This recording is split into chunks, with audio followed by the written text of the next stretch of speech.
on.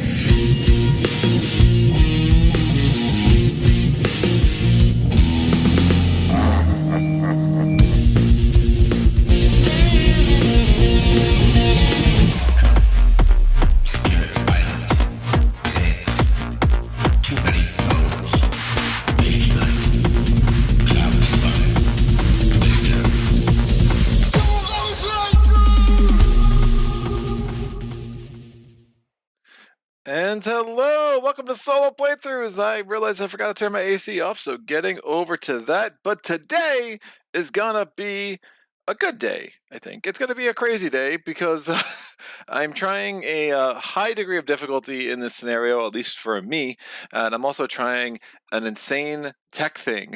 So oh, the joys! So we're not going to do the third camera today. Don't think we need it for this game, but maybe someone can convince me otherwise. But what I do have is our two Space Empires worksheets, which I made on Google Sheets. Here we go. Here is, oh my gosh, it's so big. So much information. Here we go. So we have all of the generations and the rounds, up to 20 rounds.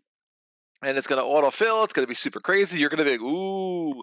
And I'm going to be like, yeah. And that's how this is going to go. And now we have this as well to keep track of the alien empires and their production. But it does mean a little bit of clicking back and forth for me. So hopefully I keep this all nice and orderly. Let's go back to my ugly mug. Here we are. If someone in the chat could just give me a hello, I'm here, that'd be great. Make sure that everything is good on the audio side. I'm always a little bit nervous because, you know, I have ways of screwing things up. And I do see a couple people at least mentioned in the weight room. Not like weight room, the WAIT room, waiting room. That's the way they normally say it, I guess.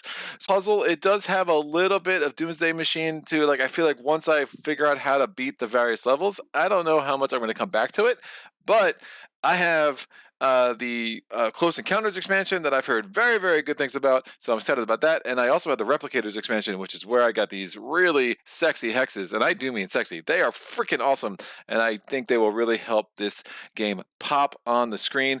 And hopefully, you can teach me a thing or two if I'm screwing some strategies up, and I can teach you a thing or two because I definitely know the rules. I'm just trying to figure out how to make that work on hard in this scenario. I was going to do this on easy because I think, like, I'm worried about time of video, but this is going to be a long video. It is what it is. I didn't want to go back to easy because, you know what, I find it easy. So standard, I think, is going to be a nice challenge for the video. I'm excited. I have only beat standard once, and then I started really messing with hard. So I really need to get retooled for the strategies of having to deal with 3 empires at once. And I'll talk about the differences between standard and hard and the things I find especially crazy about hard. And one day maybe I'll beat it on hard, but for now, a standard is going to have to be where I live. And I do think there's a scalability. You could easily kind of find there's basically the alien empires get a certain number of credits per roll, so you could just easily go up incrementally and find a midpoint between easy and standard and hard if you wanted to. So on standard, there's 3 empires. They get 5 credits per roll, and that will all make sense as we get into economic phases. On hard, they get 10, and then defense points are actually doubled on both levels, which is insane. So if you didn't want to go all the way up to 10, you could play at like 7 or 8 or 9, all the increments in there. 8.5 would be unwise. I wouldn't recommend that, but any whole number is the way to go. DeGrant says, hello, audio is good. Thank you so much. Michael Evans says, I made those hexes. That's amazing. Check the rulebook credits. Thank you so much, dude. They are really such a great addition to this game, and I really like how they just make the table pop. I love the method for exploration you're using here. That was given to me by a patron who I'll give a shout out to Jonathan Kokoski, who was like, hey dude, don't set up everything because it's a pain in the ass and things flip and whatever. Do some tokens. So these are actually from Terraforming Mars. Figure we'll stay in the same general thematic realm of a space game. So the green are from the green, the red, and the black are all from Terraforming Mars. So deep space is going to be represented by red or black. There is no order there. I did try to keep red around the edge. It pops a little bit more on the video. but red and black are going to be the equivalent, and then the green are obviously for my home system. I have the home world of Kulak because it is a Kulak place to be. Yes, I will make that joke every video, and yes, that's just how it is. On my homeworld, I start with 3 colony ships. We have 1 shipyard marker, but there are actually 4 shipyards there, which is super nice. So we can build up to 4 hull worth of ships during the economic phase, assuming we have the credits to pay for said ships. We have 1 miner, and we start with 3 scouts. And my scout 1 is the only token I have that is definitely getting worn. Because I use him so much. He's beloved. I'm going to leave. Actually, I'll put the shipyards on Kulak itself. Why not? We'll go from there. We have our red alien empire, we have our yellow alien empire, and we have our blue alien empire. Our mission is that within these 20 rounds, we need to go, I think it's within 20 rounds. It doesn't say what happens if you go past 20 rounds. So I'm assuming if you don't win by 20 rounds, it's just over. But our mission is to get to these homeworlds and then be able to attack them enough that we can wear them down from 20 credits, 15, 10, 5, and then eventually, boom, goodbye. When you defeat an alien's homeworld, it's done. Any ships that are on the board will continue to fight as normal, but then you can move your attention to the other 2. I think the strategy I want to employ today is to try to move straight ahead, try to get myself a nice little secondary homeworld kind of base where I can put a bunch of shipyards somewhere out here in my home system if my exploration tiles cooperate, and then probably take out the blue and then move to one of the flanks depending on who has the most defense. That could change if I do economic rolls and blue all of a sudden gets 70 defense.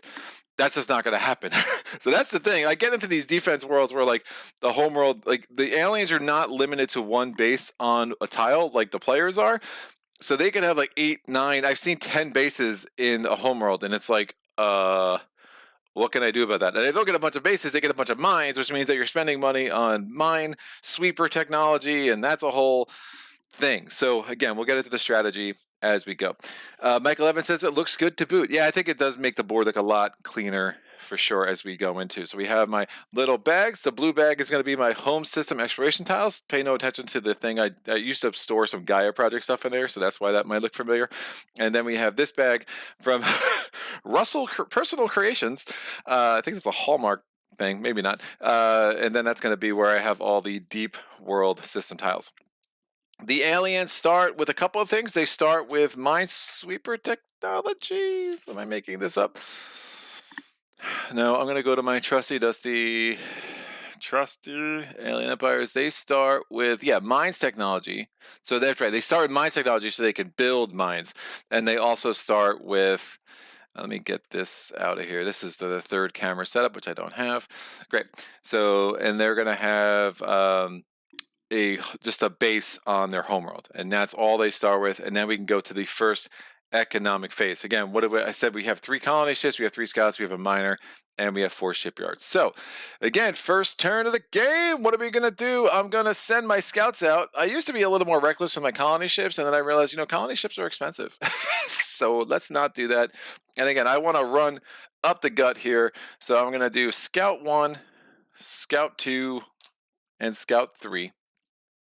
I'm going to take my 3 of these home system tokens. There are 25 of them in the bag. 11 of them are 5 credits. 8 of them are home system colonies. 1 is a barren planet, which if you get terraforming technology, you can also colonize that. I will probably not, maybe. I might get terraforming technology. It could really help, especially if you find a planet out in deep space. By the way, planets in deep space in the Alien Empire scenario are not inhabited by aliens, so they are just barren planets. So we start the game off with a planet that is Dakara. I'm going to put out the little tokens, and then we'll switch over to the big hexes here. We have another planet, so 2 planets right off the bat. I assure you this is random, but I would not mind a 3rd planet. Oh, look at that, 3 for 3. Ooh, yes, that's a really nice start. So we're going to take these things off, and I can get 3 colonies right off the bat. How exciting. So I didn't move anything else. Again, you do all movement, then battle, then exploration. So I'm going to need to get my planets out here pretty quick. I need Pollux, Badger, and Dakara. That is not Dakara, Pollux, and Badger. These and all. Oh no, I'm throwing these across the board. These can all go there. I'm going to take the little ones off, And what I'm going to do is use the little ones just to mark that these are not full-blown colonies yet, but I like how it looks to have these on the board right off the bat. So Badger, and then if I colonize it, then we will take the little ones off, and then you could put your colonies on there, and when it's a full-blown colony, you just take it off, and it's one less token you have to have on the board, and that will go right into some income, which is tremendous. Takara, and here we go. So that is going to go there. So it's going to be a little hard to get something for my mine to find, which is a little unfortunate, but at least we'll have other income starting to come our way pretty quick here. So movement 2, I'm going to send my scouts out again. So 1, I'll actually try to see everything that's around my home planet. And you know what? I think I will send a miner here just if it's, look, if it's my black hole, that's a problem, but hopefully that will be 5 minerals so I can start getting some mineral income, and then I'll move this sucker right there. I'm going to move my colony ships. Colony ship 1, 2, and 3. Might as well just colonize some planets. There's no reason to not do that. Actually, let me leave one of these off. Now I'm going to colonize 3 anyway. I'm gonna colonize 3 anyway. They'll just colonize those 3 right next to my home planet. That's going to be really nice for getting extra income too with our MS pipeline, so that will be good. So 3 home system exploration tiles. We're going to put the one for Scout 1. There's a mineral. I was hoping to have that by Scout 3. We're going to do this for Scout 2. There's a mineral. Uh-oh. Don't think I'm going to get 3 minerals in a row, but you never know. Oh, it is the black hole. Shoot. Now remember, my miner could not enter a hex that is unexplored or has unexplored unless it's there with a ship that has a combat value. The scout has a combat value, so we're able to do that. So I'm going to make 2 rolls to see which of these ships survive. So the scout on a 1 through a 6, I survive. 7 through a 10, my scout is out. I rolled a 5, that survives. How about my miner?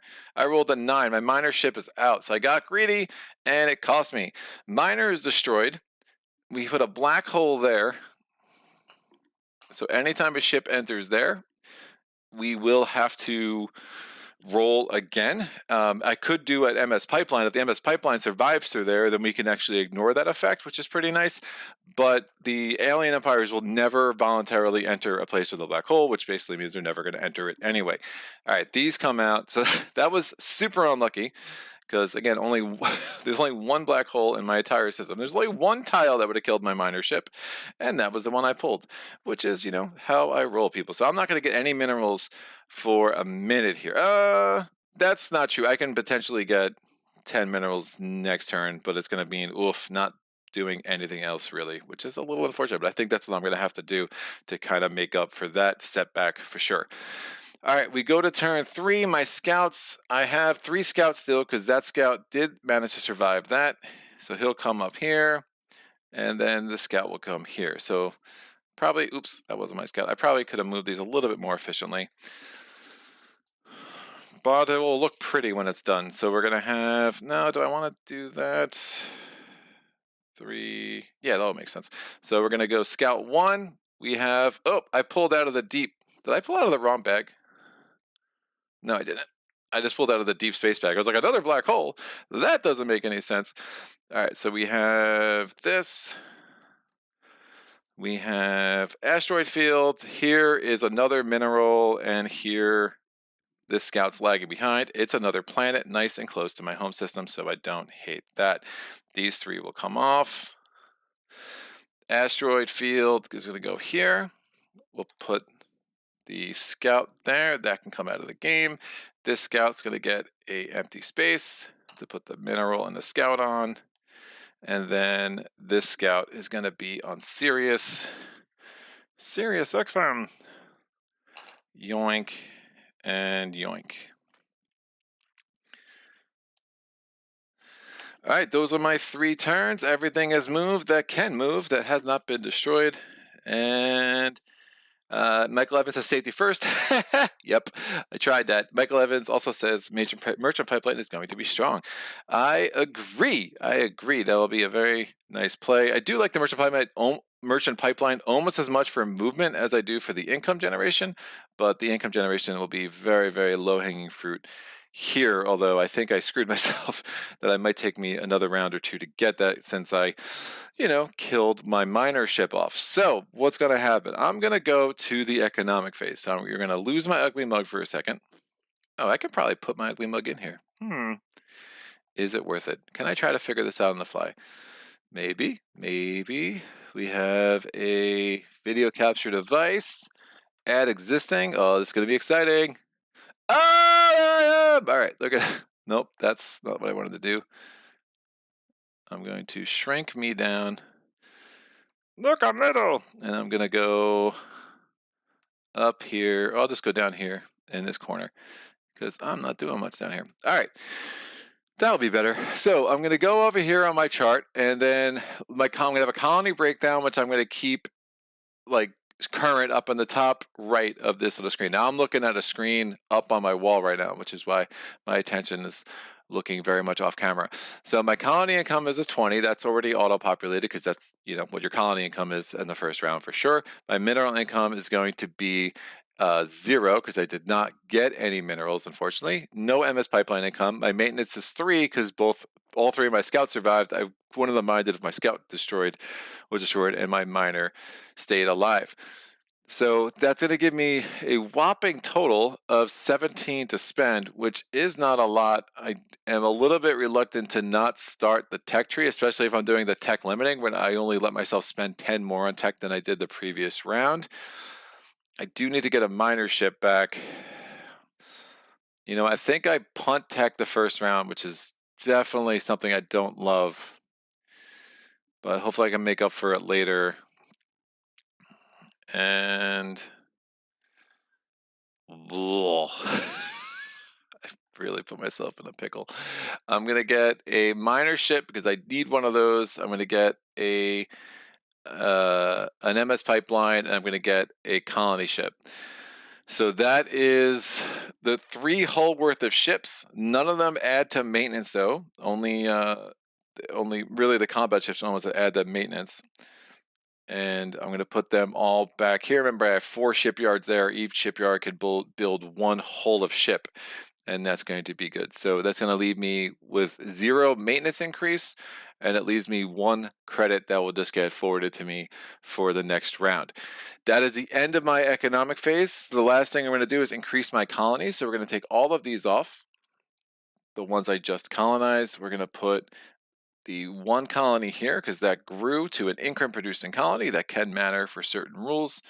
That will go there, and this will go there. The rest of these can just come out of the game now. So I'll put these tokens off the side.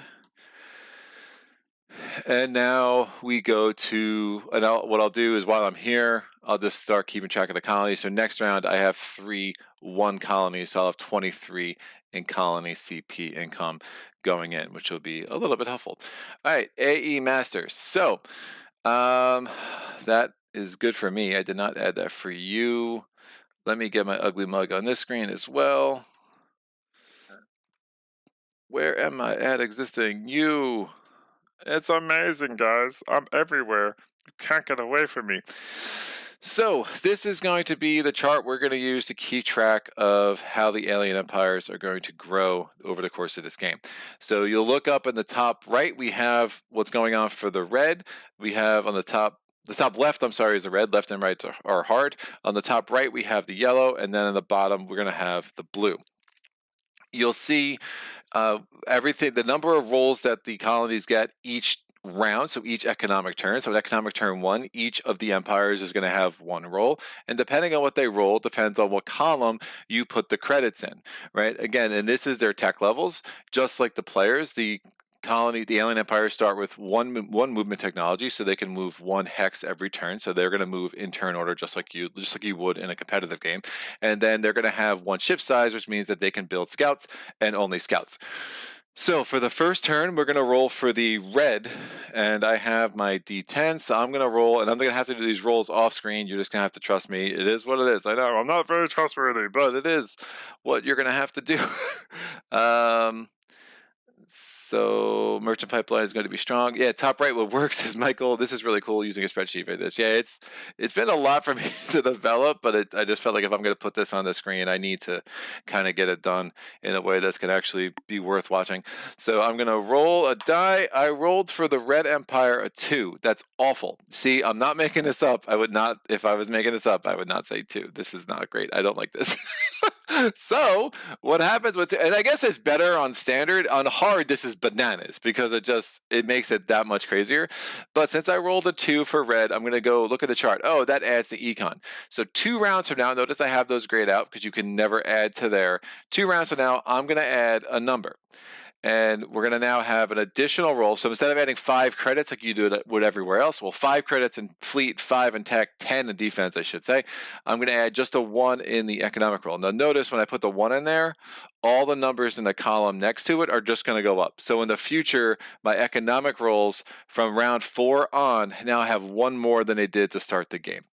And I'm going to make this red just to indicate, hey, this is where one of the rolls went, and that just kind of easier. It's going to be easier for me in a few rounds. We're like, hey, why did I only have, like, I'll be able to look, oh, that's where that roll went, and I'll have a better idea, be able to track to make sure that I'm doing this all correctly.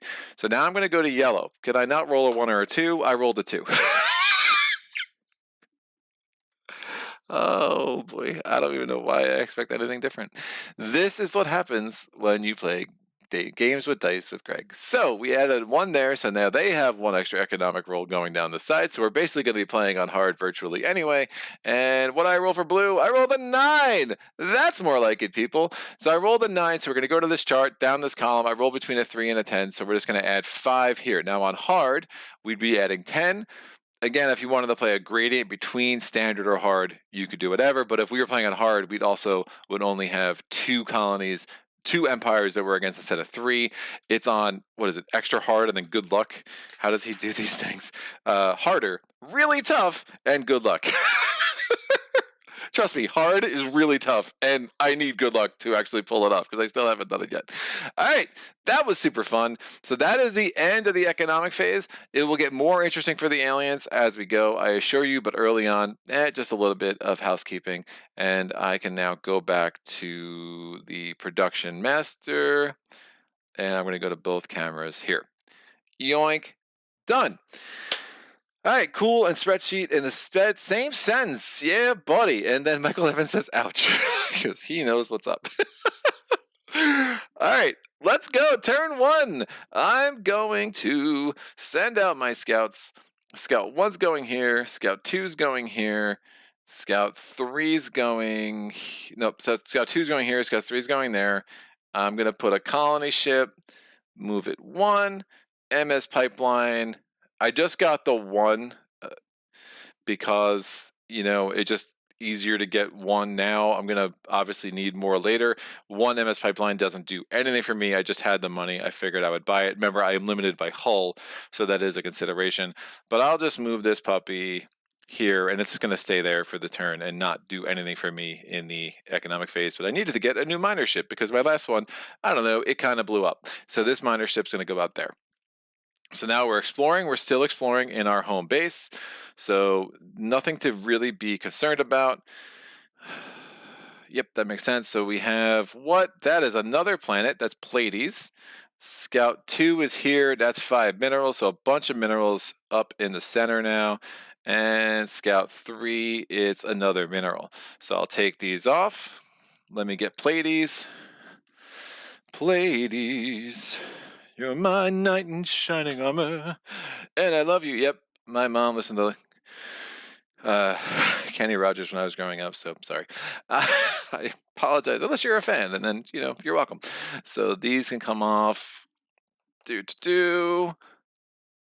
Again, you don't need to add the empty hexes when it's just minerals. I really like it. It just helps really make the board pop, and you get that differentiation between what's explored and what's not, just a little bit cleaner. All right, very cool. So then we go to turn 2. Again, there are no Alien Empire fleets on the board yet, so we don't have to do anything there. But turn 2, Scout 1's going to go here. Scout 2's going to go here. Scout 3 is going to go here. The colony ship's going to move here. Oh, Do I get it at the Pleiades? I mean, if I don't get another planet up there, Pleiades might be better.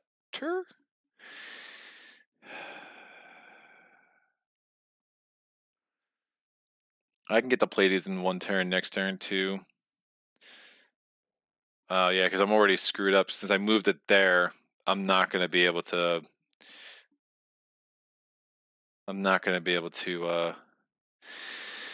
get the Pleiades now. I only have 2 more movements. So I move the scouts first. I'll move this colony ship here instead of to Sirius, just to give me a little bit more flexibility, because it is the planet. I think I'm going to grab that one. And then the miner ship is going to come grab this mineral, and that's going to be the end of my movement. Now we do exploration. Scout 1. Oh, that is deep. I'm really trying to go to deep space. I just am made for deep space. It's how I operate.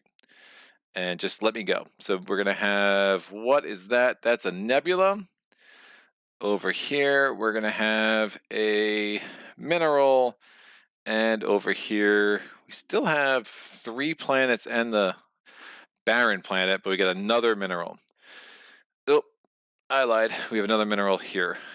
So it's hard. We don't have a good forward outpost right now except for Pleiades, so getting a colony ship on that early is going to be a high priority for sure. So these come out. Let me get one of the nebulas or nebulae. I don't know. Some scientist out there is like, you're saying it wrong, and I'm like, I know, it is what it is. I'm sorry. I'm a simple man. We'll put this here. And wow, so many minerals. Losing my miner, like that was totally my fault. It was totally predictable, and I totally should have not done what I did. And you know what? It serves me right that my mining ship blew up. So that's done. That's my second movement. So now we go to third. We're gonna go here, and I think these guys are gonna risk deep space. Oh no, what's going to happen? I don't know. We'll find out. And then this is going to go here, and we're going to drop those minerals off so get a little bit extra income next turn. And I will just have to put my colony ship back here, and that's going to start making something happen on Sirius. It will seriously start making some serious things happen on the planet of Sirius. So home system tiles, what do we get? It is a mineral. So no, my most forward outpost is Pleiades. Definitely need to get a colony ship there next turn for sure. And now deep space. If I get a barren planet here, getting that terraforming technology is going to be a little bit attractive. So what is this? Well, it's a 10 mineral. I'll take that. A lot of things in deep space that will kill my poor little scouts here. But hopefully we get lucky, go on a nice little run, maybe find a shipwreck that gives us some tech. I don't know. Or we can find danger. And it's just really the same thing. So these 2 will come out. This will come out. We're going to have to get a bunch of... oops. I'm going to make a little bit of an earthquake on the red fleet. They're like, yo, what happened? We're not even in the game yet. Why are you bombing us? We're innocent, I promise. This is going to go there. When it's danger, guess what? Danger is dangerous. It's not like a black hole that I can make a roll and magically save myself. We are just dead. So this scout is out. That's about right. But to get a 10 mineral and a blown up ship is not a bad trade. I'll be okay with that. But you'll see, I'm really just trying to get myself a path to blue, seeing if I can't blitz them. I still have yet to pull off a full blitz strategy yet, but I'm going to keep trying because I think it's the only way you're really going to win on the higher levels, but what do I know? And those are my 3 turns. Correct. So we're going to go to the production. Michael Evans says, kind of offset your good economic start. Oh, yeah. And then Michael Evans says, no, laugh out loud. I mean...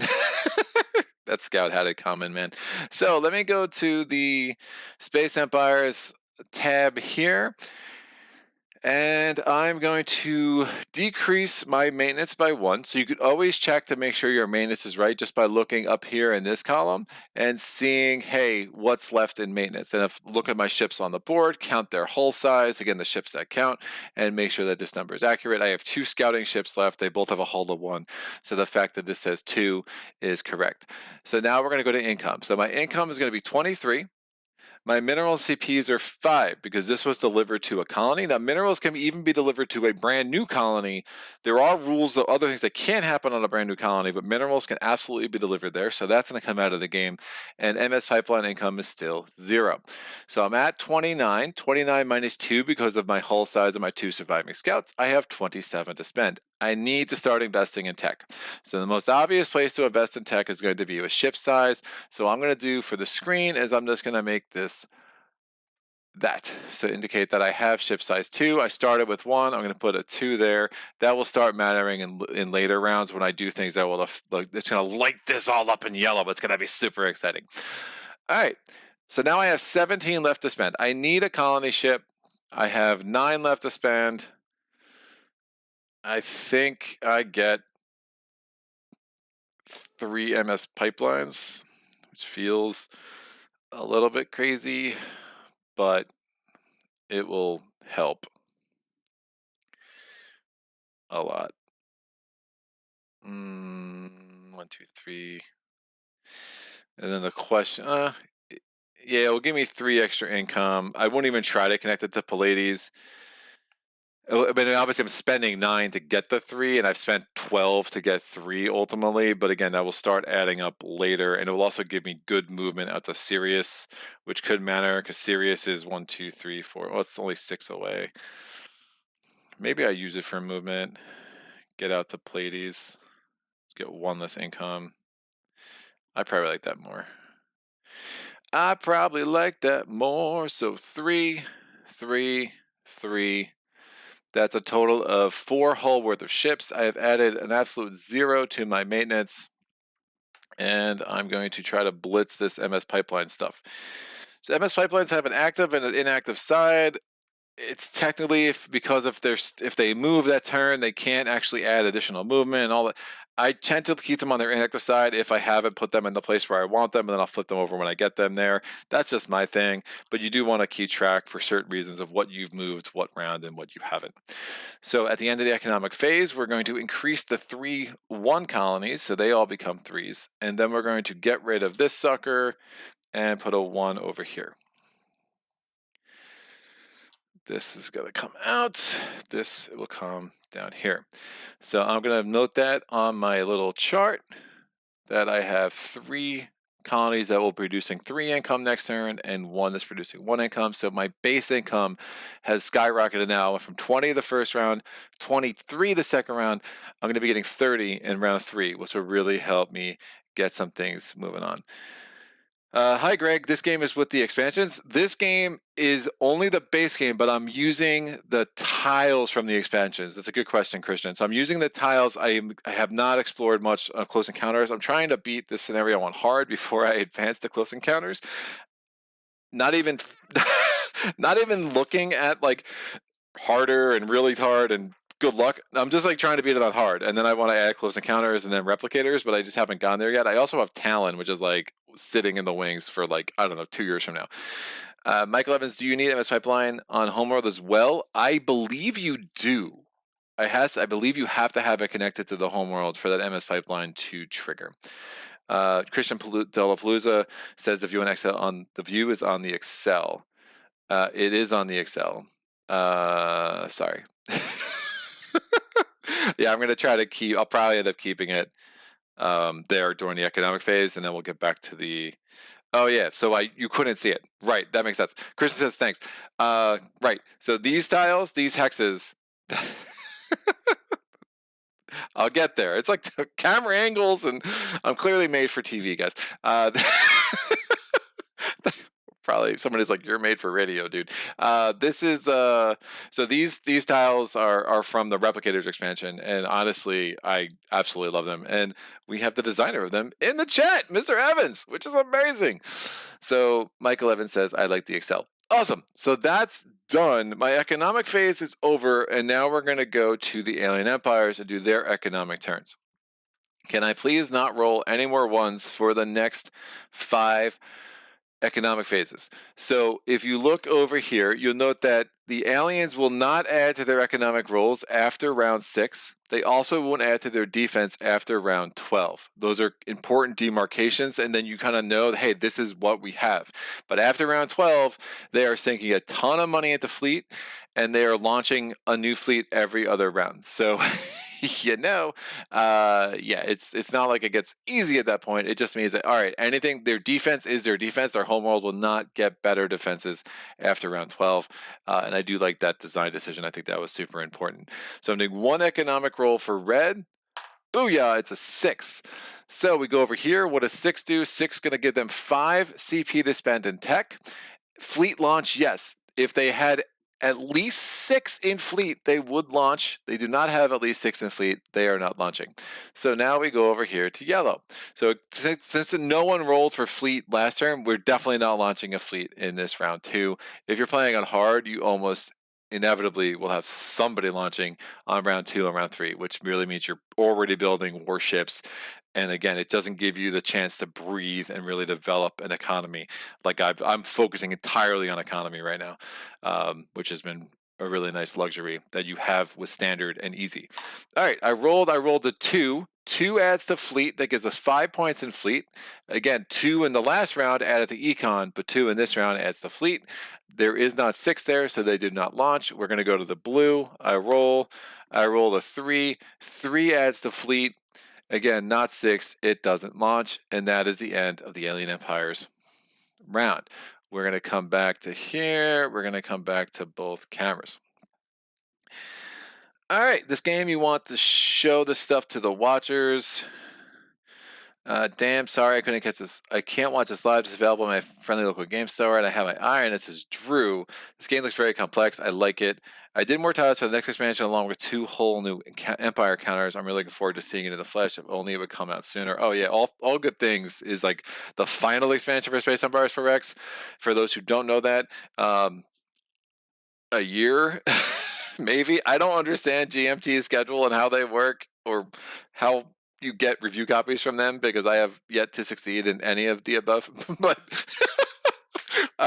yeah, they have their own little thing that they're doing. But I have a couple of GMT titles I'm excited about. One is All Good Things to kind of round out this game, and I'm also in on Red Dust Rebellion, which is the game designed by Jared Carmichael. Jared Carmichael is the content creator for 3-Minute Board Games, so I like his style a lot. He's a solo player as well, so I'm excited.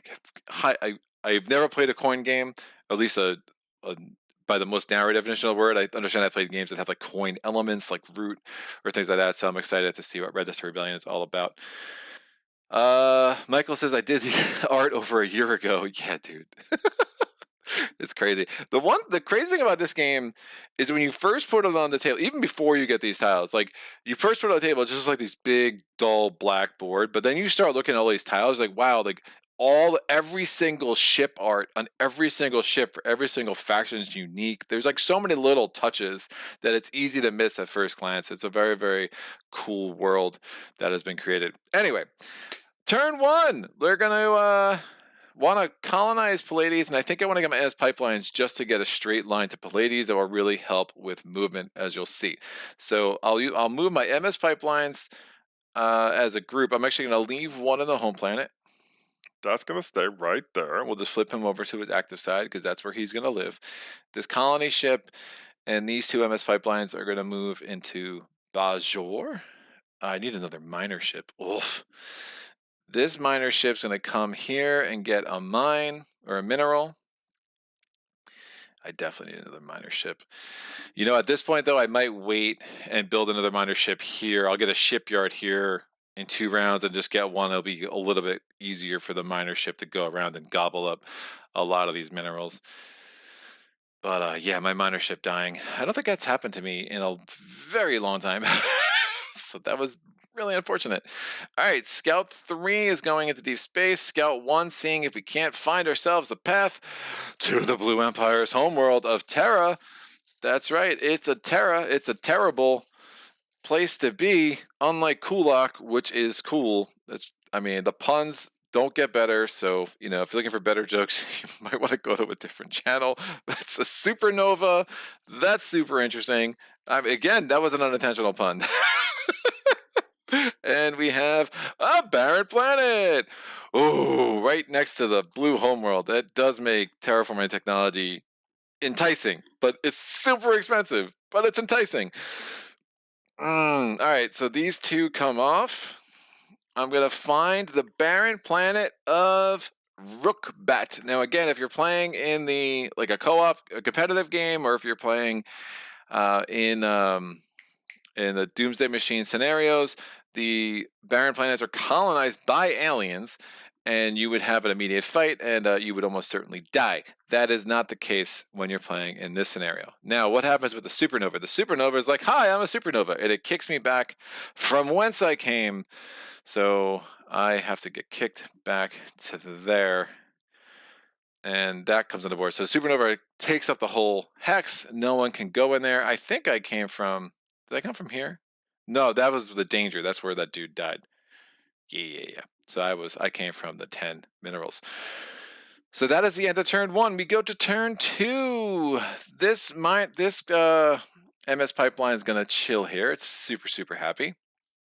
This colony ship and this MS pipeline is going to come here, and this MS pipeline is going to come here and chill there, and that's super happy. So MS pipelines are going to try to put in the leftmost corner of those hexes, and that will be good. So as long as the MS pipeline is in place, like again, I'm foregoing a little bit of income and doing it the way I'm doing it. I could have gotten more MS pipeline income by just leaving the MS pipelines closer to home, but I want to give myself extra movement next turn, and you'll see how that works out for the next round. So those have all moved. I have my miner ship who's going to go and be like, I'm going to drop this off in Pollux. Yes, I am. And good for him. And now the scouts are going to come out and try to find an alternate path around the supernova to get to Terra.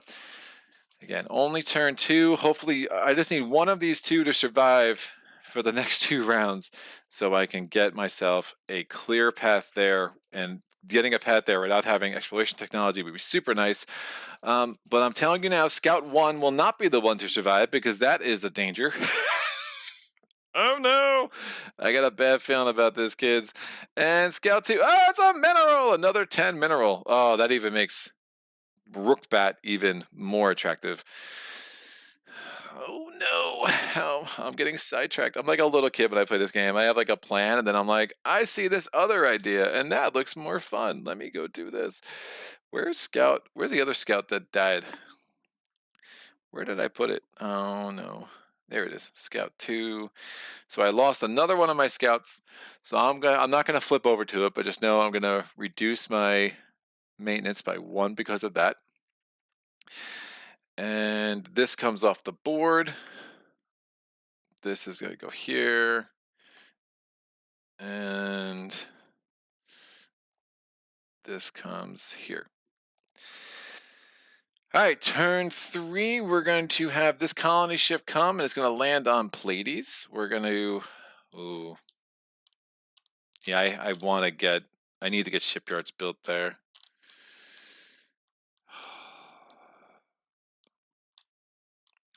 The other idea is I just pay the 20 for exploration technology, and I just move this colony ship out to Rookbat.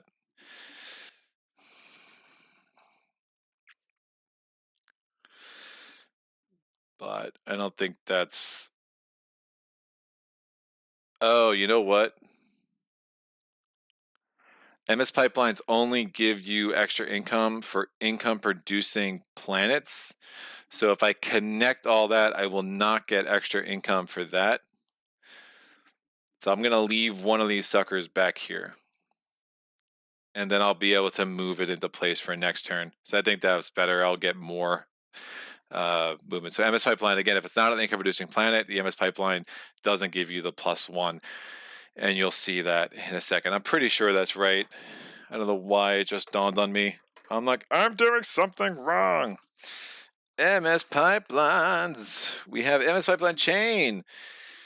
Trade 1 extra CP in economic phase.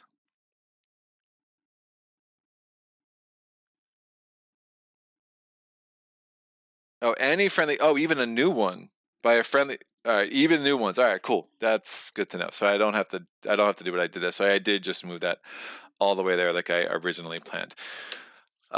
Very cool. So let's get to the economic phase. So that was the end of turn 3. Nope. Nope. Nope. I still have my scouts to move. Yeah, I do. Yeah, I do. Please survive. Right, because I went 1 supernova. Yeah, this is my 3rd move with the scouts. I got sidetracked by MS pipelines and thinking about what I wanted to do with that colony ship and what I wanted to make a blitz for Ruckbat. But I think if I get a colony ship and I just start heading it out, I can get the Ruckbat in 2 rounds. But that's a really nice forward colony. All right. And is Scout going to survive? It's war point 1. So I do have all the extra tiles in here. So the war points are really fun. If I pull a Doomsday Machine tile out of this bag, I'm not going to use it. I'm going to set it aside. I just found, I don't think they balance well for this scenario. If someone has a different opinion, I'd be curious. They just seem like they're not, the Doomsday Machine thing is much more of like a fun thing for a competitive game. Whereas they just like have like they have like some potentially like really not broken, but just not this really wildly imbalanced effects on the Alien Empire scenario. So we finally do have a access point to Terra. So here's the interesting thing about the warp point. The warp point, if I find the other warp point 1, there are 2 more warp point 1 tiles in here. If I find another one, then basically I can use a point of movement and act like the 2 warp point 1s are going to be adjacent. If I pull 1, if I find a 3rd warp point 1 tile, then I just set it aside if the 2 warp points are already on the game. So there's warp point 1 and there's warp point 2. Those are pretty cool. It's cool to have one of those in place. And I kind of like how this is set up. We'll see what I want to do with that scout next turn, but I have no warships, so I think I need to start investing a little bit of money in defense here. A sci-fi coin game isn't it that the one? Yeah. It's Red Dust Rebellion. It's a sci-fi coin game for sure. And space is dangerous, man. I know. I'm learning. I've learned. All right, let's get to the economic phase. Economic phase 3. I'm going to move over here.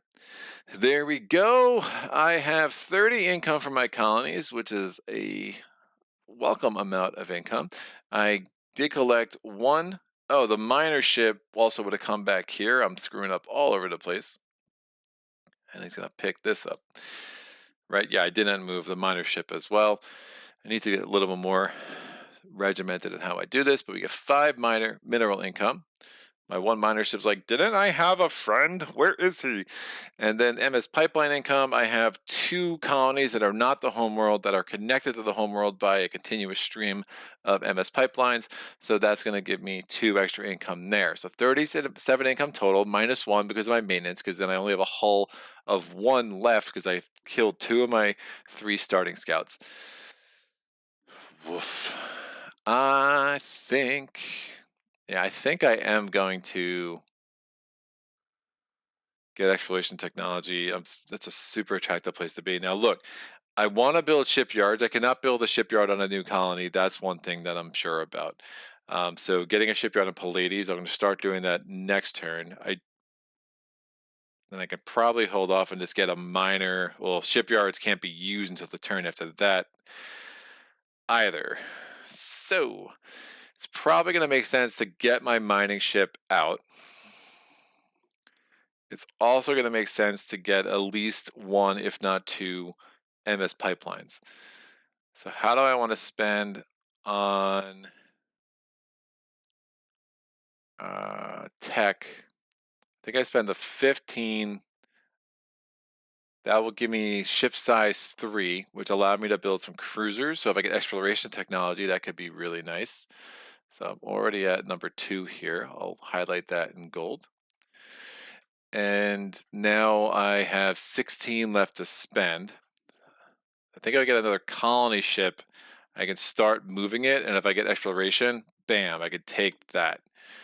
I just have my 1 scout, so that's a little scurry, but I'm going to get a colony ship out.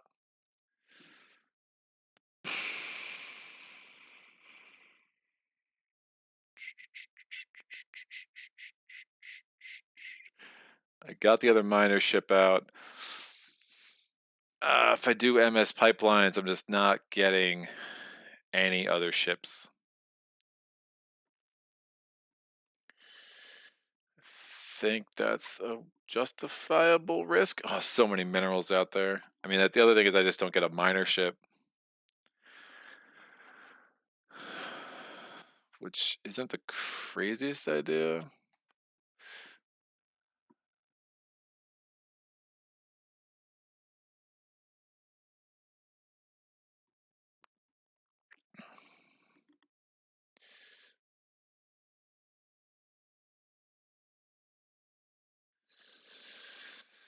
All right, I won't get the other miner ship yet, which is a little nuts, but I will get an MS pipeline, an MS pipeline, and let me get one of my scouts back.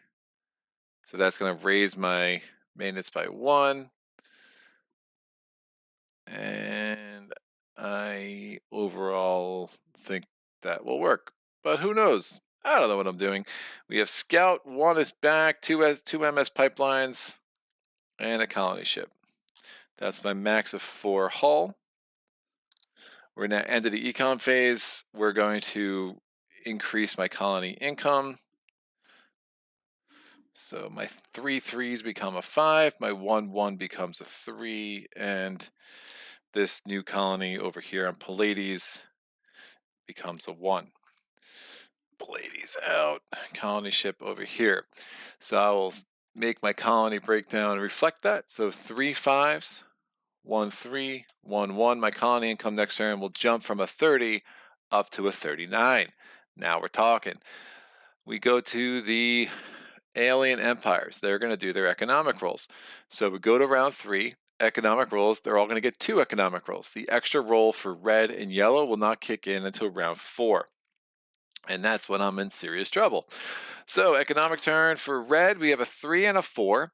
Those both go into fleet, so that's going to give it 10 in fleet. And then we go over here. Is the fleet going to launch? Oh, yes, it is indeed. So we're going to have a fleet of 10 CP value. If they had at least 20 in tech, they would try to see if they would increase their movement tech. They will not do that. And now the fleet value here is going to go to 0 because we put it all the way over here in the bottom right of the red square there, if that made sense. And I'm just going to highlight that in red to indicate, hey, that's when the fleet was initially launched. We go to yellow. Yellow's going to roll. It rolls a 1 and a 1. Oof. Yellow's like, you might be playing on standard, but we're going to make you play on hard. And that's not going to end well for me. So what am I doing? I'm adding 2 more to this value here. It's already has a 1 from before. I'm going to make it a 3. That's going to mean an insane amount of rolls in the future. But in the present, it means it's not adding anything to tech or fleet. So it might, you know, it's going to make me pay for that later. But wow, that's 3 1s in 5 rolls is, well, I guess 1 was a 2, but that's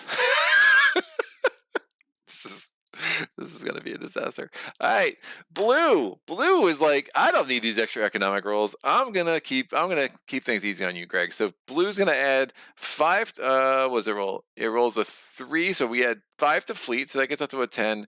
The good thing is no one's rolled anything for defense yet. I assure you, blue is going to yellow is going to start, and that's going to make them really, really tough. But now we get 5 more in tech, because I rolled a 3 and a 5. So the 3 went to fleet because it's between 2 and 4, and the 5 went to tech because it's between 5 and 8. And now they are going to launch, so this goes down to 0. I'll mark that in blue for y'all. And then we're going to have fleet 1 with 10. And I need to make this window a little bit bigger for me. And there we go. All right, so let's do the fleet launching. So when you have a fleet launch, what you do is you're going to take any token you want. I use the shipyard tokens, and I'm going to put that on the base. Again, if I had enough tech to spend for movement, you would roll to see if they had enhanced their movement tech right now. It would make sense if the fleet was going to be faster. It would want to know, as it leaves its base, not when it gets where it's going. And we have a fleet over here on Terra as well. And again, the tech of the red only has a tech of 5 to spend, and blue has a tech of 10. So blue's definitely going to spend on ship size, and that's it. Red won't have any, it won't really have enough to spend on anything. So I'm going to come back here, and let's get back to both cameras. So as you see, I put shipyard 1 just as a token to remind me, hey, that represents this fleet. It is on Terra. And then in the red base in Altair, we have a shipyard there as well. So turn 1, and yellow is like, I don't want fleet, I just want more economic rolls. Awesome. So what are we going to do? I'm going to send out these MS pipelines. This one's going to chill. This one's going to come here. So they both move. This colony ship, again, I'm trying to get out to Rookbat. So this colony ship's going to move 2 into asteroids, the asteroid field. It can move 2 because it's on the MS pipeline. And yes, normally you cannot enter an asteroid field unless you're adjacent to it. But if there's an MS pipeline that goes through it, you can ignore all the bad effects of asteroid fields. It would still affect combat normally. Asteroid field reduces your technology level for attack down to 0, and it makes all classes have a class of E when it comes to firing order, and the only thing that matters then to determine who fires first is going to be your tactic level. So it's a pretty crazy thing. And the same with Nebula, except Nebula decreases your defense down to a 0, and then the firing order comes down to tactics, which is actually, I don't think it ever dawned on me how crazy that is. So even like an A ship now fires at E.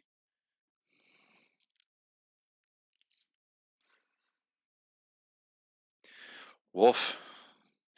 And then so again, I guess the defending ships, if there's a tying tactics level, the defending ship always has priority. So then the defending ship will the defending ships will all fire first in a nebula or in an asteroid field, which is pretty wild. Priority in firing order is obviously very important. This is not like TI4 or other games where everyone rolls. It's like, nope, you might roll, or you might have been blown out of the sky before you had a chance. Much more thematic that way. I did not get the other miner ship, but I do have this scout. This scout wants to do some scouting, and I'm very scared of yellow. So I think I go that way. Oh, do I just assume yellow is going to be the last one I'm going to kill because yellow is going to be an absolute disaster? Yeah, that's probably a better assumption. So the scout's actually going to go toward the other way. So scout's going to go from my home planet to Dakara. This scout over here is still, a thing. Now, fleets will not ignore. So if this fleet were going to move, if I was a revealed scout, the fleet would go and attack me. It will always attack one single revealed ship. Technically, I am not revealed. So technically, I'm like that, flying around the systems. I just kind of leave everything revealed. And then in combat is really the first time when a ship gets revealed. This miner is going to come over here to Pleiades. I can only get 1 mineral on a planet this turn anyway, so I might as well just go over to Pleiades. It'll put me in a better spot to get some of these other minerals, plus get me closer to these 10s. So I moved from here over to there. This colony ship already moved. I moved that scout. I haven't moved this scout. So what do I want to do with this scout? I think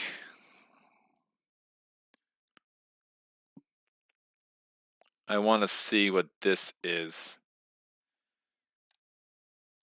And that's fine. And then Terra, they're going to leave Terra and they're going to avoid me because I'm an unrevealed ship. But I might not be around. And if I'm not around, it's been nice knowing y'all. So what do we get? It is Warpoint 1. No, it is another mineral. Ooh, clean living. So that's some good pulls from the deep space bag, despite the fact that 2 of my dudes are super dead. That will go there, and that will go there. All right, so that is the end of my turn. The alien empires are now going to take their turns. Fleet movement, they're going to go for the closest colony, right? Well, okay, it's more complicated than that. The not raider fleets and non-raider fleets are different. If I get to a raider fleet, we'll talk about that. In general, you're going to see how many colonies can the uh, the alien empire get to in the fewest number of economic phases. So an economic phase is 3 movement. If they have movement technology, it might be 4 movement. If they have movement technology 2, it'd be 5 movement, right? So because this is the way the movement technology works, which I can explain later if we need to. But ultimately, 1, 2, 3, 4, 5, they can get to this planet in 2 economic phases. That is the only colony that the Red Empire can get to in 2 economic phases. So that is absolutely their target. If they had multiple targets, they would go to the one that's not defended. If they're both not defended, it seems like it's this player chooses, but there's also it would go to the one closest to the home planet, but like it's a little confusing in the rules. So ultimately, we know we're moving toward Pleiades. So it's going to move 1, bam, shipyard 1 representing a fleet of ships which has a CP level of 10 is going to move that 1 space. So I'm going to need to get that defended somehow by next round, which is fairly doable. The MS pipeline will make it easy for me to get a ship in there pretty quick. All right, the shipyard token. So yellow doesn't have a fleet, so they're not launching. Blue has a fleet. They're going to move 1. I'm an unrevealed ship. They're not going to mess with me because they just don't know what it is, and that's how it works. And I'm gonna. I always feel like it's a little weird. So direction. If the AP fleet can attack a single revealed ship without delaying its reach, it will avoid combat with non-single ships as long as doing so would not delay them from reaching its destination. Excellent. We now go to turn 2. So where's the blue going to go to, by the way? Right now, 1, 2, 3, 4, 5. Blue apparently is going to the same planet, which is super interesting. Right? 1, 2, 3, 4, 5. Not getting any planets up here kind of has some weird advantages. So yeah, both of their fleets are going toward Pleiades. All right, so turn 2, I'm going to send this scout back. It's going to try to defend the homeworld, so to speak. This scout's going to go here. My minor ship's going to keep moving toward Pleiades. All roads lead to Pleiades, apparently. This colony ship is going to try to start its trek toward Rookbat, but it doesn't have to be there until the end of the next round. I mean, technically, I could leave it there for the rest of this round, and it will, in 3 movement, it will get there. I just got to be worried about what the heck yellow's doing. MS Pipeline is going to move. We'll connect. Actually, I'll just have this MS Pipeline go there and start getting some extra income from those. So I'm going to pull 1 home system exploration marker. Notice I could have moved here with this scout to try to see more of these deep space tiles. I'm not as worried about the ones that are out here. I probably will try to create a line around Pleiades to see what's going on. It gives you more options. If there is an exploration marker still there, you cannot enter it with your ship if an alien empire has a fleet there.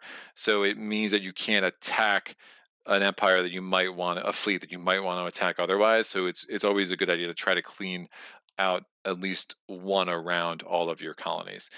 This home system is another planet, so that's interesting. It's Eccles. Oh, Eccles, how do I love thee? So I kind of like this being over here. I think the more I can get away from yellow, the better, because yellow is going to be an absolute force later. And I'm going to put the Eccles thing here to indicate this is not a planet yet.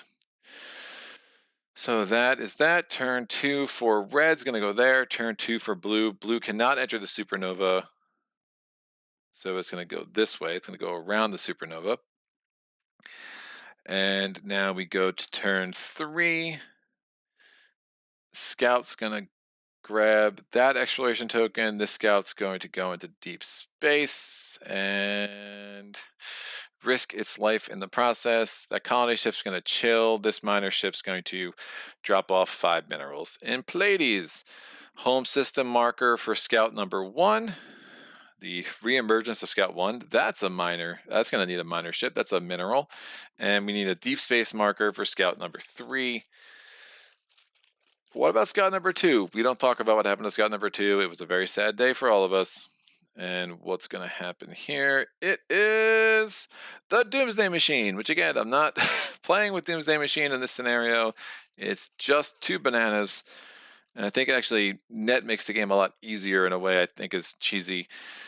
But we have danger, so no Doomsday Machine, but now we have a dead scout number 3.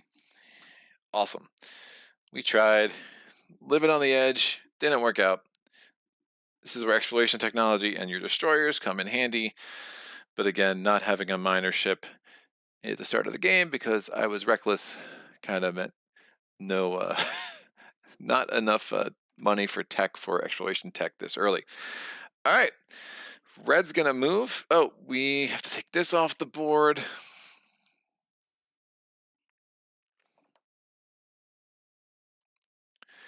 Red's gonna move, it moves 1.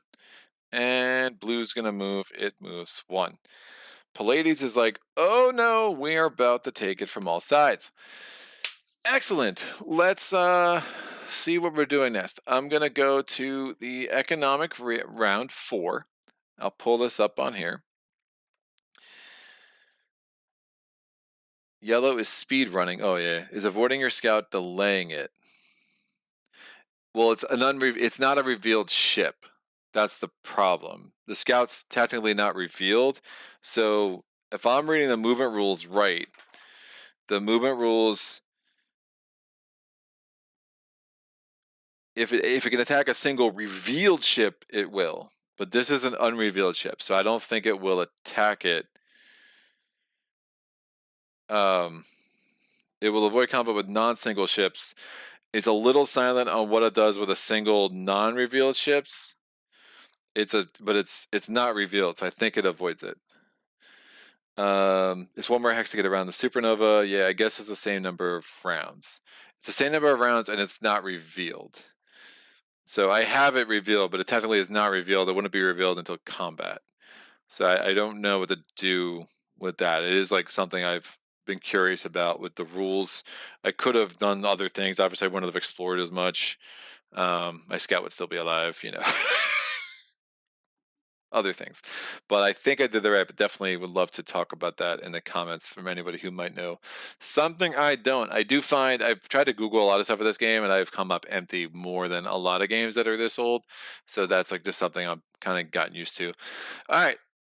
Income. We have 39 colony income, which is super nice. My mineral income is 5, thanks to this miner doing yeoman's work. My MS pipeline income is 1, 2, 3, and 4. 4, 4, 4. All right, I do want to get on Rookbat. I think it's time. So I think I have to get Space Saw to killing your scout for you. Yep, it did. I think I need to get terraforming technology. Just Rookbat's in too good a space, and it's just like a nice forward outpost, which would give me super good access to blue if I can manage to keep it. Yeah, I'm gonna do it. 20 for exploration for terraforming technology. You expensive. I want to get another colony ship out to get over to Eccles, and that leaves me 20. I can get a cruiser. I also wanted to start getting a shipyard on Pleiades, but maybe I hold off on that. This 1 miner is bad. I don't think I've ever played a game with 1 miner before. It's not great. I need more ships. I think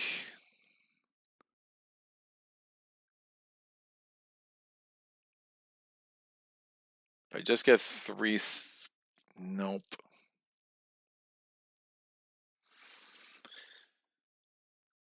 This is ground 0. I know Pleiades is in trouble.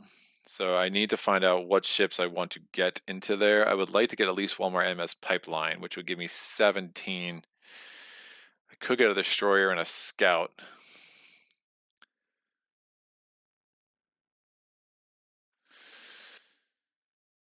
I also have this scout over here, although he could join as reinforcements for the battle against blue, but he's going to be pretty useless before then. All right, let me get a destroyer and a scout, and I'll get one MS pipeline. So, colony ship, MS pipeline, destroyer, scout. If this is going well, we can, call it. uh, we'll consider it a learning experience. So I guess I'm not going to get shipyards there. I'm going to get try to get shipyards on Bookbat. We'll see what Yellow has to say about that, though. If they launch a fleet, woof, that could be some problems.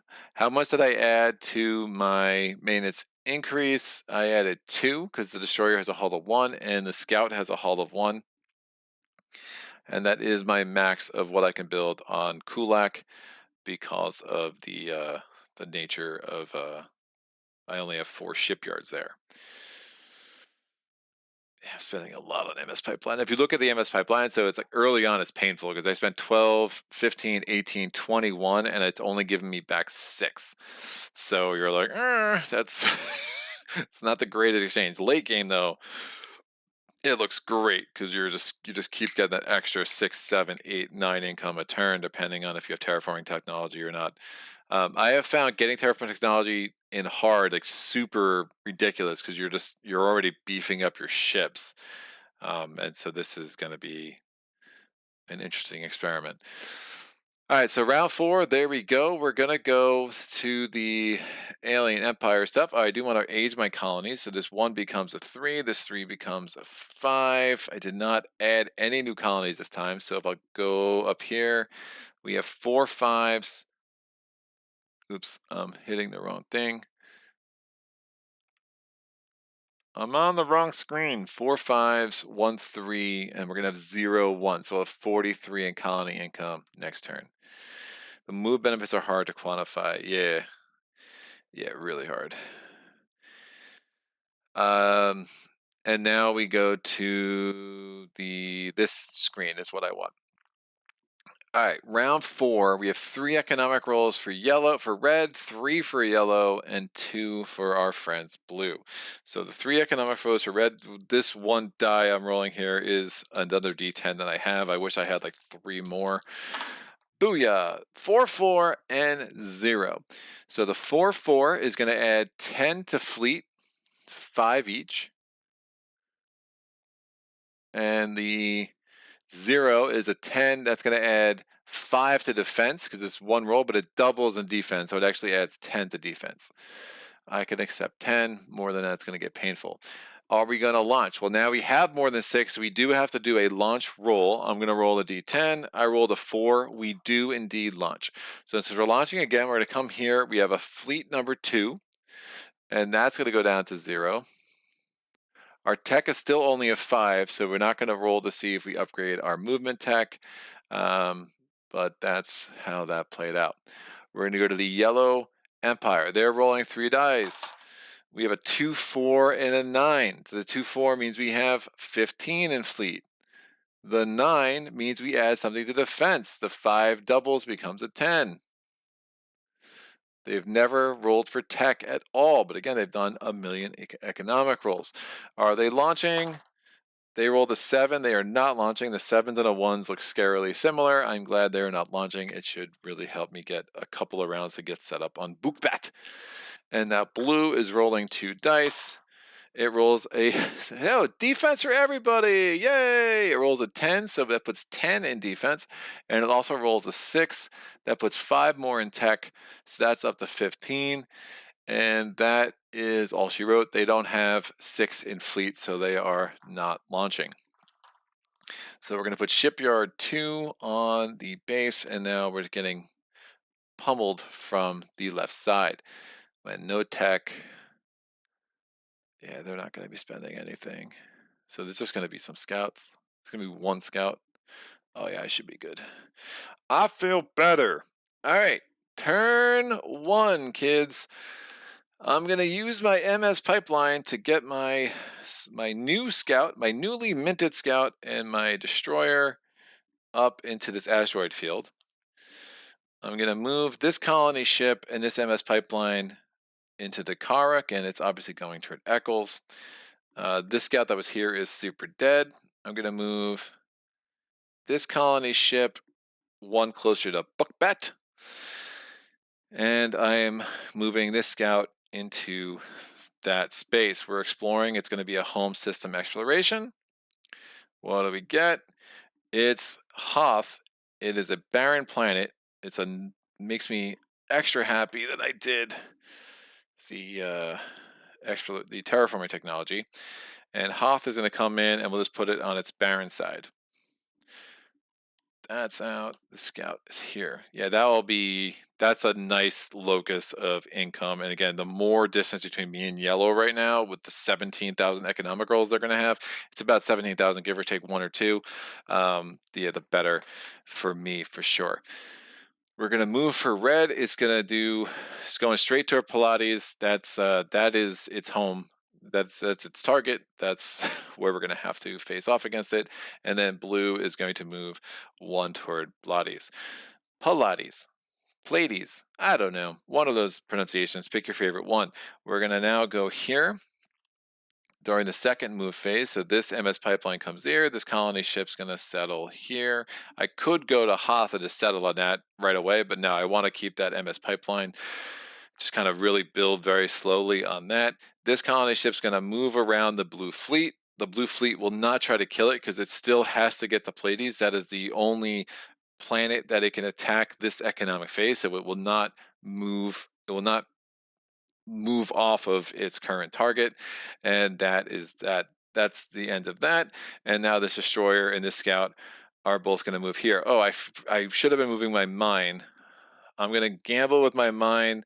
During the first turn, the miner would have moved here to grab this mineral. In the second turn, the miner would have moved here to drop it off. Yeah, that makes sense. This scout, he's still attacking the planet.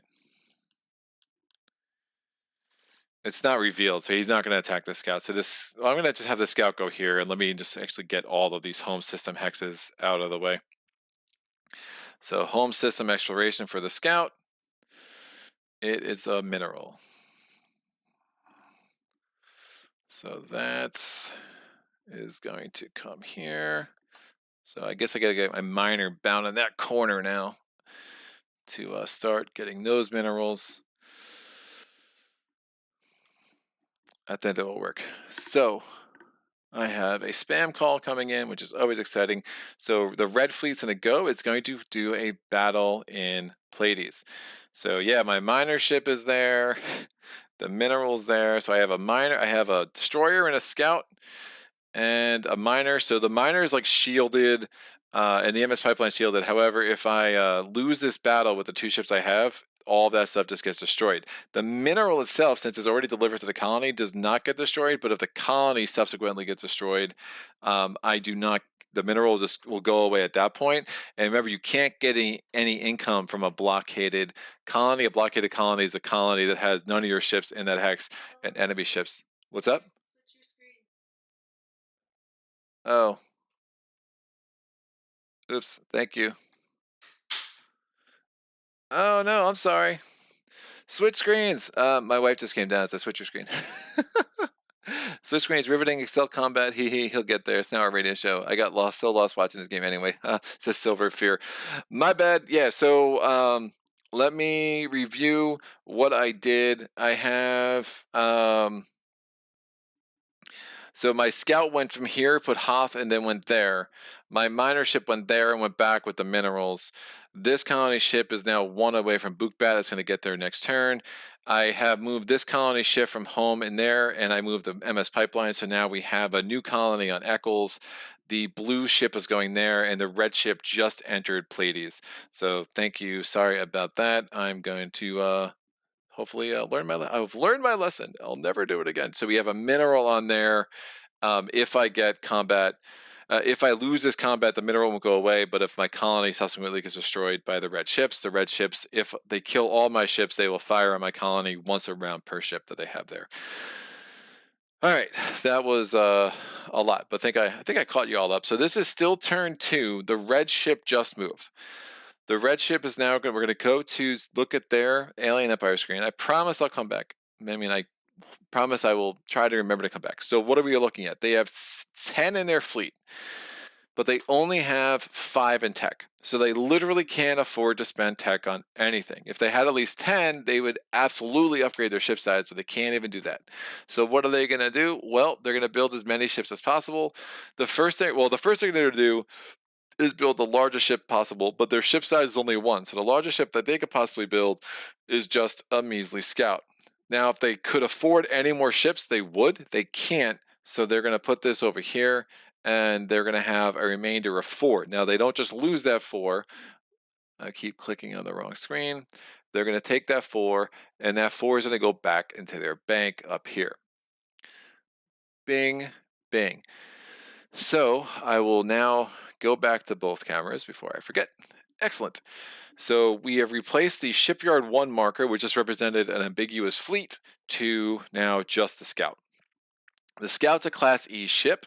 Remember, I am the defender, so I will have the tactical advantage, and neither of us have a tactics level, so both of my ships are going to fire before their scout does fire. There's no attack or defense technologies to worry about. My destroyer fires on a 4. There's no defense technology, so it's going to hit on a 4 or lower. So 1, 2, 3, or 4. For the first roll of combat, I rolled a 7. My scout hits on a 3, so 1, 2, or 3. I rolled a 5. Their scout is obviously going to want to take out my destroyer, so it's going to hit on a 1, 2, or 3. It rolls a 1. My destroyer is out. Woof.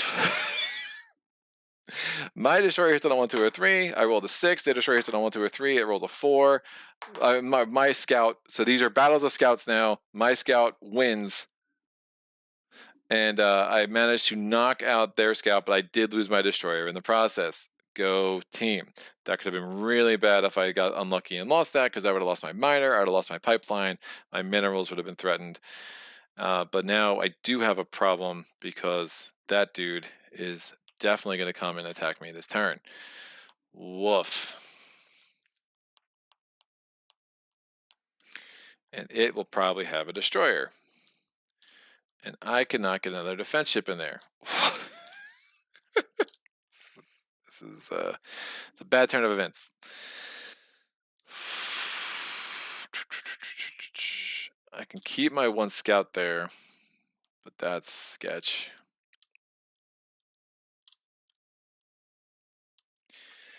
That battle could have gone better. All right. Well, I mean, it could have gone worse too, I guess. So the blue fleet's going to move. It goes there. We go to turn 3. I want to protect some of my investments. So I'm going to move this scout into here. I don't think I'm going to be able to defend this well. I'm going to get this miner out of here, this MS pipeline out of here, and I'm going to just live to fight another. I mean, the scout against a destroyer, it's going to be building at least a destroyer. Oh, yeah. And it's going to have attack priority.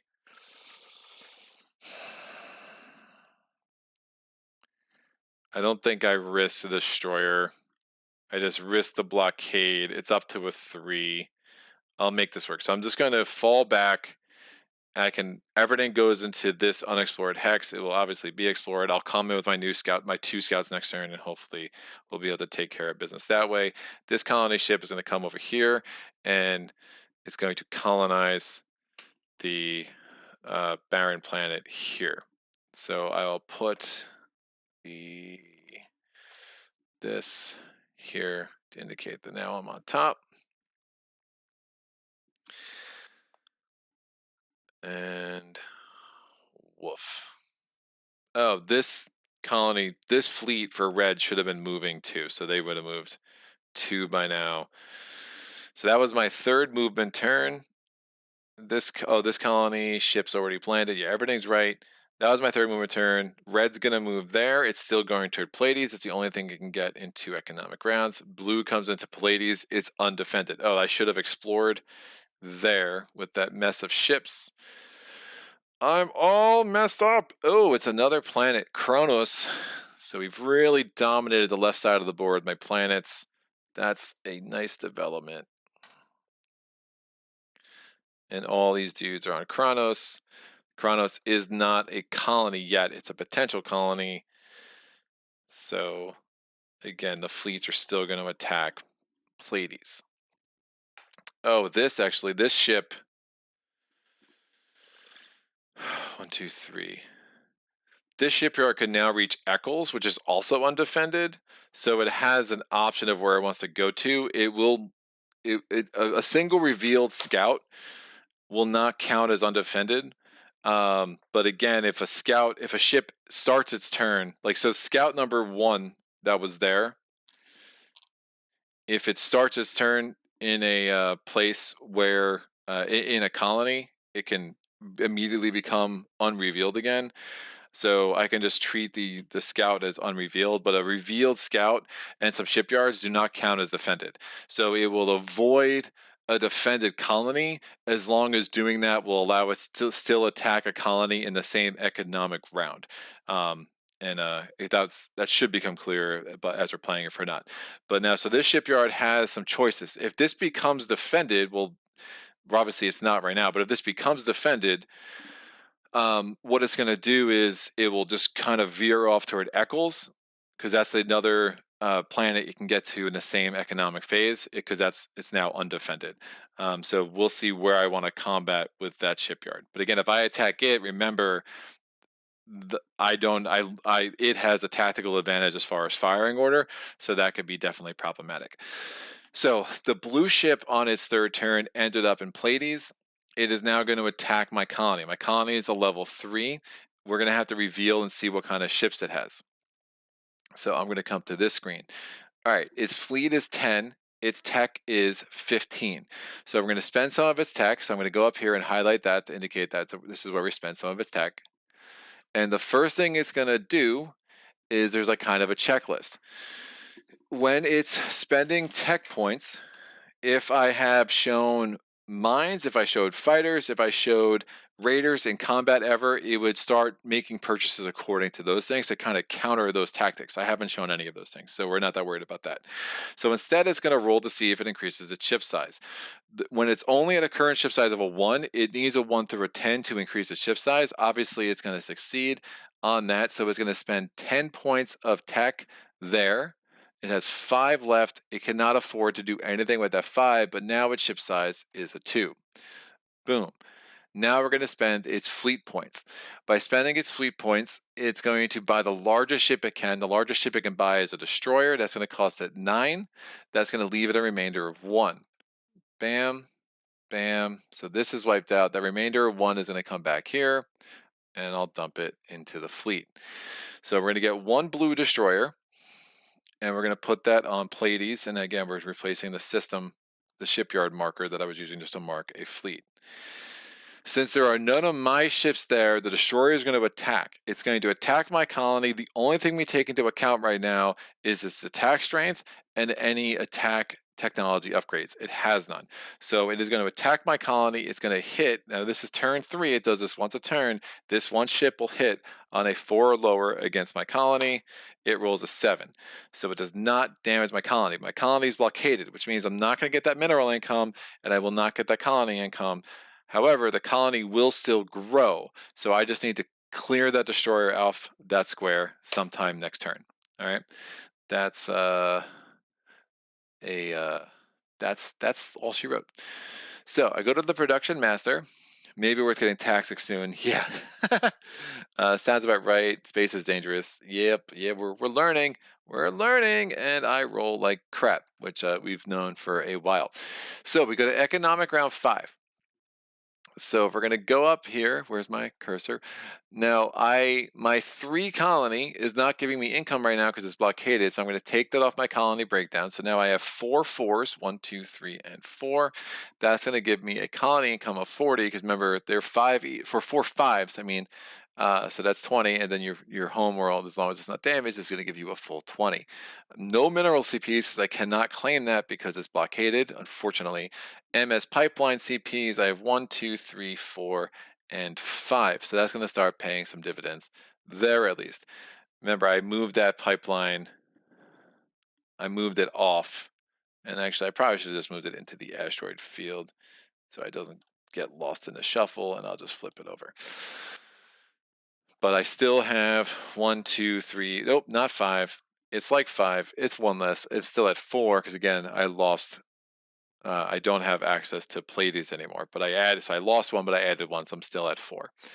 My mineral CPs is a 0, so I have 46 to spend, which is 3 less than I had last time, which is a little unfortunate. And remember, oh, my maintenance decrease last round was 1, so I only have 2 warships on the on the the board.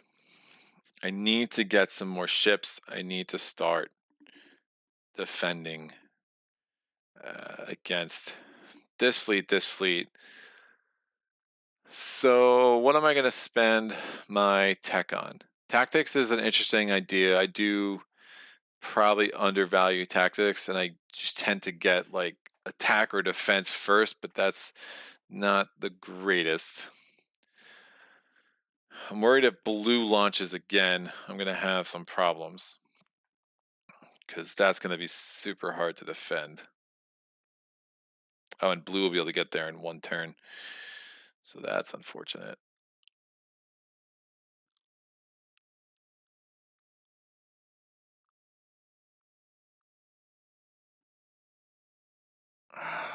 What's blue going to launch on?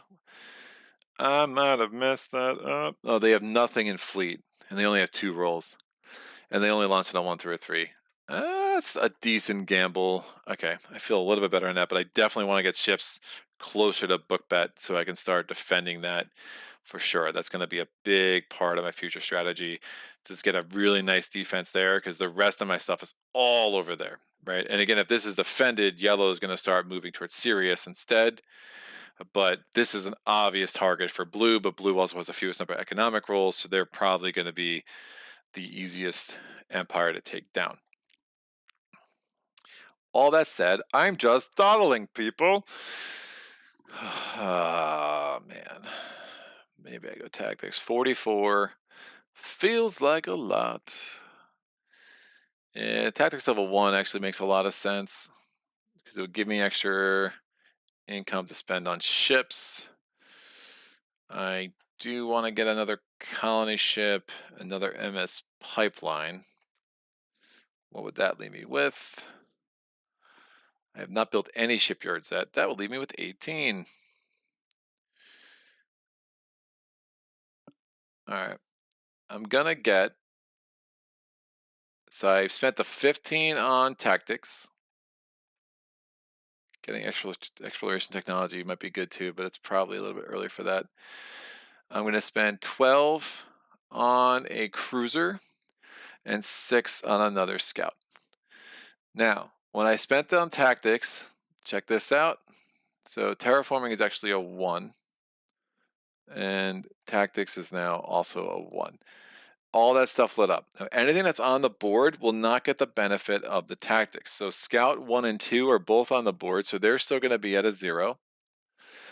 And my destroyer was killed. But yeah, so that's the only thing I had on the board going into this round. So that's fine. Everything else is now going to have a tactical advantage of a 1, including Scout 3, which I'm about to put on the board now. There's an alternate rule in this game that's very popular where it just says auto upgrading.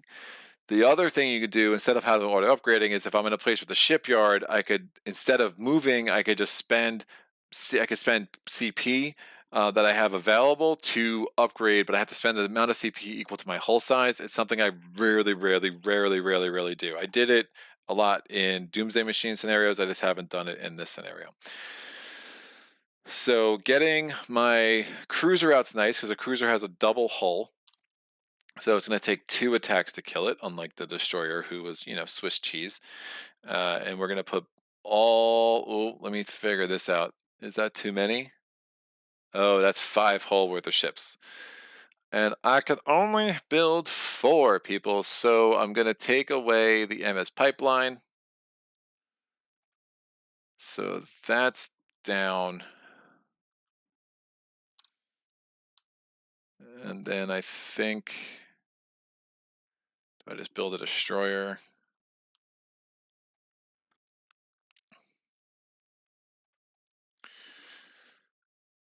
and I'll build a scout again. So since the cruiser has a double hull, I can only build. I have to count that. That takes up 2 of my shipyards and my home planet. So the cruiser, I'll take a scout. I'll save 3 CP. That's going to cost me 3 extra in maintenance next turn because I added 3 hull worth of ships, and I will get a colony because I'm going to try to start building up Hoth pretty quick. And I also have Echo. I also have Kronos. Oh yeah, that's nice. Nice situation. All right, that is the end of my economic phase. Let me do any growth. Pleiades is going to grow, even though it is blockaded. So it's going to make it harder for the destroyer to kill it. And I will put a colony over here on Bukbat.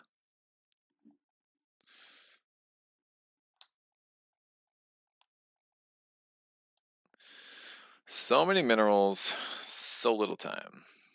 Woof. All right. We are now going to the alien empires. They're going to do their economic phase. So we're on round 5. I think, yep, economic phase 5. So we're going to go to the red. They're going to have 3 economic rolls. What are they doing? They're going to launch again on me. So 2, 5, 8. We go to the columns. 2 and 5 adds another 10 to their fleet. So that's 14. The 8 puts 10 in their tech from 5. Are they going to launch? They're going to launch on a 1, 2, or a 3. They rolled a 10, so they are not launching. Yellow. Yellow's rolling 3 dice. They rolled a 10 again, a 3, 5, and a 10. So that's going to put 25 in their fleet. And the 10 is going to go another 10 in their defense. Are they launching? They launch on a 1, 2, or a 3. They rolled a 6. Don't launch on me, blue. That'd be really bad. I'd be very sad. So 2 dice. They rolled a 4 and oh, that's crazy too. Because if they launch, they're literally going to launch like 1 stupid scout. So the 4 is going to give them 6 in their fleet because they had a remainder of 1. And 8 goes in their tech, so they have 10 there. They're going to launch on a 1, 2, or 3. They rolled a 6. Excellent. Nothing launches. That makes me feel a wee bit better.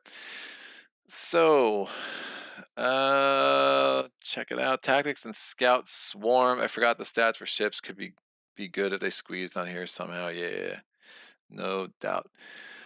All right. Let's get to both cameras. I'm not gonna forget. I'm not gonna leave you guys in the cold again. I know it must have been scary. I feel very sad for you all.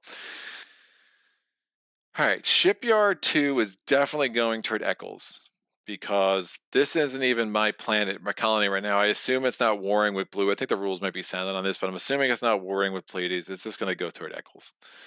That's what it can reach in the fewest number of economic phases. So I don't see how that would be different.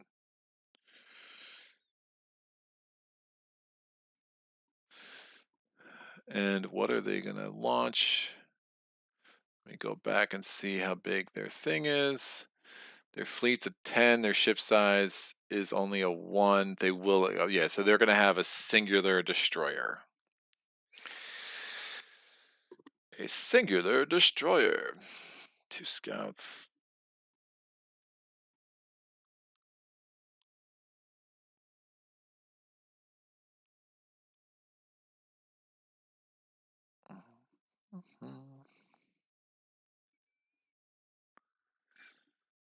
All right.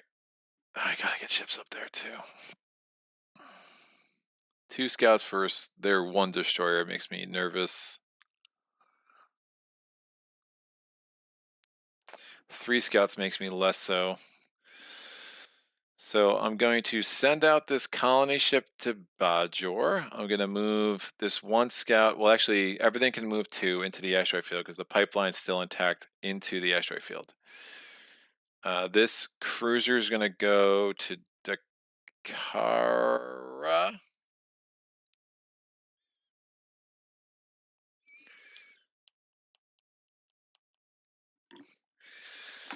Says, yeah, well, the rules are silent, use common sense. There's no rules for the aliens attacking each other, so I would assume it wouldn't go to Pleiades.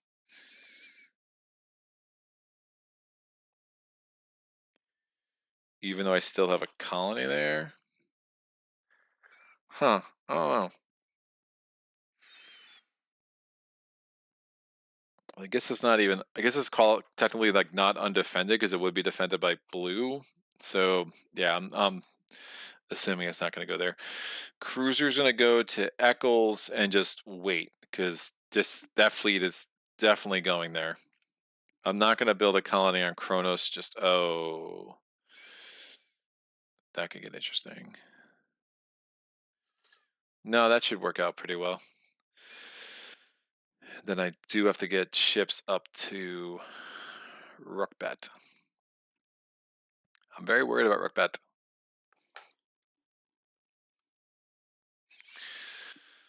All right.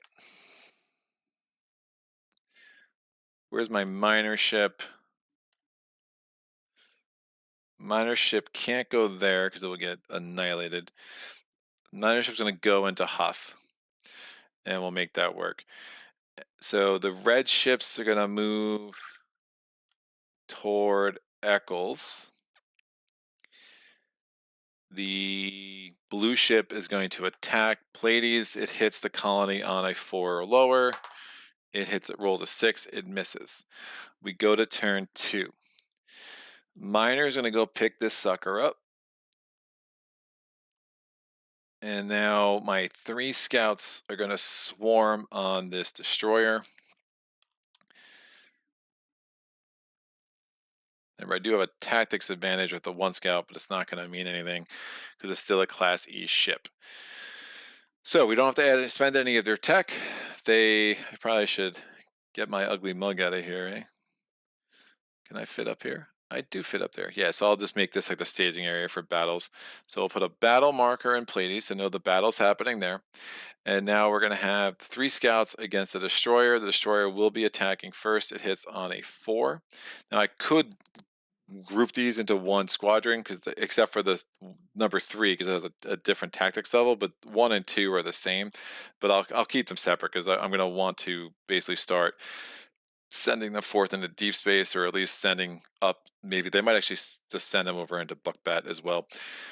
So we have the 3 scouts against the destroyer. We have no attack technologies, no defense technologies, so none of that matters. We are rolling for the destroyer first. And this is my second move, so that's still right. So the destroyer is going to hit my scouts on a 4 or lower. It rolls a 10. All 3 of my scouts are rolling. They're going to hit on a 3 or lower. Oh, and never mind, I have more ships than them, so I also get the large fleet advantage. So I actually hit on a 4 or lower, so that 1-4 was enough to make the difference. Was I remembering the large fleet advantage before? I don't think I had. I don't think it would have mattered. So I think I just rolled that bad. But again, I did have a 2-to-1 advantage the first time I faced that dude. So if I make a mistake on a +1 or -1, I'm not going to go back. You just can't do it in this game. It happens. But it should have had a +1 advantage last time against a singular destroyer. So that was no, because I guess it was against. Oh, I didn't even fight this dude. Right, I ran away. I would have had the advantage against the red fleet, which left me down to 1 scout, which killed my destroyer. If I was off by 1 when I rolled, because I had priority with my destroyer, I would have been able to kill the destroyer before it killed me. But yeah, like it's impossible to get all of the +1 -1s correct over a course of a game. So you just kind of roll with it. It's part of the game for sure, and that's that. So we have liberated Pleiades, which makes me happy. Did not lose a single scout in the process, which also makes me happy, and that should be good. So we go to movement turn 2. The red fleet is still going to move toward Eccles because this is more than just a singular revealed scout. This is a defended colony. They're going to move toward Eccles. Oh, actually, well, yeah, there's 18 CP worth of ships there.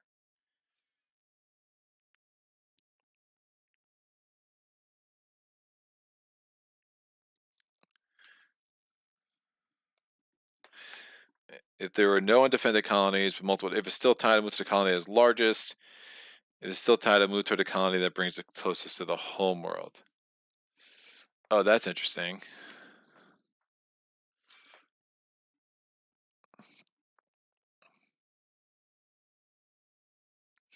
Since I took over that thing, it's going to now go toward the largest colony. All right. So if there are multiple defended colonies, which there are, that it can reach in the same number of economic phases, then it will move toward the colony that it can reach in the fewest number of roofs. If still tied, it will move toward the colony that is largest. If still tied, okay, so this is the largest colony it can reach. So it actually will now make an about face and go over here toward um, Pleiades. I don't like that.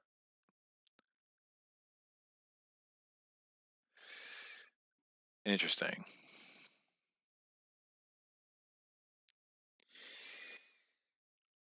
Well, it is the largest colony, so that's where it's going. So it changed its target from the beginning of the round, but that's just what it does. We'll have it come here.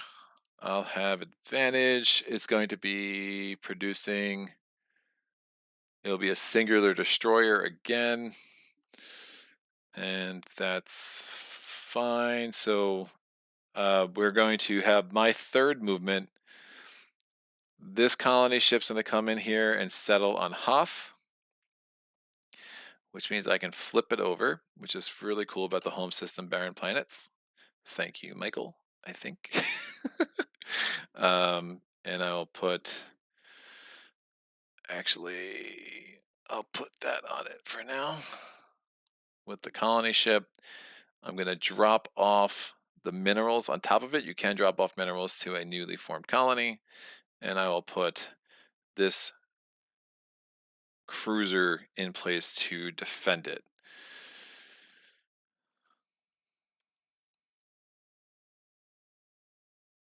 And Rookbed is super undefended.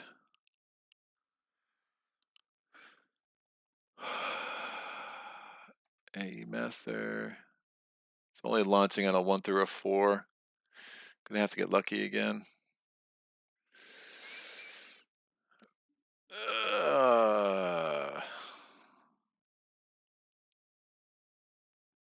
Yeah, if I had really reasoned that through, I should have had my crew, but I guess it was making that defended to kind of force the fleet back up toward Pleiades, which I definitely prefer. So all that's fine. I'm going to move this MS pipeline back in here. Oh, this colony ship now actually can't get to a colony. Oh, I should have grown. Yeah, that's where I got messed up. I did not advance that.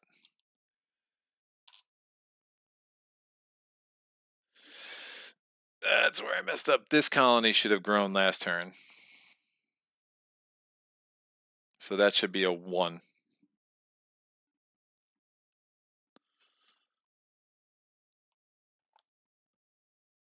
4. Yeah, I never grew colonies because I had the 1 that was covered.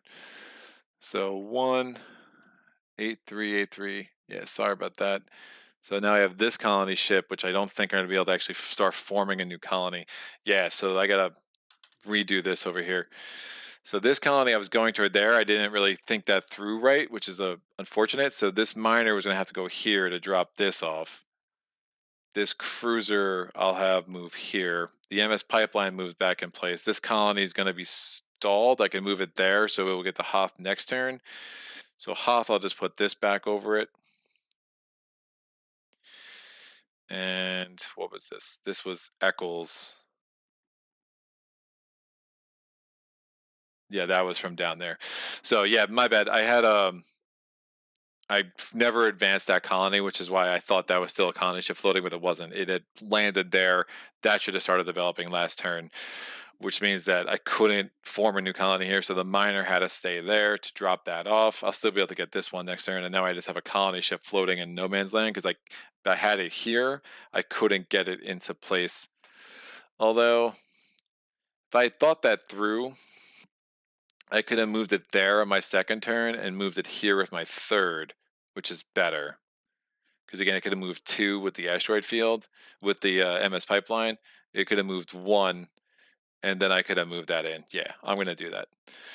I'm going to do that. It's not that much revisionist history. I just needed to remember that, oh, once I clean this out, just remembering the AI movement, remembering that, hey, no, they're actually going to go toward Pleiades now. They're not going to go toward Eccles, and make sure I get another planet moving in the right direction, I think is important. All right. So sorry about that chaos, but I think we got it right in the end. And now we're going to finish this off with turn 3. The fleet's going to be like, well, largest fleet that's not defended. The largest defended fleet is going to be this one. And so they're going to take on the 3 scouts in Pleiades to see if they can relive their glory. A miss plus or minus 1 could just be attributed to a better or worse roll afterwards. It's not game breaking. Yeah, I definitely feel that.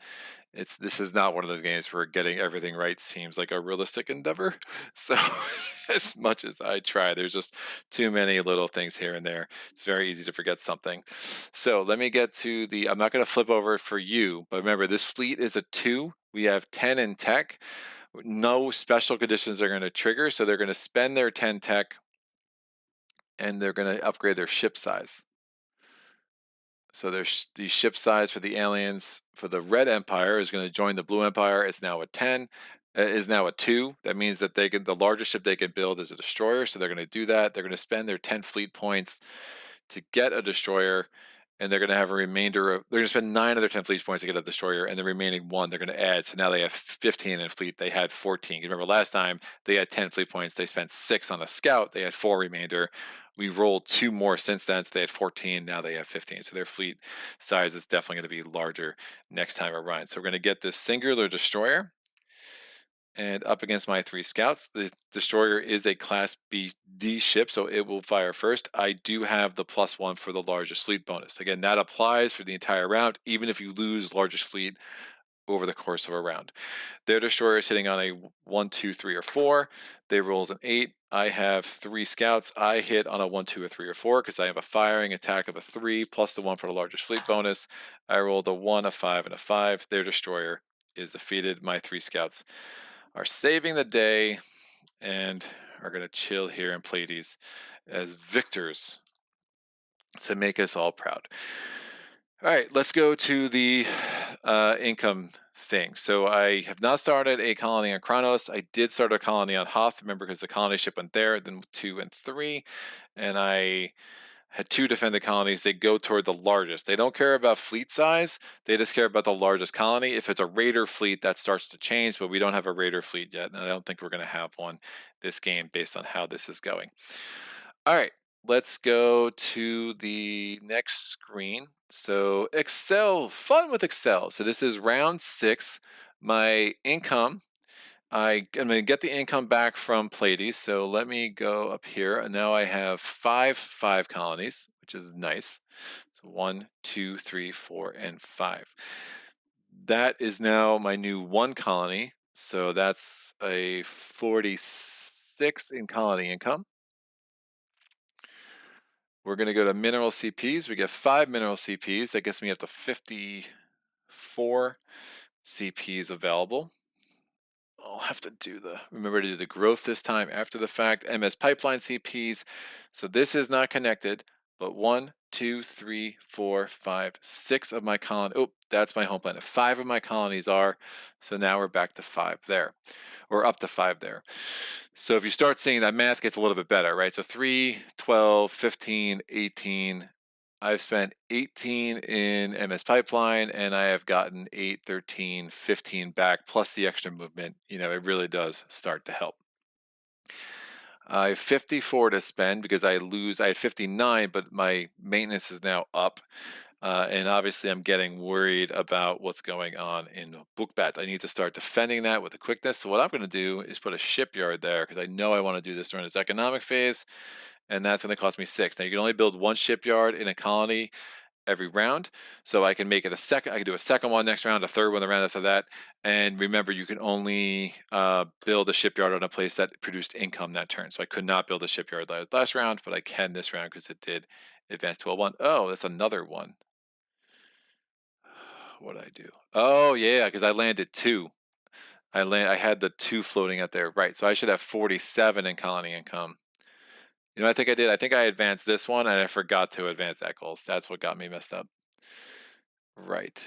Yeah, and I've built a colony ship pretty much every round. 2, 3, 4, 5. I built 5. I started with 3.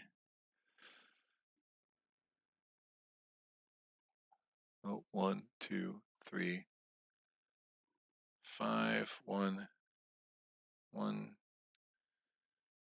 1, 2, 3, 4, 5, 6. Yeah, that's right. And that's a new colony. So I have 1 new colony and 7 colonies that are giving me income. So yeah, lots of good things there. I'm gonna get another colony ship for sure. I want to get an MS pipeline for sure and keep that just growing slowly, just to do 3 around. It will really start to help. All right, I need to get some ships over to Bookbat. I think it makes some sense.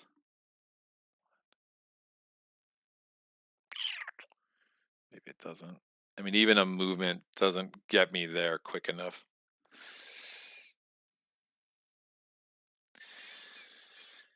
Even a movement doesn't get me there quick enough, but I do need to start getting some ships in place. Oh,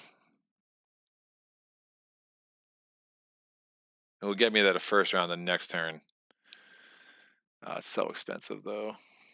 I don't usually spend on movement. Probably Bookbat's so out there. It's going to be hard. It's really not efficient to get MS pipelines all the way out there. But it's going to be such a huge part of what I'm doing. So I'm going to spend on the movement. Not getting exploration. So that gives me movement 2. That means on the 3rd turn of each round, I can move 2 spaces instead of 1. None of my 3 scouts that are on the board are going to have that. My cruiser that's on the board is not going to have that.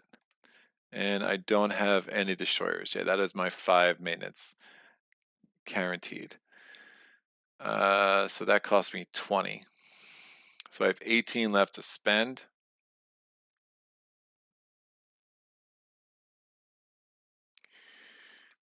I think I get a cruiser and a scout and just start booking them up there.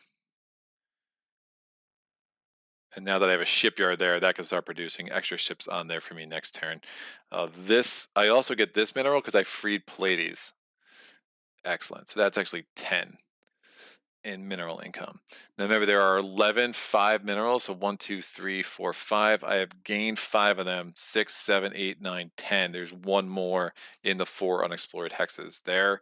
But I have these 3 tenors just sitting there, which is going to be super great. So if I can keep a stronghold here, I can get a miner ship and start gathering these suckers up.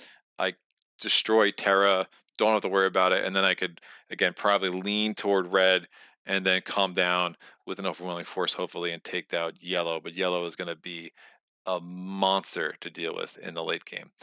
I had no maintenance losses. So with 23 left, I'm going to get another, well, colony ship. Ooh, maybe I'm not. Again, I'm hull size limited again. All right, no MS pipeline. Colony ship, cruiser, scout, same 3. So no MS pipeline. So you built 1 shipyard, colony ship, cruiser's going to be 12, scout's going to be 6. That adds 3 to my maintenance.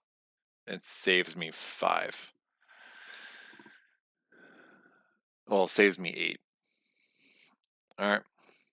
Again, this is where getting more shipyards out is important because I'm just very, very hull limited. I wonder, maybe I put a shipyard out in Pleiades too. Or even on, well, I can't put a shipyard on Hoth yet. I'll build another shipyard. Let me start getting my 2 outposts. So I'm going to put another shipyard here. I think that will help. I think that will help. So this is my 4 hull worth of new ships that I could put on my home planet. And that added, again, just a 3 to my maintenance. So my maintenance costs next round are going to be an 8. My colonies, however, are going to progress. I'll remember to do that this time. So this one becomes a 3, and this one becomes a 3. This new one over here becomes a 1. Out and out. All right. Yeah, if 9, 10 colonies, woof. It's going to be pretty nuts. We still have one more colony in here. So we have a 5 mineral and one more colony there. And yeah, we still done a lot with only one miner ship. So it's not bad. We're going to go to the Alien Empire. Is going to do their scenarios. Shipyard tech, go from 1 to 1.5 hull, more efficient your homework for spying. Going to do shipyard. Yeah, at some point that's a play. I think I'm going to get 2 shipyards here and here. I wanted to get the movement to make sure I get up the book back quicker. But I'm going to probably get 2 shipyards here and here and then get the shipyard upgrade, because then, yeah, that will make my homeworld be able to do 6 hull worth of ships, which is super strong for sure. So I do like that idea. Just don't think I just liked what I did a little bit more, because again, I'm really worried about getting ships up to Buckbat ASAP. Buckbat's just fun to say. I want a child and name it Buckbat. Why not? All right, we're in what are we in? These are the questions. We are in round 6. So round 6, we have 4 economic rolls for you. We're at 6 economic rolls for yellow. Woof. 4 economic rolls for red. What do we say? 2, 4, 8, and 9. The 2 and the 4 is going to mean another 10 in ship size, so up to 25 in ship size. The 8 and 9 puts a 10 in tech. Oops, I'm doing it again. You're clicking on the wrong screen, Greg, and that's not an effective way to do this. And we're going to have another 10 in tech. Oop, that's 104. That's not what I want. 10, that's more like it. We're going to launch on a 1, 2, 3, or a 4. I rolled a 3. We are launching. So what's going to happen? This is going to zero out. We're going to get our 3rd red fleet. And we have fleet number 1 with a fleet size of a 25. Still don't have 20 in tech, so they can't increase their movement. They're not even going to try. And I'm going to put shipyard 1 back in play on Altair. Woof. 6 economic rolls, 4 yellow. I'm going to do this 3 and 3 to keep it nice and orderly. We get a 116. Oh, please. Oh my gosh, more economic rolls. Wow. All right. Well, that's a thing I've never seen happen before. So they have 8 economic rolls. They're going to be an absolute monster. All right, 116. I still have 3 more to go, kids.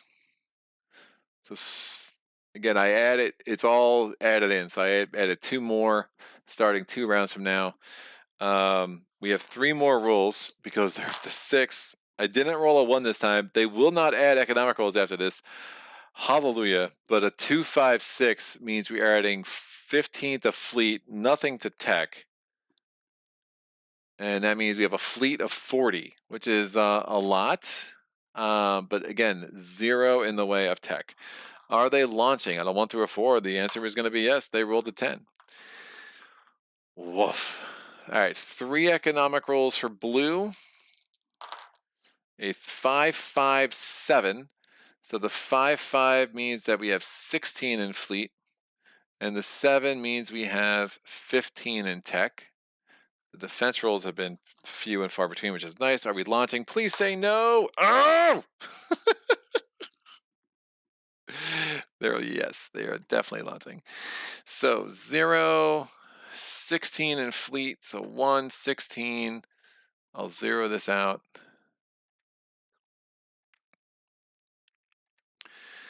And yeah, they're launching. So shipyard 1. So I got some problems up in Bookbat. I need to go defend it with a quickness. And that shipyard is probably going to be Toast Maghost. Woof.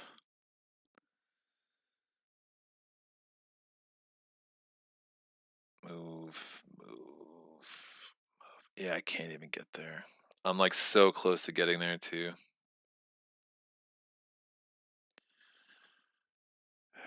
I mean, even if I forgo movement and do upgrades to these scouts, I'm still not there.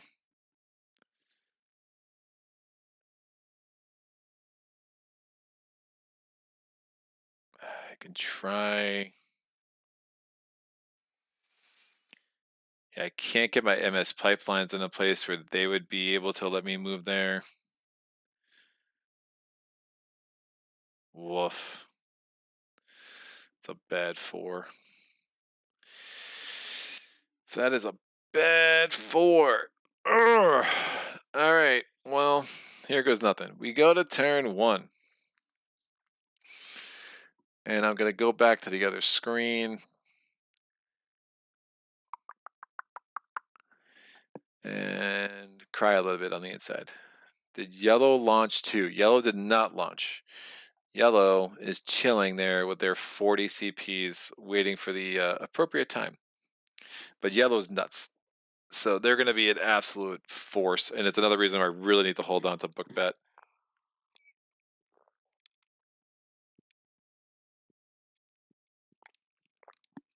But losing the shipyard there is definitely a setback. For sure. Because there's no way I keep it. This is not going to work. So move 1. Woof.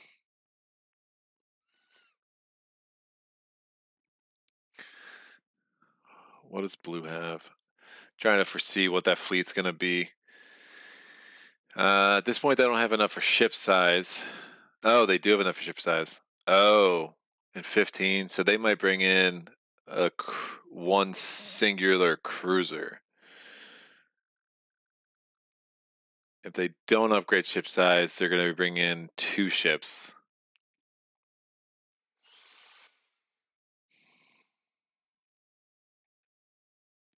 One cruiser is not awful. I mean, even if it does damage, Bookbat won't get defeated.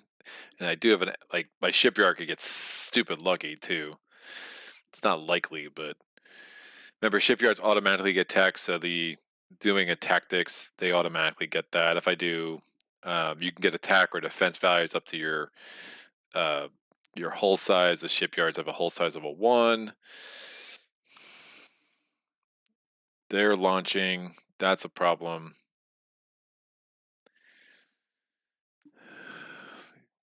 Red has a fleet of a 25. Very little tech. We're not going to probably see them this turn, though, so that could change.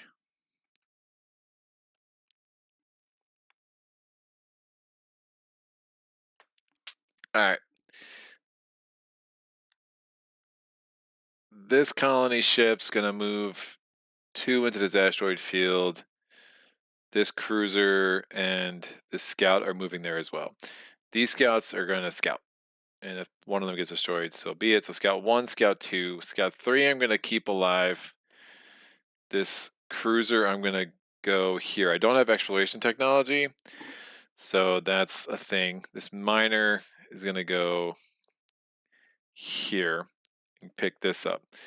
My undefended planet that the fleet's going to go toward, they can get to Pleiades in the fewest number of moves, so they will move toward there. But if I can open one of this, I can kind of attack it on the way, which is the goal of kind of using those scouts. So I resolve any combats. There are no combats. I'm going to get 2 deep space markers. So we'll do scout 1 and then scout 2, scout 1. Oh, yeah. I didn't even think about a base. I didn't even think about a base. Yeah, bases don't usually factor in. Oh, could I have built? I could have built the base. But I can't build the base if it's blockaded, right? Yeah, that would have been smart. What else would I build? I still kind of wanted more ships out. I just gambled that it wouldn't launch. But a base is nice. Yeah, it's not. I don't think it's gonna get blown up. I mean, worst case, I'll be able to kill whatever spawns there early next round. And if only one ship spawns, it can't get blown up. But it's definitely gonna be blockaded, and the shipyard's gonna go away, which is unfortunate. A Doomsday Machine. That's Doomsday Machine is very upset that I am Leaving them out of this playthrough. Clearly. Scout 1. Hey, it's another. Man, I'm crushing these tenors. Wow. That's a lot of 10 minerals.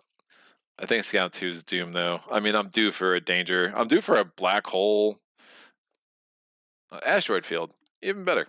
All right, we're going to put the asteroid field in place. This comes out. We'll go there. This is going to come here. Nice. So now we have some nice open area around us to kind of buffer us from Pleiades. So AI ships will, again, they ignore movement restrictions from asteroids and nebula, but again, combat restrictions apply. You're supposed to play the aliens intelligently, so if an asteroid field is more advantageous for them than you, then they will go there to try to force combat there. I don't have any attack technology, and I'm the only one with tactics technology, so, yeah, I think asteroids would not be advantageous to them. I'd have to kind of think through that on all levels, though, to say that definitively, but I'm pretty sure that's right. So that is my first turn. The fleet is going to come here.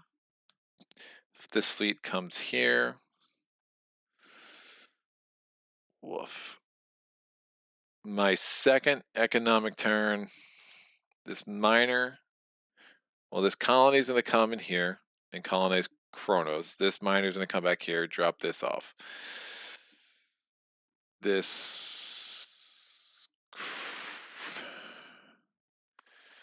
I can try to force the shipyard into this place. So the cruiser's going to come here. Scout's going to go here. I still have another scout out there too.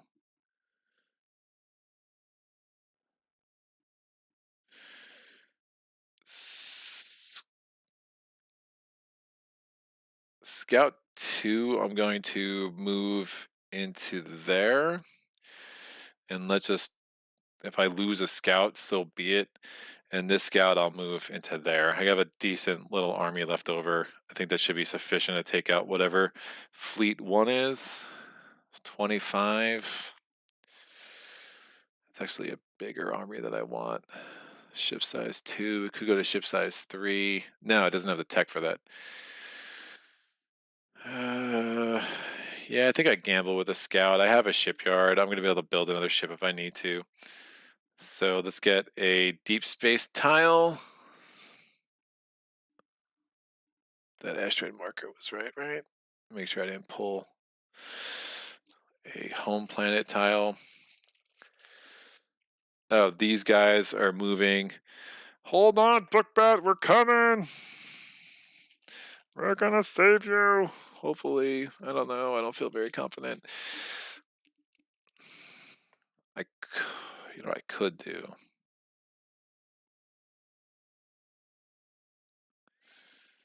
If I start moving the pipelines around, I forgo a little bit of income.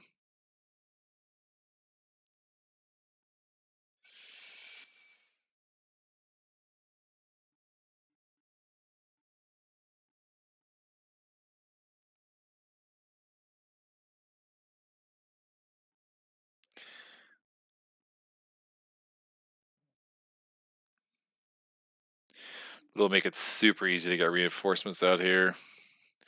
Nah, I think a base is smarter. I think Michael's right about that. All right, so let's see what this is. Don't be danger. Oh, it's a shipwreck. I like that. I like that a lot. So we have a shipwreck here. So the shipwreck, if we can get this back, again, our miner ship can pick it up. If it brings it back to a colony, we get a free tech upgrade. So my scouts are on a roll, people. Don't count out the scouts. They're hugely helpful sometimes. So this fleet for red's gonna move. This fleet for blue's gonna move. Turn 3, remember I have movement technology 2, so I can move 2 on my third move. So I'm super close. Unfortunately, can't quite get there. So that is undefended. Red's going to... Oh, they already moved red. So turn 3, I'm going to put my scout back here, back with its little fellow scouters. This fleet's going to move here. Again, it's moving toward Pleiades, which is undefended. This miner is going to move into Pleiades. Those ships already moved. Colony ship already landed. All right, we're good. And I moved this too prematurely. So now the red moves there. Again, this is turn 3, and blue moves into Buckbat. So we're going to have a battle in Buckbat. The only ship I have there is this one singular shipyard. So we're going to have to reveal their ships. Again, they have a fleet of 16. I'll pull this up because I can. So how are we going to spend their tech? First thing I'm going to spend their tech on, because there's no special conditions. I haven't shown raiders in battle. I haven't shown fighters in battle. They're going to see if they upgrade their ship size. Their current ship size is a 2, as you can see on the side chart there, and their tech levels. If I roll a 1 through a 7, they're going to spend their all 15 of their tech to get to a ship size of a 3. I rolled a 5, so that is going to be what they do. So we're going to go up here. We're going to make their ship size a 3 now, and they're going to spend all of their tech. So this goes down to 0. Booyah. And now they have a ship size of a 3. So how's that going to affect their fleet? Well, they're just going to build a singular cruiser, because they're going to build the largest ship they can based on their ship size. And that's going to leave them 4 CP, which is not enough to build anything else. So the 4 CP for fleet, they're going to dump into here, and we'll come back here to both cameras. This fleet marker will go away, and now we have our cruiser with a tactics, a ship class of a C against my shipyard of a class of a C. They're attacking with a 4. My shipyards are attacking with a 3. There is no fleet size differential, so it is what it is. So I hit on a 3. There's a natural defense for the cruiser of a 1. So my shipyard only hits on a 2. I rolled a 3. Oof. Their cruiser attacks my shipyard. They hit on a 4. I have no defense. They rolled a 4. So my shipyard is out, very unfortunately. And now, after the battle, their cruiser's going to take a pot shot at my colony. So they're attacking with a 4. A 4, they will reduce my colony from a 3 down to a 1. They rolled a 4 again, because they roll exactly what they need every time. So my colony is now injured. Bookback goes from a 3 to a 1 and is now blockaded. So that was turn 3. That is the end of the round. We're going to come over here to this screen. So I did not change my colony breakdown on my production master here. So I should have had 2 3s and a 1, but remember, 1 2 3 4 5. Yeah, that's right. 2 3s and a 1, but remember, one of my 3s is now blockaded, so I only have 1 3 and a 1 that I have access to. So those 7 non-blockaded colonies gives me a total of 49 colony income, which is still more than I had last turn. I'm going to get an additional 5 from the mineral CPs dropped off by the miner onto Kronos, which is a new colony for me. And my MS pipeline CPs is 1, 2, 3, 4, 5, and yeah, just the 5. Asteroids don't count, Greg. All right, so that's fine. So 61 income minus 8 because of my 8 maintenance. Again, the shipyards don't have any maintenance. I didn't lose any other ships. So 8 maintenance is what I'm working with.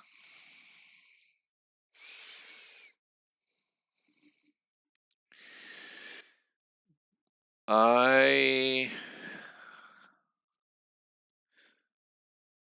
think I got a second shipyard in Pleiades. You only build 1 a turn. I like that idea of getting more there now. I definitely don't need any more colony ships. I think I do start developing my MS pipeline. So I'll just get 1 of those. Can really pay dividends later. So 44 left. I'm going to do a ship size upgrade. Do I start doing attack and defense upgrades? Attack and defense upgrades can go a long way, and I'm super, especially if I have that possible shipwreck out there. I also think I need to get another miner. Finally. That's what I'm going to do. I'm going to get my other miner out, and I'm going to build it where I have the shipyard on Pleiades. Remember, I added the second shipyard, but the first shipyard I can still use that hull limitation. So I'm just going to get my second miner out. I have too many minerals hanging out here to not start cleaning up on those, and that way I can have this miner go get the shipwreck, get the 10 minerals there, and that will make me happy. Remember, miners will only pick up one token at a time, so it's really slow moving. With the 39 left, I think I get another cruiser and another scout, man. Let me get exploration technology. I think that's the right move. So exploration technology, it will be better to get me closer to red, less expensively, or in a more inexpensive way. I don't know, whatever proper English is. I have 24 left. I'm going to get 2 scouts. Yeah, I'll get 2 scouts, so 12 and 12. Oh no, I'm running at the ship size limitations.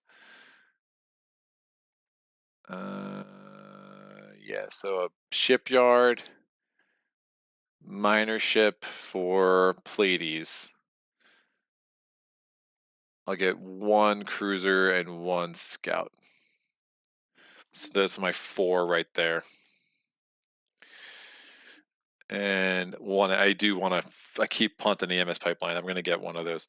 So MS pipeline, no colony ships, a cruiser, a scout. They're going to go on my home planet. I added a miner to Pleiades, and we're going to have to clean up Buckbat, and then hopefully I can establish a base. I do like that idea a lot from Michael. All right. I remember the strong but cheap. Yeah, Michael's right about the bases. Sagitt breaking aliens are intelligent. Michael, ooh, finally space coming back at you. Sagitt, I always tell you the scouts are not as bad as you think. Michael, it's really clever how the AI player works in this game, and that spreadsheet really helps make it manageable. Unlucky, safer too. All right. Well, I'm going to have I had 0 maintenance decrease, so my maintenance is going up a bit. I only added 3 to maintenance, but 11 around for maintenance is a lot. But again, I have a really strong economic engine. The question is whether I can get on top of this game quick enough, because the alien empires are not going to make that easy, especially the yellows with their 17 economic rolls a turn. All right. Well, no more economic rolls added. So we effectively only added 6 across the 3 empires. They just happen to be really heavy with yellow, which is super scary. Making 4 economic rolls with red. So here we go. 4 rolls. 9993. 999 makes 25. I could say 9 a little bit, more obnoxiously if you want me to. The 3 is going to go here. So that is not enough to launch a fleet. So no fleet will be launching with red. Yeah, that's right. Cool. We're rolling 6 dice for yellow. I'm going to roll 3 and 3 like I did last time, because that went well. So round 7, a 3, 5, 7. The 3 and 5 make their fleet up to a 50. The 7 makes their tech up to a 10. They're rolling 3 more dice. A 0, 4, 7. We're going to add 10 into defense. Remember, you double the amount you go into defense as compared to the other 2 things. The 4 and the 7, we're going to have 55 for their fleet, which is bananas. Their tech is a lowly 15. Is this monstrosity of 55 launching? It is indeed. All right. 55 was the limit, clearly. This goes down to a 0. And they don't even have enough tech to get movement technology 2. So we're not going to roll for that. I'm going to put Shipyard 1 in place on their home planet of Vassar. So 1, 2, 3, 4, 5. These 2 planets are their targets. They'll probably be heading towards Sirius, so I need to get serious about, defending Sirius. Dead serious. Whew. Don't forget it. You need to hoover up all those tenors, man. Yes. Yes. I know. I finally got my second minor out. Yeah, I definitely have messed up that strategy somewhere along the lines I was playing poorly. But this is what I do. Watch all the playthroughs and see Greg play poorly. We have 3 dice for blue. Booyah. A 2, a 5, and a 9. So 14 in fleet. Is it going to launch another fleet? 5 in tech. And they're going to launch on a 1 through a 4. 6. No more for blue. All right, let's get back to both cameras and make some magic happen, hopefully. I am going to turn 1. Did I advance my things? I did not. Why do I not want to advance? This actually goes back to a 3, even though it's blockaded, which is better. I lost my shipyard there. Can I remind you? That makes me sad. Oh, this will go here. All right. I'm going to definitely start a battle with this cruiser. I should be okay, but it's not guaranteed. I could definitely get unlucky there. I'll put the battle marker there. I'm also going to start a battle here with this. I'm going to start a battle here and just take out this red fleet. So double battles. I'll deal with that after the blue battle first. The minor ships, minor 1 and minor 2 are both going to come here. Nope, that's inefficient. Minor 2 is going to come here and gobble up a tenor and bring it over. Woof. And I did not put any new colony ships in play. I have these ships over here. They're going to try to get themselves relevant. Oh, I should go back here. What was the tech I bought? I don't think. What did I buy? Exploration technology? Yeah. So my exploration technology is 1. Remember, my 2 cruisers that were already purchased will not have it, though. So there's 0 and a 0. And everything else is right, though.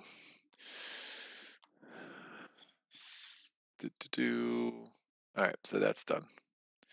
Both cameras. These will go here and here. I'm going to move these suckers.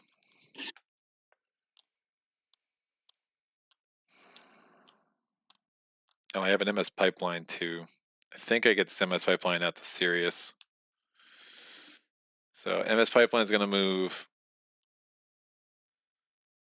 These guys are going to move.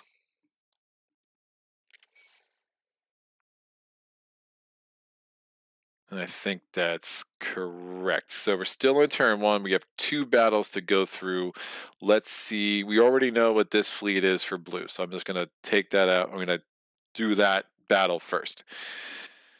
Again, there are no attack or defense technologies on either side, so that makes it easy. I do have 2 more ships, so I have 2 ships to his 1, so I have the large fleet bonus. I'm attacking on a 4. It becomes a 5. Natural defense of a 1. I hit on a 4 against their dude. I rolled an 8, which is twice as much as I needed to roll. So, not effective. He's going to try to make me lose the large fleet bonus. It seems pretty obvious for him. He's attacking on a 4.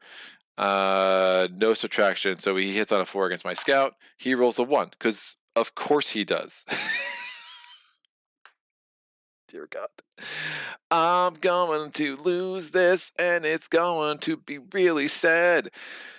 So now we go to round 2. I lose a large fleet bonus, and so I don't have anything. So now I hit on a 3 against him. He hits on a 3 against me. Who can roll a 3 first?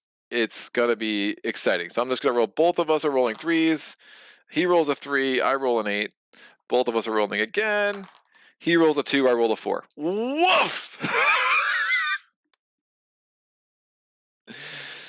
Wow. He hit 3 times in a row, and yeah, this is why Greg should never play dice games, because it doesn't go well. He's just gonna chill there until he kills all my hopes and dreams at book bet, and then he'll move on. But I think I give up on book bet, and yeah, definitely should have built a base there. That was my mistake. Thank you, Michael. So bad. It is so bad. Man, you're bad at rolling. Yes. If you're new to my channel, this is a ongoing theme. My maintenance decrease is a 3, so there's that. Woof. It does mean serious gets more serious. If I get another, if I really build up Pleiades move, if I get double move, if I get another move technology, I can get to Terra in 1 round from Pleiades. So it's not utterly hopeless. Book bat would have been a lot better because I could have just gobbled up all those minerals so much easier. Because miners are not, you can't increase their move technology. They're just awful. Awfully slow is what I meant. All right, so scout, scout, scout. I'm going to reveal this fleet. I have 1 cruiser and 3 scouts. And woof. still. I'm very good at rolling for the AI. Excellent. You should replace dice by, I don't know, mousetraps. It would be less painful. It's so incredible how bad at rolling I am. I don't I mean, I was rolling. What? I mean, yeah, he killed it. It was like 1, 3, 4. It was like, woof. That's all he needed, man. Just demolished me.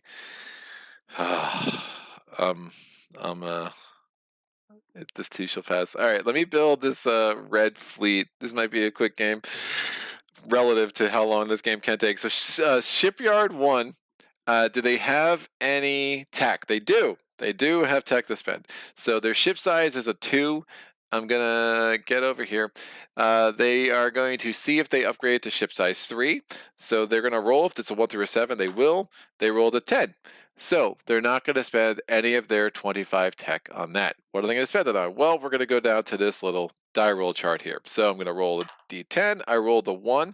They're going to purchase a tech technology 1, and that's going to cost them 20. So now they have 5 tech left, which they're not going to have enough to buy anything else. But all their ships now have attack technology plus 1. Their ship size is a 2. They're going to buy the largest ship they can to start. So they're going to get a destroyer. That costs them 9. So that leaves them with 16 left. How are they going to spend that? Well, we're going to roll a D10 again. I rolled a 4. They're going to build a balanced fleet. They're going to build basically as many ships as they can that take advantage of their maximum technology. Their technology is only a 1.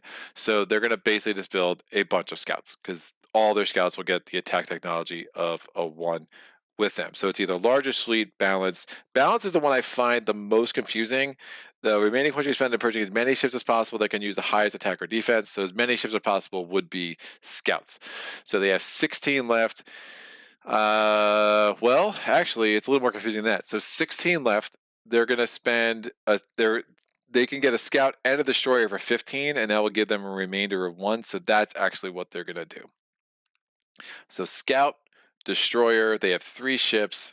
So they have 2 destroyers, 1 scout. I have, well, the destroyers are going to fire before my scouts, but I have the tactics advantage after that. So that is our order. It is 4 ships to 3, which means I'll lose in 6 rounds instead of 1, which is going to be really nice. The remainder of 1 is going to go into their fleet pool, and we'll just put a 6 right there. All right, let's get back to the double cameras, and we'll have this battle. So we're going to go in combat order. My cruiser is going to attack one of the destroyers, most obviously. So I'm attacking with a 4. There's no defense. I hit on a 1, 2, 3, or 4. I rolled a 4, and angels rejoice. Well, I think that's what that is in my head. I'm not sure. Their destroyer, they want to make sure I don't have largest ship size, fleet the fleet size bonus next turn, so they're going to attack one of my scouts. They're attacking with a 4. It's +1 because they have attack technology 1, so they're attacking with a 5. I have no defense, so they're hitting on a 5 or better against one of my scouts. They rolled a 9. What? My 3 scouts are going to try to kill their 1 scout. So my first scout's attacking. Now I have the double fleet, but I don't get the bonus. That's evaluated at the beginning of the round, not in the middle of it. So I'm attacking with a 3. I hit on a 1, 2, or 3. I rolled a 4. My second scout, 1, 2, or 3. I rolled an 8. My third scout, 1, 2, or 3. I rolled a 6.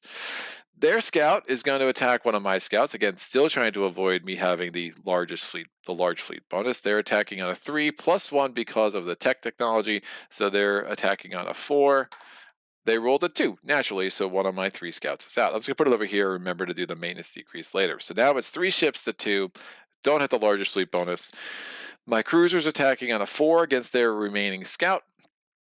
I hit on a 4 or lower. I rolled a 1. Their scout is out, so they're down to 1 ship. So I don't get the largest fleet bonus for this round. Their destroyer is going to try to take out another one of my scouts. It hits on a 5. It rolls a 10.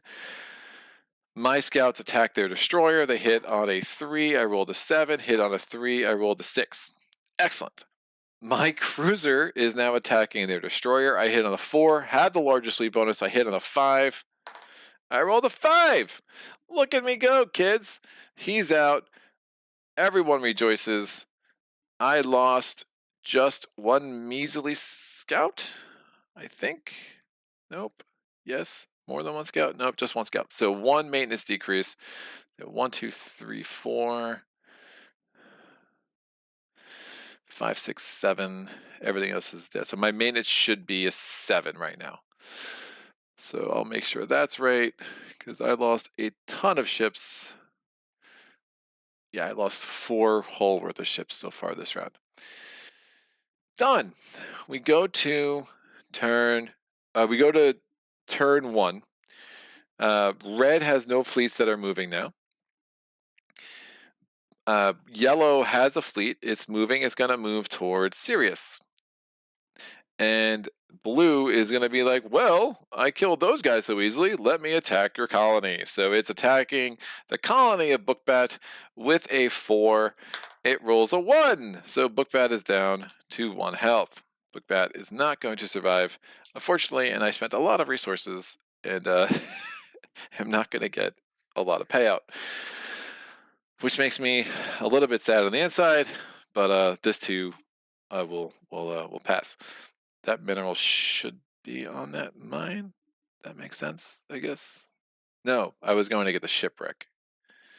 Ah, yeah, I think I got the shipwreck. So inefficient, though. Woof.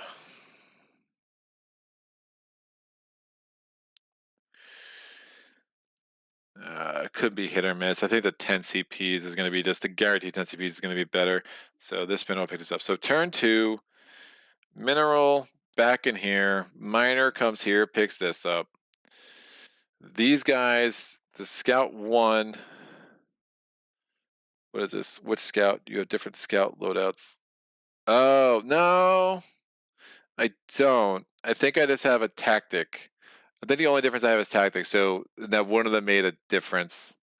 Oh, wait. One of them. I should not have attacked. Should have not have had priority over their scout, which honestly didn't matter because they all missed anyway. Yeah, 2 of them I should not have had. But it would have killed my better. It would have definitely tried to kill my better scout, which it did. So yeah, my scout 1 and scout 2 should not have had the tactics. Scout 3 though can now benefit from movement because it has been defeated. Scout 4, scout 5 is on the board. Yeah, scout 5 is over there. Yeah, that's fine. So this is just scout 1 and scout 2. Yeah, sorry, but that definitely missed the tech. So the only thing I had different was movement. It was just the tactics really, so they wouldn't have had the priority. But again, they all rolled. They all rolled like I rolled anyways. It didn't matter. All right, this is turn 2. These guys are gonna come to just chill. Man, this is gonna be a battle. I am not liking how Sirius is looking, but I'm going to put an MS pipeline on it. That's a huge fleet coming at me from the Yellow Empire. And now I got to figure out how I could build up enough of a force and try to take out Terra. And I think getting that next movement technology level is going to be super important to make that happen. Which is I haven't done any attack technology. I'm just like not where I want to be right now at all.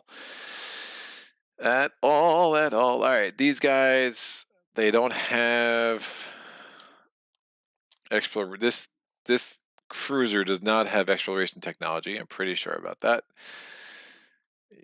Yeah, 1 and 2. Well, 2's dead, so 2 now gains it. But 1 does not have it. And 1 also only has 1 movement.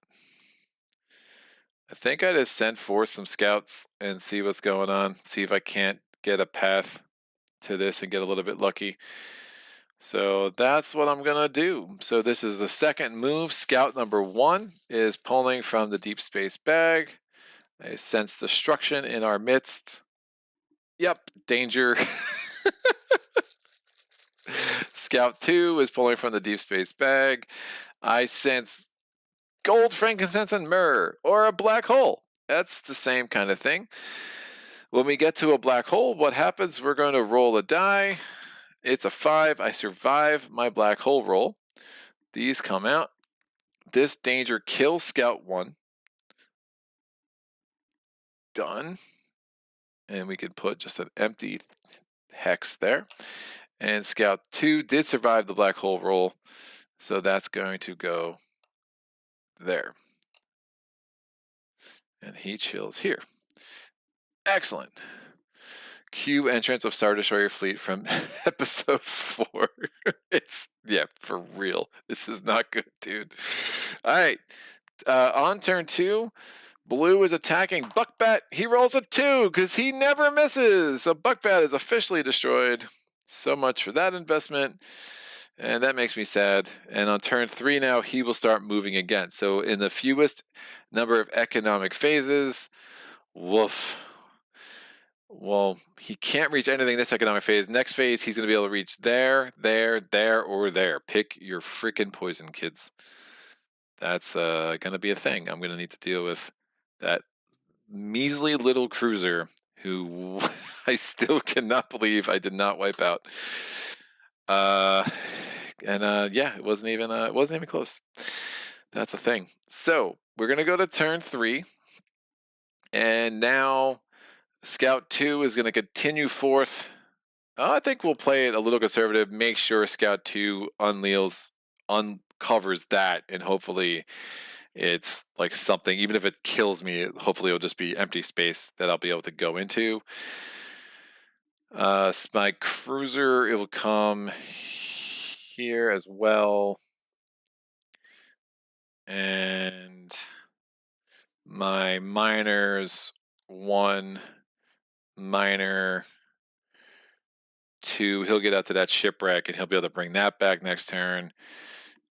My cruiser down here has exploration technology, so I can peek to see what that is and then decide if I want to enter. Oh, this guy should be here. Do I want to enter this space next to Sirius? It's a Lost in Space. Well, I don't want to enter it, but I'm going to send this scout and we'll have fun with that. So nothing else is moving. I'm now lost in space. When you're lost in space in a solo game, what you're going to do is roll a die. 1, 2, 3, 4, 5, and 6. I rolled a 6, so the scout just goes back to Sirius. Lost in space marker comes off the board. We treat that as empty space, and I'm not upset about that. So that is the end of turn 3 for me. This cruiser's going to move there, and then this fleet's going to move there. We go to the economic phase. We're going to go to my production chart. What are my colonies? I have 1, 2, 3, 4, 5, 6 5s. That checks out. I have 1, 3, and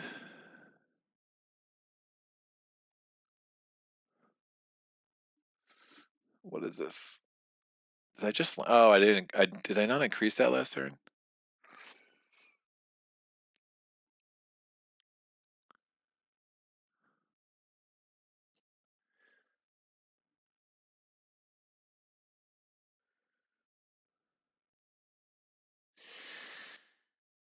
That should have increased last turn.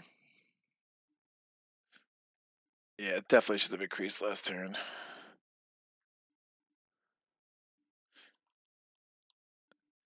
And that was the turn before. Yeah, that was last turn. That was the turn before. So I increased everything except I just forgot to increase.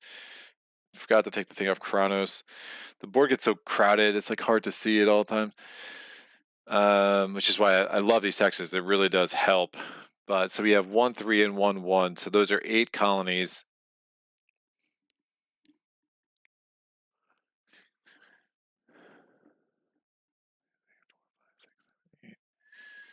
And one of these is a colony. Oh, what did I do? Is that green? Oh, that was silly. That was silly. I shouldn't have had the lost in space. That's not even black. It's not even black. These are still home system tiles. So let me go back to this view.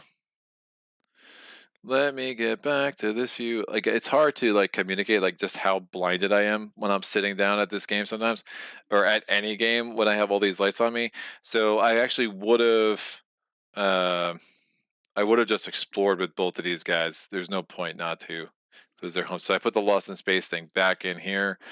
So 1 and 2. I'll go with the cruiser. It's fine. All right. OBS says I get disconnected in case it wasn't coming through, but it seems like it corrected itself. So that's a wonderful thing to know. Cruiser, scout. And yeah, sorry about that. So we still have a planet and we still have a mineral in those next 2 spots. And I still have 2 more home system tiles to go. That's correct.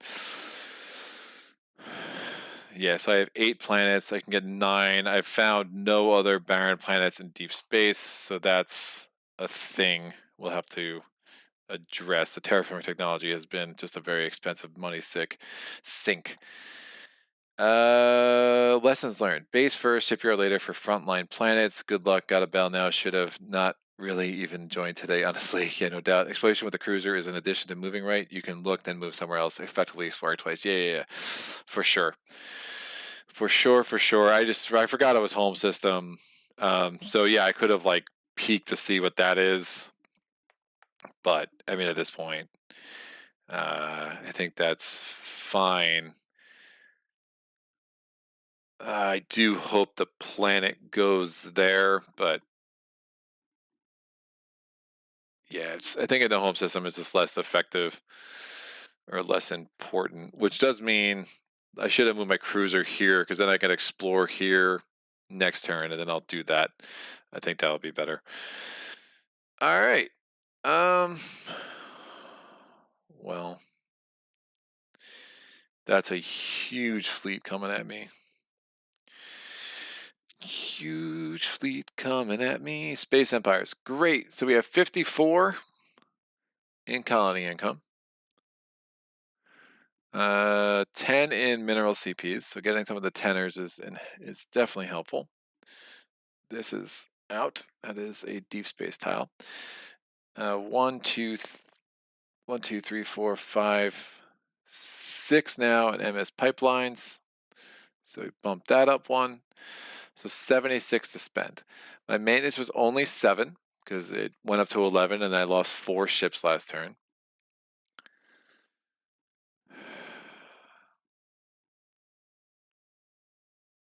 Don't know if it makes sense. I really want to start hammering this dude.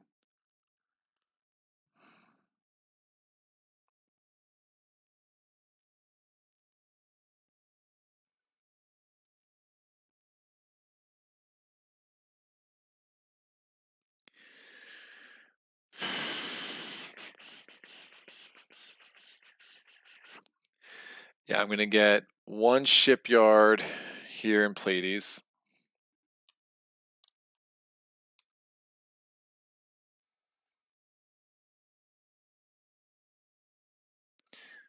So that's up to 3.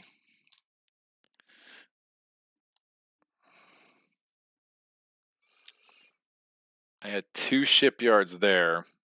So I think I build. I start building a battle cruiser.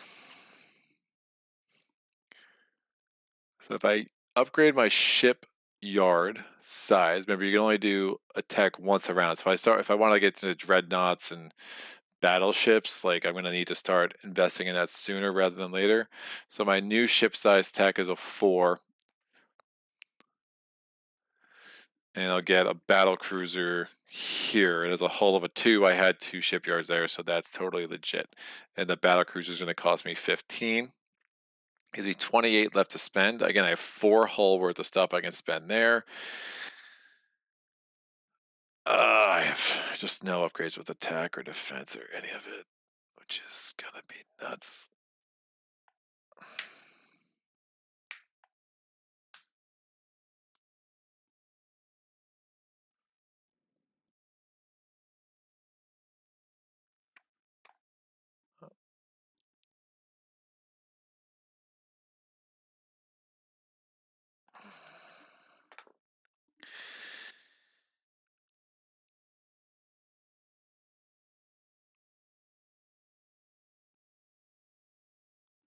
I think I get another colony ship because I know I'm going to find my last colony there or there. And I'm going to get, with my last 20,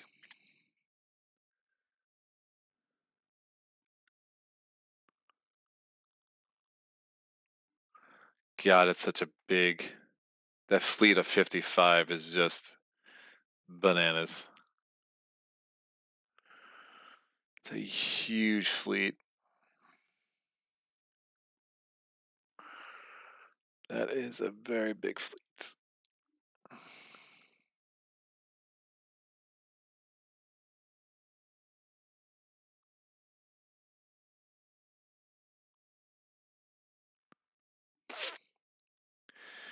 Unless I don't get that. I can not get the shipyard too. That might be premature. A fleet of 55 is way too many fleets. All right. Large ships. 34 left to spend. Get 2 battle cruisers.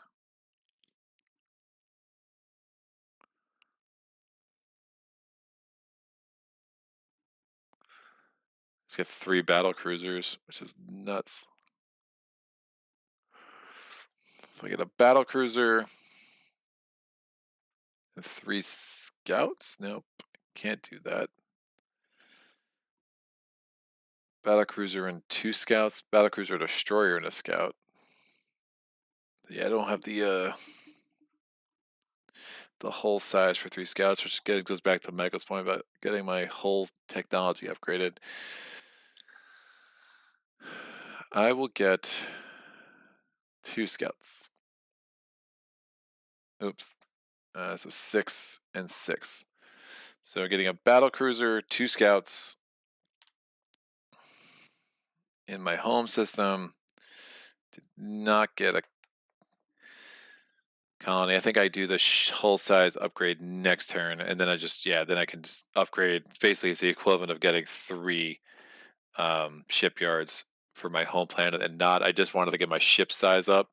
The battle cruiser is just a bit better than the cruiser. It's got battle in the name, of course it is. So that's going to be a 6 hull increase. Yes, with base help. So we have. Hey there, love me some space empires. Hope they reprint expansions in my lifetime. Says Jonas. Would a base help in this case 2? I don't think so. 2 base cruisers and 2 scouts is what I got. Yeah. Jonas, yeah, like I was able to. It took a lot of digging and just kind of waiting for prices to kind of fall to where I was looking to spend. But yeah, getting close encounters and replicators was definitely a bit of a to do, but eventually it worked out. Now we're going to go to the Alien Empire scenario. Alien Empire's rules. Let me not forget to do my colony increase. So this Hoth is now a 5, and Kronos is now a 3. So I'm going to actually indicate that.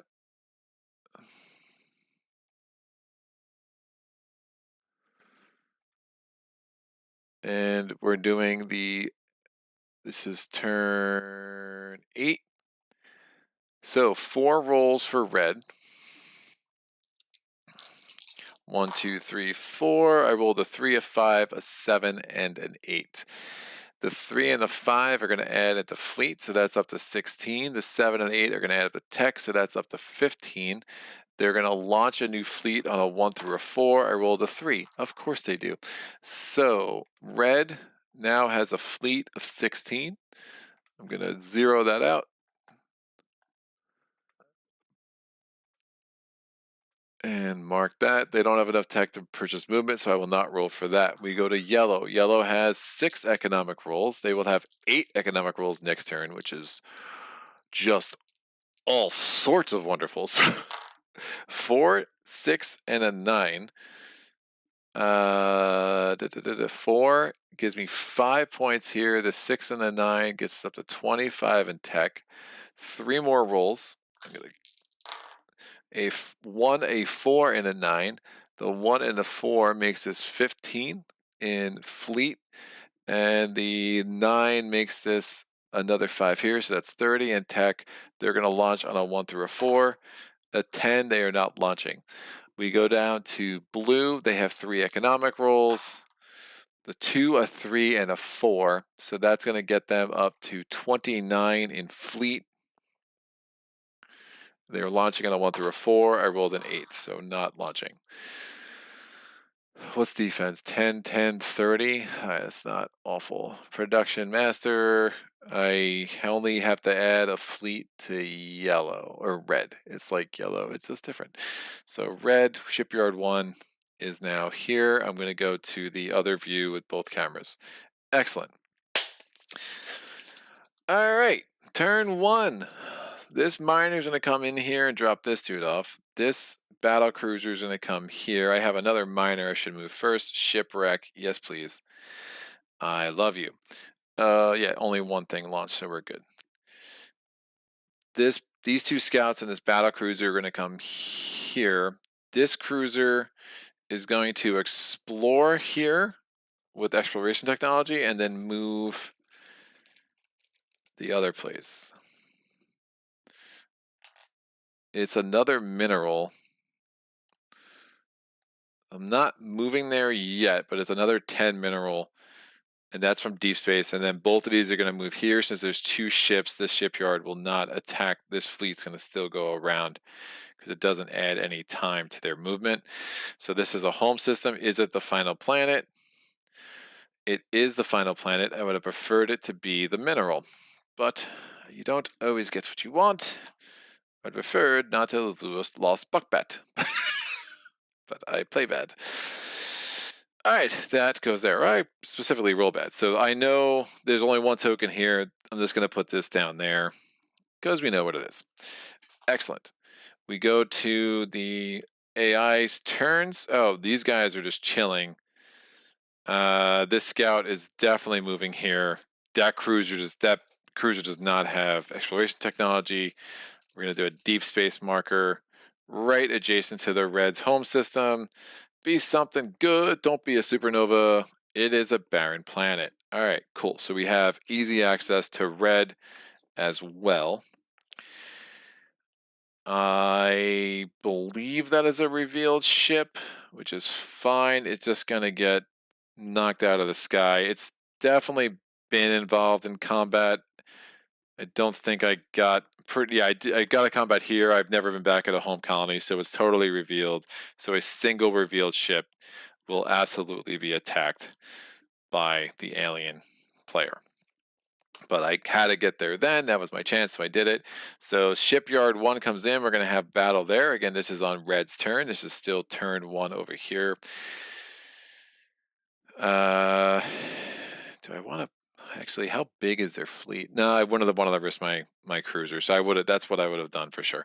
So shipyard one's coming in. Let's go look at what they've got going on. So they have a fleet size of a 16. They have 15 in tech. They can spend that 15 to upgrade their ship size for sure. So are they going to upgrade their ship size? We're going to roll a d10. I rolled a 3. They will upgrade their ship size. So now they're ship size 3. I keep doing that on the wrong screen.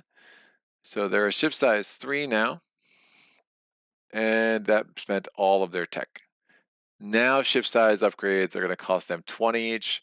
So they will not have a lot of money for that. Since they're a ship size 3, they're going to purchase the largest ship they can. The largest ship they can is going to be a cruiser. It's going to be a cruiser versus my scout. They have 4 remaining. They're not going to be able to. This battle is happening here. They're not going to be able to buy another ship, so we're going to dump this 4 into here. And we can wipe out this fleet. Go back to the overhead camera.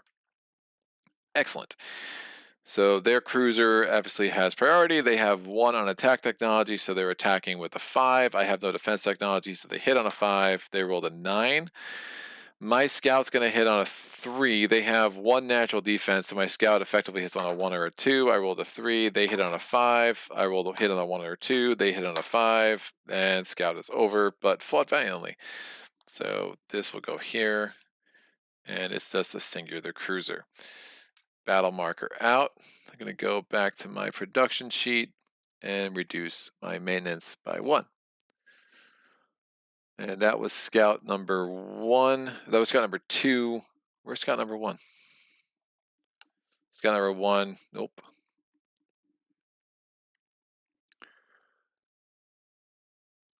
Scout number 2 now has 1 tactic and 2 move. And scout number 1 I just purchased also has 1 tactic and 2 move because it was a newly purchased. Dude, cruiser 1 is the only one on the board that does not have a matching technology of what I purchased because it's been on the board for a while. So that was turn 1 for red. Turn 1 for yellow is it's going to avoid my ships there. It's going to move here.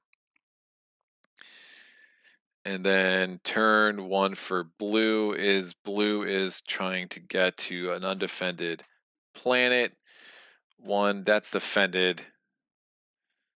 Could go for that one.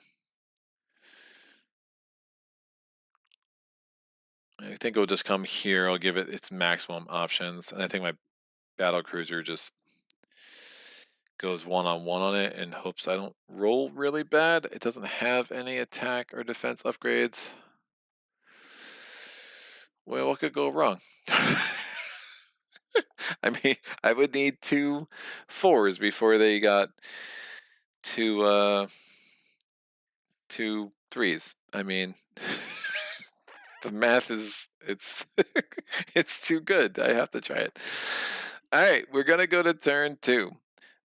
This cruiser is like, I'm getting out of there. That's scurry. This miner comes here. This miner is going to go back to this nebula, and we'll try to clean up some of these suckers. Scouts have a hard life in this game, yeah, no doubt. These guys, I'm going to explore with my cruiser and see what this is. That's danger. Excellent. So we're not going to go there. We're going to move into this asteroid field.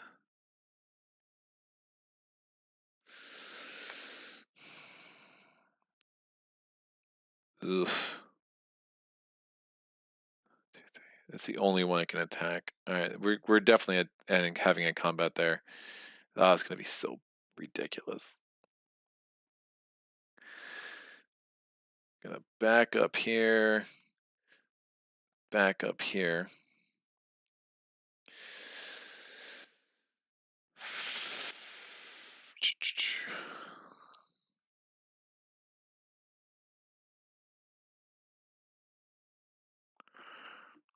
Yeah, I have to risk it with this singular battle cruiser. I don't have enough other firepower. So if this starts going poorly, I mean, there was definitely a point in this game where you're like, oh, I'm gonna throw in the towel. This was not meant to be. Great. So battle cruiser versus their cruiser. It's battle cruiser versus cruiser crime here. I'm rolling a 5. They have a natural defense of a 1, so I hit on a 4. I rolled a 9. They're rolling a 4. I have a natural defense of a 1. They hit on a 3. They rolled a 10. I hit on a 4. 9. They hit on a 3. 8. I hit on a 4. 10. They hit on a 3. 4. I hit on a 4. 9. They hit on a 3. 10.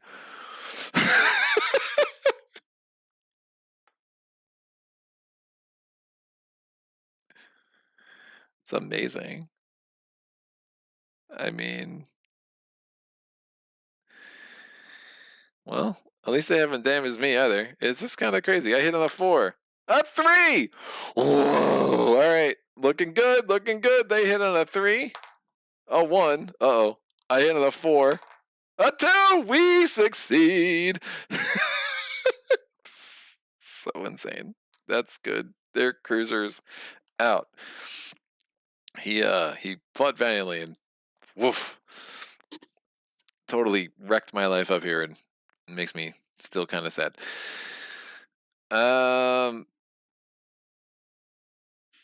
Yeah, that was the end of turn 2 for me. Red is going to, why is this a cruiser? This should be a shipyard. Cruiser 1. You are not the right thing. Shipyard 1 is going, oh no, because it was revealed. So that's a shipyard. So it moves there. Yellow moves here. We're having a super showdown there next turn. And blue is off the board. We go to turn 3. Miner is dropping off the shipwreck. This miner is coming over. I mean, it's just going to be toast. It's going to pick up this 5 mineral. This battle cruiser is going to move here. I don't know why. Nope, it's not. Battle cruiser is going to move back here. Let's kind of get some kind of defense ready for the red. And that's all I have to move. Oh, and these guys are going to go in here. And I could have explored that deep space with my exploration technology. It's a black hole. That will go there. So path to yellow is not opening up very easily. We have a danger marker there, a black hole there, and a 10 mineral. So, we got some things to figure out. We are going to now go to turn 3 for the AI. Oh, this guy would have definitely cleared out of there as well. AI comes here. There is no blue, so yellow is coming in here, and we're having a big showdown. I don't feel great about it. Battle is happening in Sirius. Bug back to revenge. Yeah, boy. All right. The yellow fleet is intense. So it's 55. This is their first battle. They have 30 in tech. They're definitely upgrading their ship size to 2 because if they hit that on a roll of a 1 through a 10, yeah, they're going to, even with my rolls, they couldn't possibly miss that. They're now going to try to spend the rest of their 20 tech. I rolled a 6. They would get cloaking. However, cloaking costs 30, so they cannot afford that. They only have 20. This is where the difference between hard and easy, hard and standard is pretty stark. They rolled a 1. That's going to give them an attack upgrade. That costs them all of their tech, so they're down to 0. Their ship size is a 2, so the largest ship they can buy is going to be a destroyer. Everything's going to have an attack upgrade of a 1. And now they're going to, that means they have 46 left, and now how are they going to spend the rest of their money? They're going to get their largest fleet possible. Great. So 54 minus 9 for the one destroyer they just bought gets them down to 46. Now they're going to have 7. They're going to get to be able to get 7 scouts, but that leaves a remainder of 4. So what they're actually going to do is get 6 scouts. So I'm going to get 1 scout marker, and I'm just going to use these number markers now. And they're going to get 1 more destroyer. So 2 destroyers is 18, 6 scouts is 36, 18 plus 36 is 54. That leaves them a remainder of 1, which is going to go into their fleet pool. 16 there, and fleet 1 has been built. Again, they have attack upgrade of 1. They also have 8 ships. Fortunately, I have 5, so they did not have the large fleet bonus. If we put these in order, remember, all my guys have tactics, I think, now. If we go back to my ship chart, the only one that doesn't have tactics is my cruiser, but my cruisers is the highest class there. Oh, I have a battle cruiser too. So these guys, my scouts will fire in front of their scout, and my scouts are fully upgraded in every way because the ones that weren't have been since destroyed. Excellent. I kind of think their scouts, I mean, well, it doesn't matter. The destroyers are scouts. They have no defense technology, so it just doesn't matter. So I'm going to attack the destroyers first and see if we can't start cleaning this thing up a little bit.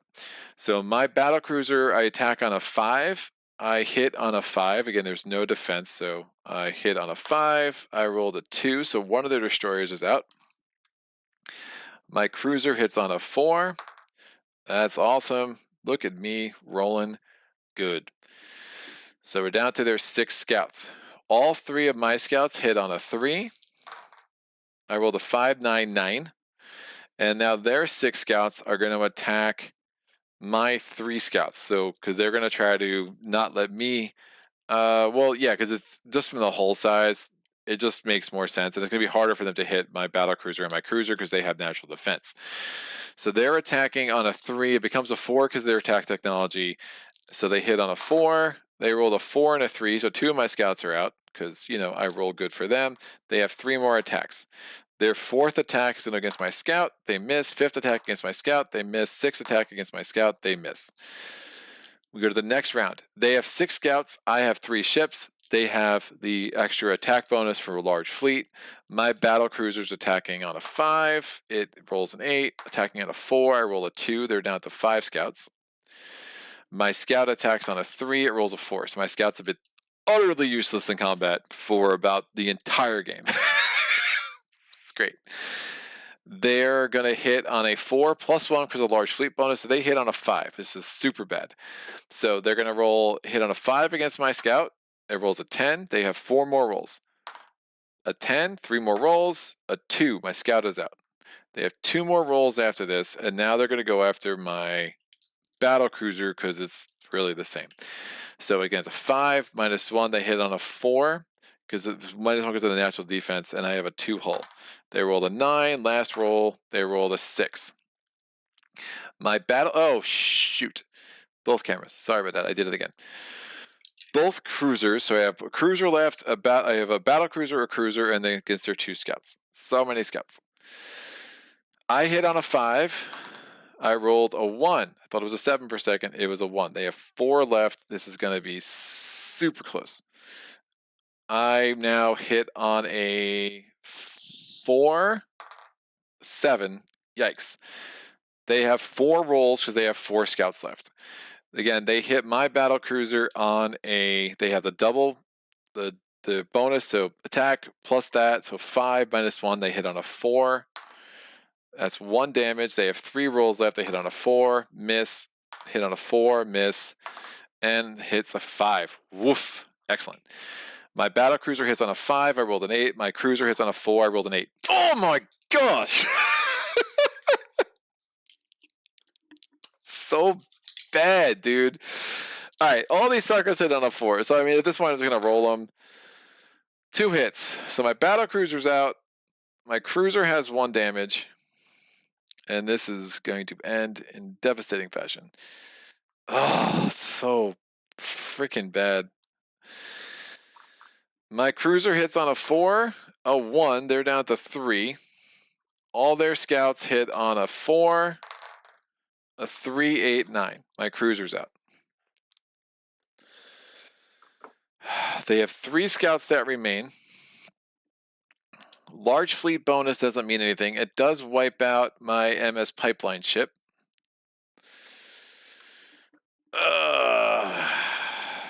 And now these 3 scouts are attacking my colony. They hit on a 4 because it's just a 3 plus the attack technology. Large fleet bonus doesn't mean anything. They have 2 hits because that's what they do. So my colony is down to a 1, which is super awesome. All right, 2, 7. I lose another 7 in my maintenance. So my maintenance decrease is an 8 total. And this, I just don't see any way I build up a force to even make this close. I mean, I lost way too much in ships and income. And now that's blockaded. So we're gonna come back to my thing. And right, that's the end of the round. We come back to my thing. This thing is gone. It's blockaded. So we have 6 planets and a 3er. That's going to become a 5er. So I'll just take this off now because otherwise I'll forget. But we have 53 for this round. I lost an MS pipeline, so my MS pipeline is actually only a 5 instead of a 6. Minerals, I do have a 10er, I think. I do. Next round, I'm going to have 7 5s.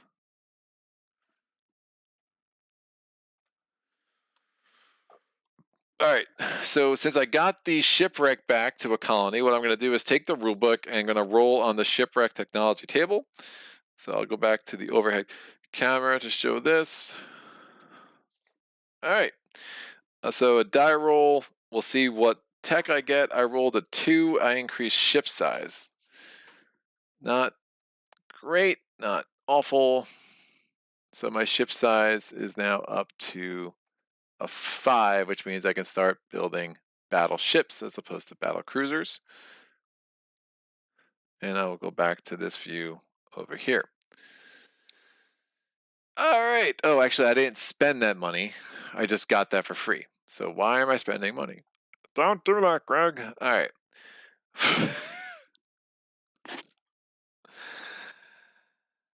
Oh, boy.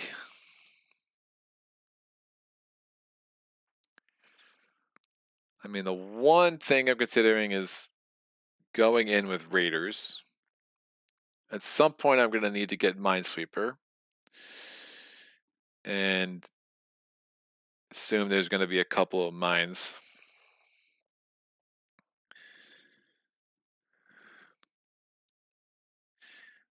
I think I do want to try to take out blue. I need to get the shipyard tech up. That's what I really need to do. All right, I'm going to do the shipyard tech. So now all my shipyards do 1.5. So the 2 shipyards here can make 3 hull worth of ships, and my home planet can make 6 hull worth of ships.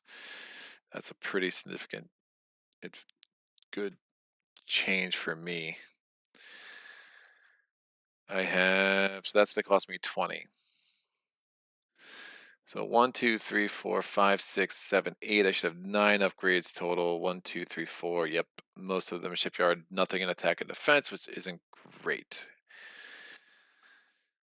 But alas, I could. Well, God, this is where I to start doing things out of desperation.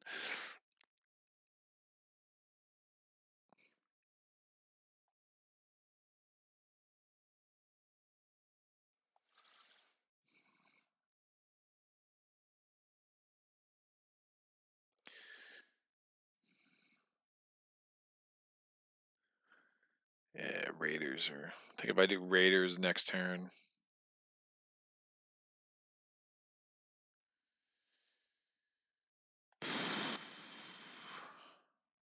Want to make sure that colony doesn't go away. Gonna need to unblockade it.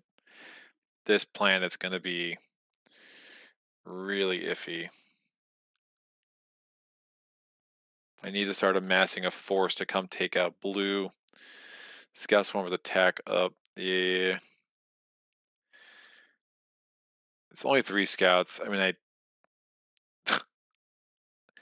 should be able to withstand that. I mean, I should have been able to withstand it as it was. So, again, Shipyard gets their tech upgraded immediately. So I could get a battleship, which is pretty strong. That cost me 20.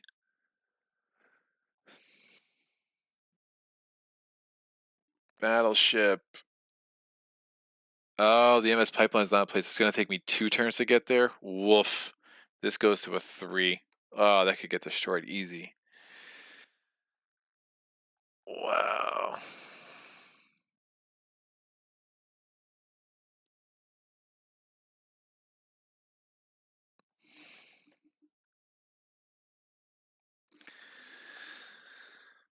I think I got an MS pipeline. I have 2 more hull with the stuff I can buy. Could definitely buy some stuff. Like, oh, I could buy something there too.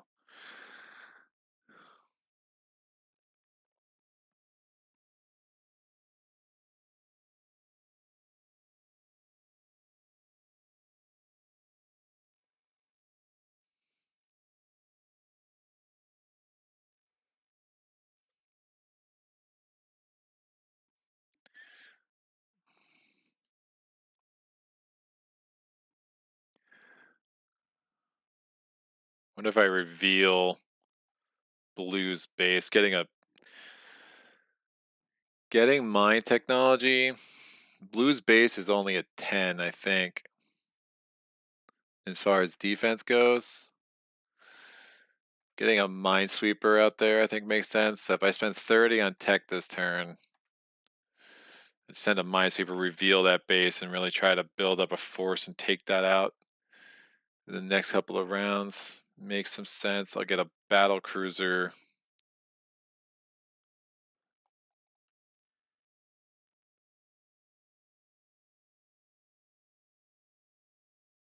No. A minesweeper costs 6, I think. Yeah, I won't get the battle cruiser. So what am I going to do? So 20.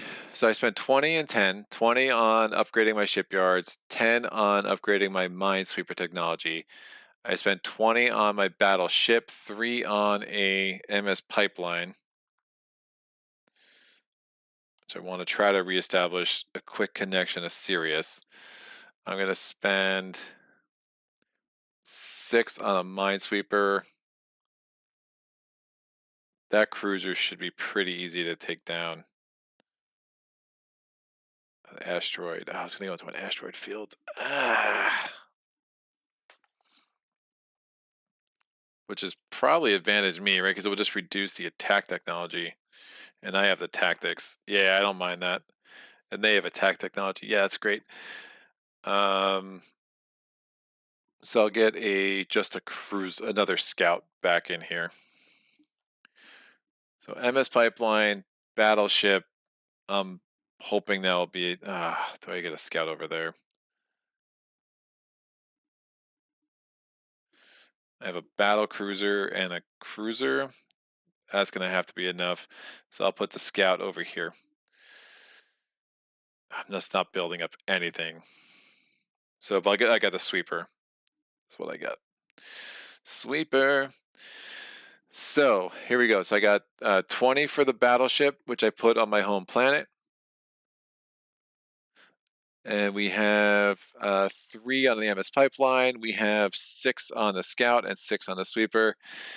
And then Michael Evans, I know this isn't going super well, but this has been an awesome playthrough. Thoroughly enjoying it with a super chat. Thank you so much for the support of the channel. It definitely means a lot. So thank you for all of that. So especially as I'm getting my arse kicked. So what do we have? We have a total of 5 hull increase, right? Because the battleship has 3, the scout has 1, and the sweeper has 1. And I'm going to try to send this sweeper up. And if I can kind of deal with this, I still have my miners are active now. We got a lot going on. So that is the end of that. I have already advanced my colonies. Right, that went back to a 3. Yeah, we're already good there. So I'm going to go to the AE, the alien empires. We're going to do their rolls. We are in round 9. Red has 4 economic rolls. Booyah! It's a 4-5-5-8. So the 4-5-5 means they have 19 in fleet, and the 8 means they have 5 in defense. We're now going to yellow. Yellow has 8 rolls, so we're going to do 4 at a time. A 1-3-4-7. The 1-3-4 means they have 31 in fleet. The 7 means they have 5 in tech. We're going to roll 4 more times. A 5-5-7-8. The 5-5 means they have 41 in fleet, and the 7-8 means they have 15 in tech. Right, 1, 2. That's a lot of rolls. Are they launching? Oh, I didn't do the launch roll for red. Is red launching? They're going to launch on a 1 through a 5. We rolled a 3. Of course they're launching. So 1, 19. This goes down to 0. They don't have enough tech to buy movement. Over here is yellow launching a 1 through a 5. They will. We rolled a 4. Of course they're launching. So 1, 41. Oops, that's not what I wanted to do. Booyah, that's better. 1, 41. 0. They don't have enough tech to purchase movement, so that's all they're going to do. And now we go to blue with 3 economic rolls, a 0, 5, and a 9. So the 0 is now going to add more defense. I'm actually glad I spent that money on the minesweeper. And the 5 and the 9, we have 34 in the fleet and 10 in the defense. And I have a feeling, yeah, we're pretty close to waving the white flag with this one. Are we launching? No, blue does not launch. All right, we're going to go to turn 1. Yikes. So these 2 are coming back here. The minesweeper is going to go and just try to start making 1, 1, 1, 2. Oh yeah, it can actually do a scouting mission this round, which is great. Minesweeper is going to go there. The miner is, we'll head down this way. The battle cruiser and the scout are going in here. Hopefully yellow takes pity on my soul and does not destroy Sirius.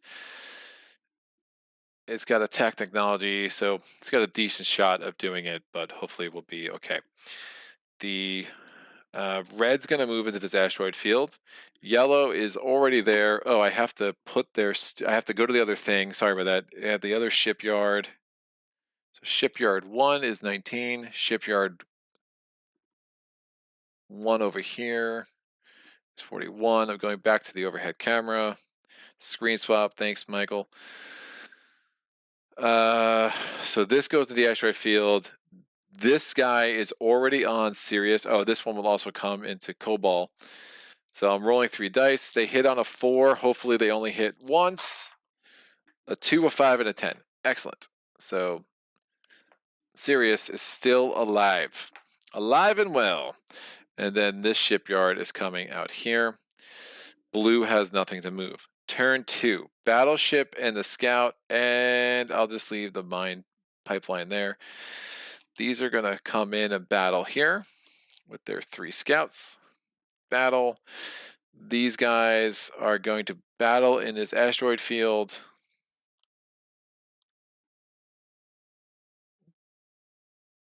Yeah, 1.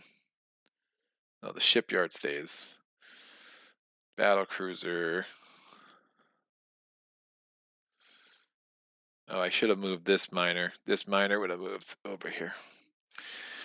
So this and this battle's happening here. So attack technologies are down to a 0.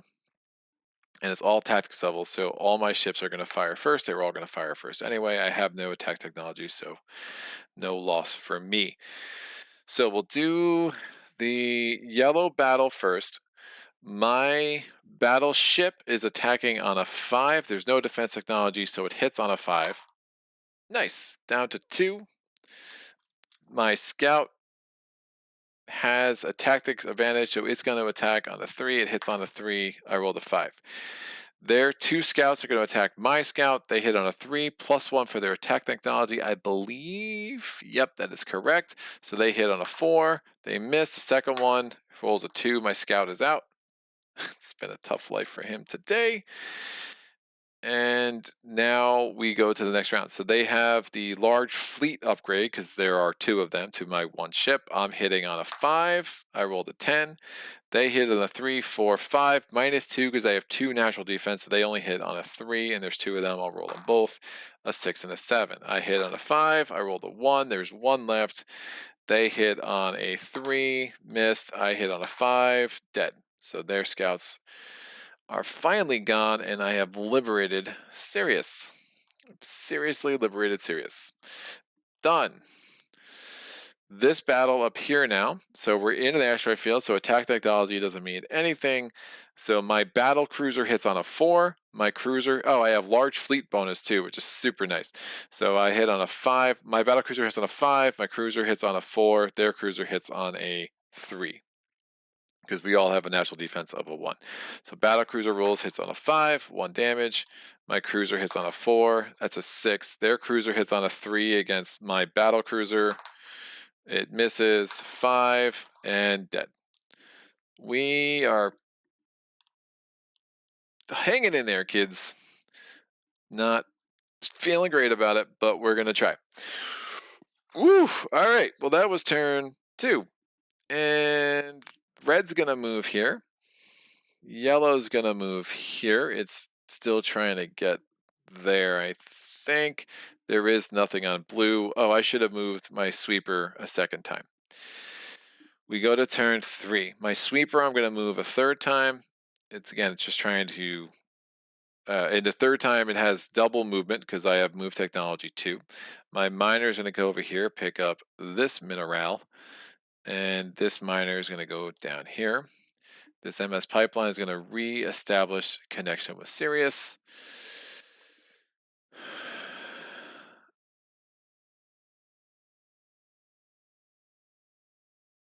What is this battleship? Why do I have 2 battleships? I don't think I bought 2. I think I was going to buy 2 battleships and then I didn't. Yeah, this battleship should be battleship 1, not battleship 2.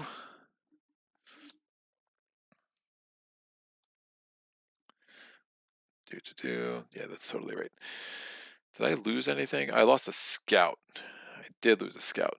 So my maintenance is down. It says my maintenance for next round is 9. So 1 for the sweeper, 2, 3, 4, 5, 6, 7, 8. Did I lose another scout?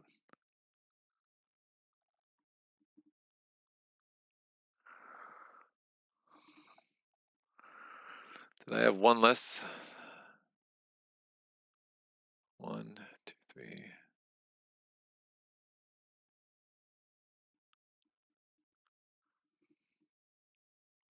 One, two, three, four, 5, 6, 7, 8. I must have lost.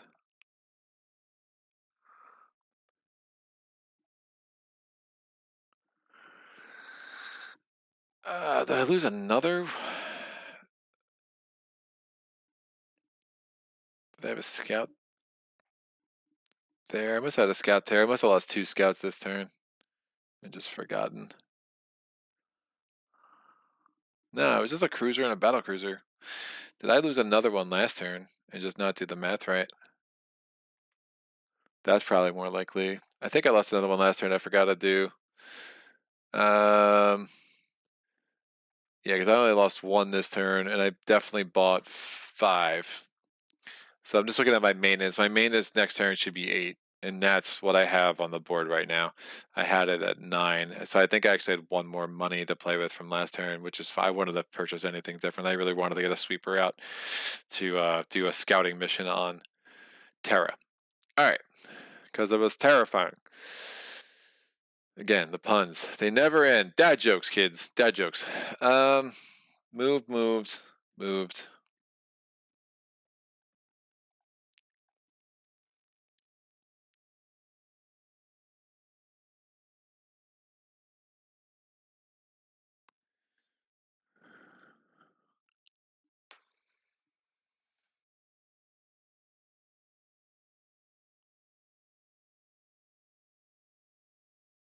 Yeah, they were.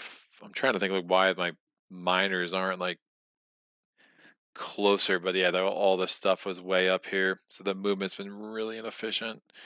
Uh, Losing Ruckbat was so bad. So bad. Do I have any cruisers left? Yeah, I have this one cruiser. My other cruiser's dead. Oh, so all my exploration technology is garbage. That's not great. That's not great. So with turn 3, the battleship's going to go there because I know what it is. Because I know my homeland, people. I know my homeland. These guys are going to chill there. We'll have to deal with this dude next turn. And I think that's the best I can do. The reds are going to move. Yellows are going to move. Notice yellows are going through danger and stuff like that. It just is what it is. It's been revealed. I know what it is, exploration, but ultimately the AI player acts like they don't, right? It's just the way it goes.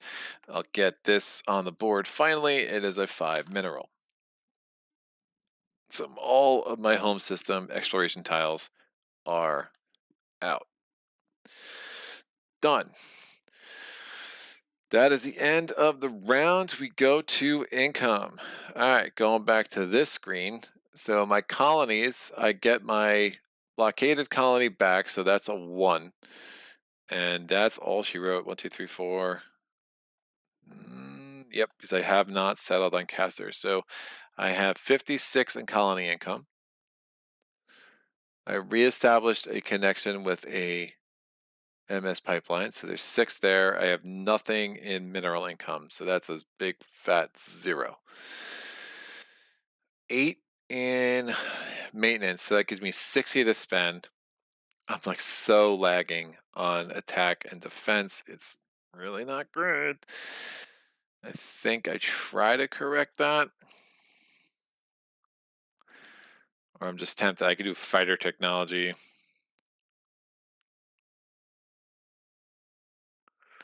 I don't think any of the aliens have.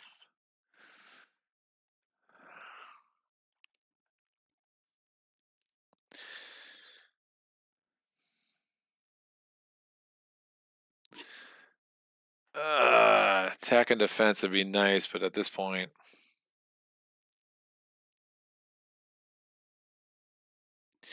just don't know if it matters. They're coming in with 41. Woof. And all I have is a battleship there. They have the attack 1. They're just going to keep getting the large fleet bonus.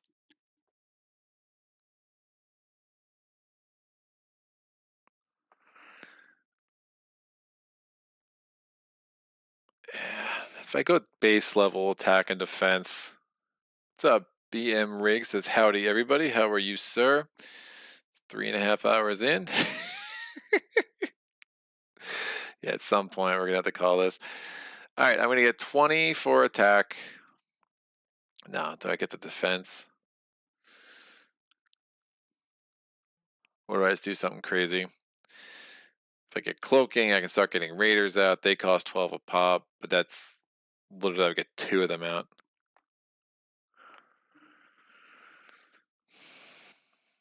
Raiders are interesting.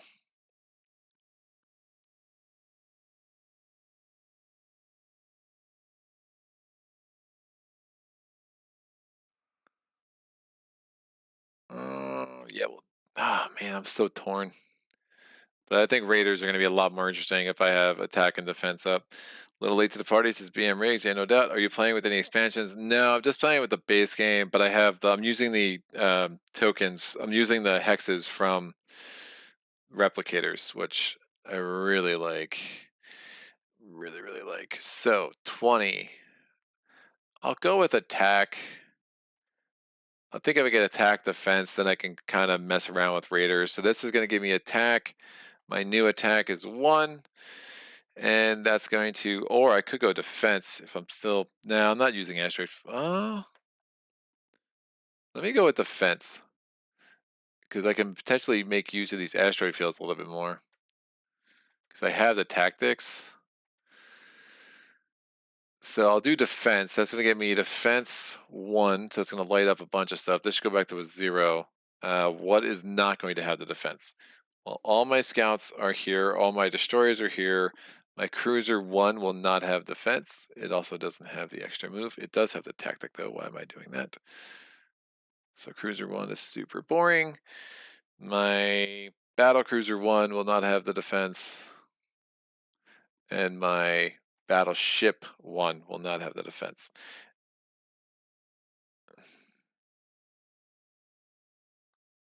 Right. Everything else will have the defense. You get an extra mining ship in one of the expansions, which is handy. Oh god, that just talk dirty to me, man. Like that was, yeah. I could definitely use one of those. So I'm gonna spend the 20 on another battle ship. I'm going to spend a scout swarming the bases seems insane.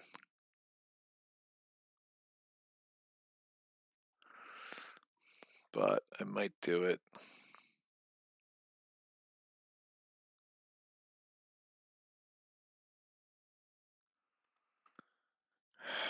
Man, their bases are rough. I'm gonna spend 3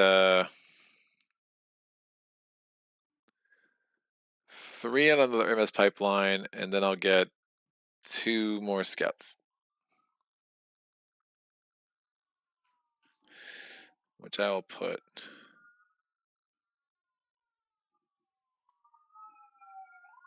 here and here. MS pipeline, battleship's already out. Ah, man, I'm gonna need more ships over there. What are they doing? They have just a 19. The 41 is definitely more of a problem. So I'm actually gonna build all of these. I'll get, oh man, it's rough. I'll get 1 there, 1, and then the MS pipeline. Or maybe I just forget the MS pipeline. It's a bad idea. I'll get 2 on the base with the battleship, and then I'll get 1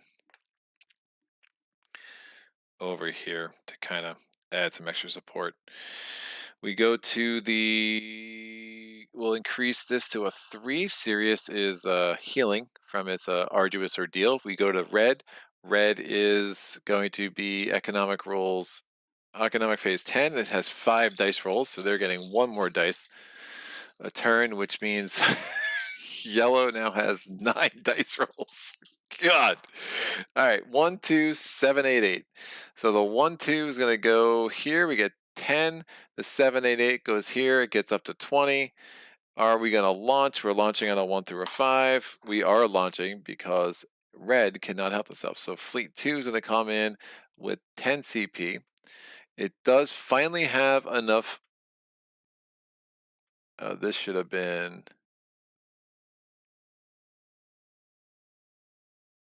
Did it launch last turn? It did. Yeah, this should have been zeroed out. Wow, it's launched 5 times, 6 times. It has enough to spend on movement tax, so 1 through a 4, it will spend it. It does not. So we're going to have shipyard 2 is going to go there. We now go to the yellow rolls. We are doing 9 rolls with yellow, so I'm going to do 5 and then 4. It's 3, 2, 3, 3, 8, 9. The 2, 3, 3 is going to give it 15 to spend on tech. The 8, 9 is going to give it 10 more to spend on ships. I should have highlighted that. Is it launching? It's going to launch on a 1 through a 5. Booyah. It does not launch. I rolled a 10, and now we go down here. We're doing 4 rolls for, it doesn't launch, but I still need to do 4 more rolls for yellow. Don't forget, Greg. Did I do that last turn too? No, I couldn't have.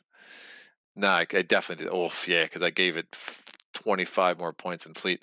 All right, 6, 7, 7, 5. So the 5, 6 makes this a 25. The 7, 7 makes this a 35. And again, still not launching. I'm going to keep that roll as is. I'm rolling 4 dice for blue. A 1. Oh man, another 10 in defense.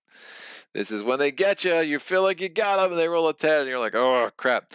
So a 0, 1, 2, 5. So that's going to be 15 more in here. So that gets it up to 34 plus 15 gets it up to 49. And are they launching? They're launching on a 1 through a 5. They rolled a 6. Fantastic. So they're not launching. I'm going to kind of hold off with the Minesweeper and kind of do that end of the round and give myself a little bit more time to breathe. Oh, I didn't stream stop here. So yeah, kind of run through this again. So you see Raiders, the red is now has 2 fleets out. One's at a 19, one's at a 10. Yellow did not launch and blue did not launch either. So blue's amassing a nice little force.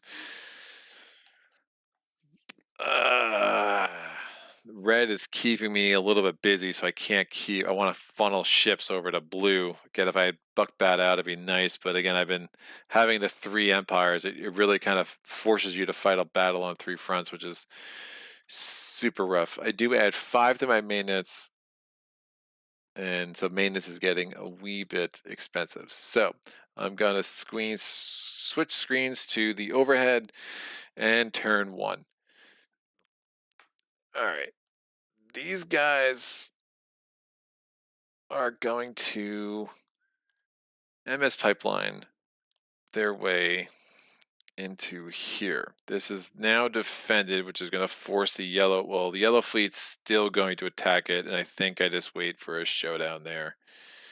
And that's going to be what it be. This miner ship's dropping off minerals. This miner ship's dropping minerals. This sweeper's going to chill there. This scout is going to come here. And nothing else I want to do. Red is going to go toward this because it's now undefended. They come there, and shipyard 2 goes there. There is no blue. Yellow is definitely going there. It's the only one I can reach in this economic phase. We go to turn 2. We're going to attack this dude. Booyah. Battle here. Miner ship is going to go here, drop this off. This miner ship goes and picks this up.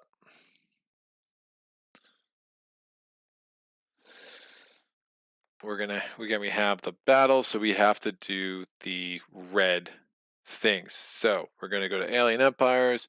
Red fleet size, fleet 1 has 19. They have 20 in tech. It's going to cost them 20 to upgrade to the next ship size tech. So since they're already at level 3, they're going to roll a die. If they roll a 1 through a 6, they're going to go to level 4. They rolled a 5. So they're going to spend all 20 of their tech to zero this out. And they're going to make this ship size 4. They were 3, they go to 4. So now, out of their 19 points to spend on fleet, with ship size 4, the largest ship they can get is going to be a battle cruiser, which is going to cost them 15. It gives them a remainder of 4. They can't buy another ship with a 4, so they're going to dump those 4 points back in here. This goes away. Well, I gave them one of my battle cruisers. It's going to be more effective if we give them one of their battle cruisers. So they're a B class. I have the tactical advantage. They have 1 attack upgrade, but I have the large fleet bonus because they only built 1 measly ship. We go back to the overhead. My battle cruiser attacks on a 5, 6 because I have the large fleet advantage, -1 because of the natural defense of their battle cruiser. I rolled a 2, so 1 damage. Their battle cruiser attacks on a 5, 6 because they have attack technology. They're going to try to kill my scout and reduce how many things are firing at it. I think that's right. I wish there was a little bit more guidance there on who would fire on who when, but it is what it is. So they're attacking on a 6. I have no defense. They hit on a 6. They rolled a 10. My cruiser hits on a 4, +1 because of 5, because I have the large fleet bonus, -1 because they're natural defense. I hit on a 4, I miss. So same math, 3 + 1 -1. I hit on a 3, I miss. My battle cruiser hits on a 5, 6 because I have large fleet bonus, -1 natural defense. I hit on a 5. I rolled a 9, 3 misses in a row. Their battle cruiser attacks. They hit on a 6. They hit. My scout is out. My cruiser hits on a 4, misses. My battle cruiser hits on a 5, misses. Their cruiser hits my battle cruiser on a 6 -1, hits on a 5, misses. My cruiser hits on a 4, misses. My battle cruiser hits on a 5, hits. There we go. We get there eventually. And that comes out. All right, so we've taken care of that. I did lose a scout. That's going to come me up back here, and that's going to mean one less maintenance because my scouts keep, going away. We are now going to do the movement for red. It goes there. Movement for yellow. It goes there. Third turn. I'm going to enter here with my sweeper. Let's see what blue is up to. We're going to come back here with the miner, drop another mineral, and then this miner is going to get out the way and start going for these other mineral deposits that are just lying around for the taking. I am going to move these guys. No, I'll just leave them there. They're going to have to take out those guys next turn. And so we have something going on now in Terra. So let's see how this is going to work. So we go here, and now when you attack their base, a few things happen. First, you're going to actually launch the fleet like normal, except you won't roll for movement technology because the fleet is primarily focused on defending the base. So that thematically makes sense. So we're going to spend these 49 fleet points. Before we build a fleet, we're going to spend tech. The only thing we can afford with this tech is going to spend on minesweepers. So we're going to spend 10 points there. And now we have 0 tech left to spend. Done. We now are going to spend these 49 fleet points. The largest ship we can build is going to be a ship size of a 3. That means we can spend 12 on a cruiser, and I should be getting their ships, not my own. So that's going to leave them 37. What am I doing with the rest? Booyah, I rolled a 7. They're getting the largest ships. So we were 49, 30, so they can get 4 cruisers, and that is their fleet. That costs them 48. They're going to have a remainder of 1, which I'll put there. And this basically got zeroed out to build this fleet. So I'll do this. All right. Now we're going to build up the rest of the defenses by spending their defense points. So they have 1 base. They can have unlimited bases. So we're going to go, how are they building out their base? I'm going to roll a die. I rolled a 5. They're going to do a balanced approach. So out of this 30, they're going to spend their next 12, they're going to spend on getting a second base. And now that gets them down to 18. Then they're going to spend 5 for a mine. That gives them down to 13. Then they're going to spend another 12 on another base, and that's going to leave them 1. So they're down to 1 here in their defense. And we can go back to the overhead. And you will see that they have 3 bases, 1 mine, and 4 cruisers against my little bitty sweeper. So they only have 1 mine. My sweeper is going to sweep that. I have mine sweeping technology of a 1. So the mine is now no longer an issue. I'm not even going to run this battle out. One of their ships is absolutely going to annihilate my sweeper. So his job was well done. That gives me another reduction in my maintenance costs. And now on the next turn, these 4 cruisers are going to start entering the world. And these 3 bases, now we know what we're up against. Ultimately, they can always get more defense. They still have 2 more rounds where they can, any more 10s, they're going to keep adding to their defensive tallies, which is bananas. So At this point, we're going to uh, do the movement for red. We're doing the movement for yellow. That's going to be a battle, and then I'll just do the movement for blue now. They're heading over to Pleiades as well, because that's going to make sense for them. And let's do this battle, and this will end the round and potentially end the playthrough. I don't know. I don't feel really even set up to do much. I think we saw, had I been able to just hold on to Bookbat early, I think there was a lot of potential there. There was a lot of wasted resources. I think Michael's absolutely right. It was a big miss on my part not to put a base there, because I should have held on to it, and then I could have really built up and had that been a nice, easy route into, hopefully taking down Terra. But I said I had to spend so much more energy and resources rebuilding ships and all sorts of assorted nonsense. Oh, these can all stay there. I'm like, why do I have a bunch of minerals? All right, so Scout 2, Scout 3, 2 battleships. This scout was already defeated. My battleships are different. I forget one. Yeah, my battleship 2 has a defense. My battleship 1 does not. So they're going to be easier to defeat. I'm going to go up to the Alien Empire view. Can you have more than one base? The aliens can, you cannot. But the aliens very much can, and it's really nasty.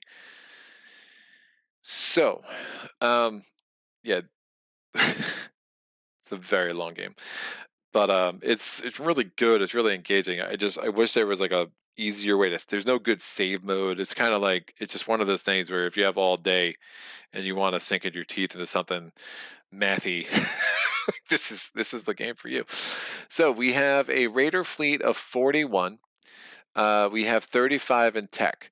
So the first thing they're going to do, they have a ship size of a 2. They're going to roll to see if they're going to increase their ship size. So this should be kind of common knowledge by now. Though I have not, I've been a very boring playthrough in this, as I haven't used raiders, I haven't used point defense. If I had used any of those things in combat, they would start getting clever, and like they're going to try to start actually adding tech that's going to counter what are the tactics that I'm doing. But since I haven't done any of those things, they're going to kind of stay vanilla as well for the most part. They actually might start exploring those things before I do. It just depends on what you roll.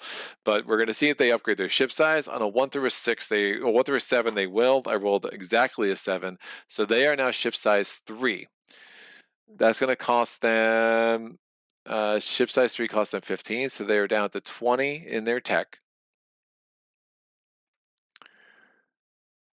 Booyah. And now how are they going to spend this last 20? I'm going to roll the die. I rolled a 9. They're going to get that on point defense. Point defense does cost them 20. So if I had fighters, they're actually going to be ahead of the game because they have point defense. But since I don't, that's really just kind of a wasted expenditure for them tech-wise, but that's absolutely fine by me. So now if they have ship size 3, the largest ship they can buy is going to be a cruiser, so that's going to cost them 12.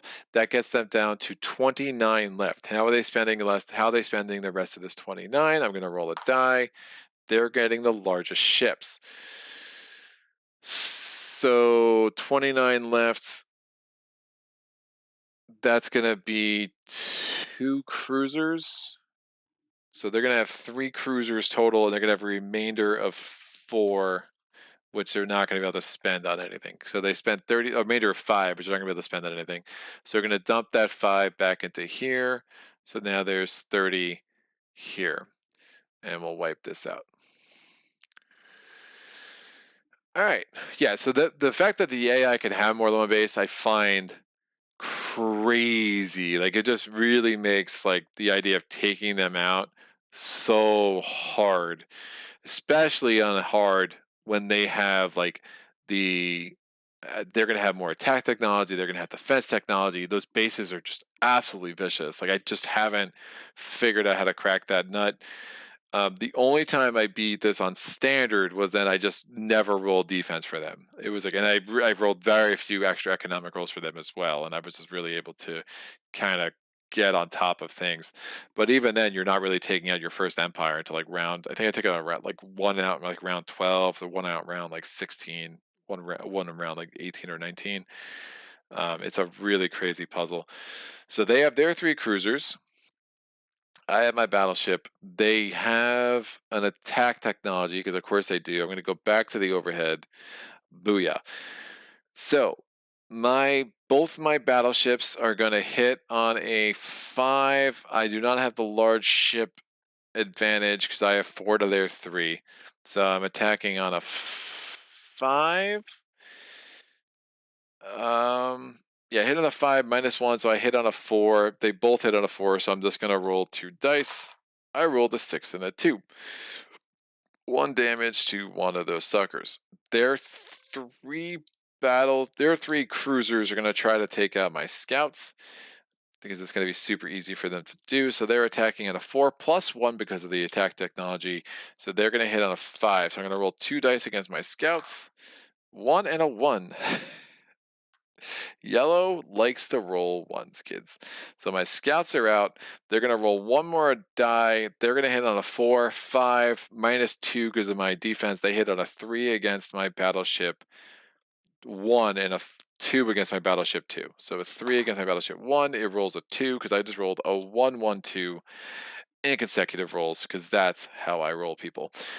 Literally and figuratively. So we go to round 2. It's definitely not a large ship bonus. I hit on a 4 with both my guys. I rolled a 5 and a 7.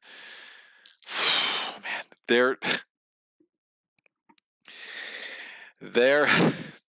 they're just too good for me. They roll a 4, 5, -2. They hit on a 3. I'm going to roll 2 dice, a 6 and a 7. They're rolling again.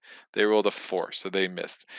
I hit on a 4, a 1, and a 4. Woo! Clean living. So one of these is out. One of the next one's damaged. They're hitting on a 3. There's only 2 of them. They rolled a 0 and a 0. Both my guys hit on a 4. I rolled a 5 and an 8. Both their guys hit on a 3. They rolled a 3 and a 7. My one battleship is 1 away from death. Both my guys hit on a 4.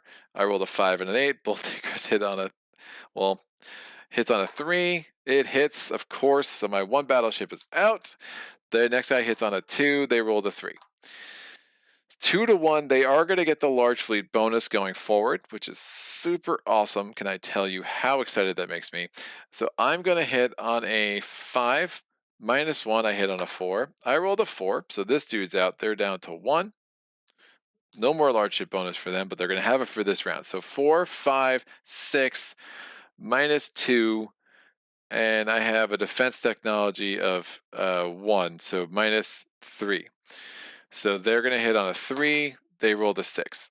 Again, large ship bonus is gone. I hit on a 4. I hit a 1. They're hitting on a 2 because they don't have the large ship anymore. They rolled a 5. I hit on a 4. Dead. All right. Cruisers out. I lost some ships, though. I think I lost... What did I lose? A scout and a battleship? Sounds about right. Let me go over here. Scout and battleship. I lose maintenance decrease of 5. It's down to 8. So what is that, right? 3, 4, 5, 6, 7. I must have lost 2 scouts. Yeah. 3, 4, 5. It should be down to a 7. I must have lost another scout. -4. Did I lose another scout last round? I don't know. Yeah, I did have 2 scouts. I think I had 2 scouts there. So yeah, we're down to just 7 worth of hull on the board, which is just not enough for me to really make a dent in them. But I held on. That would have been their 3rd turn, so that's all right. I mean, if we go to one more economic phase, we can maybe see if there's anything left to be hopeful about here. This is now a 3 instead of a 0. So I have 58 in economic income. I have 15 worth of minerals. And MS Pipeline is 1, 2, 3. Did I buy an MS Pipeline? No. 1, 2, 3, 4, 5, 6 again. 74 to spend because it was 7 on maintenance. I mean, you'd have to do.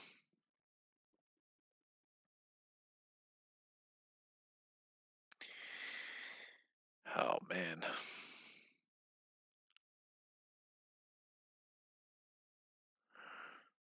Yeah, I mean, you'd have to. I mean, there's no mines here.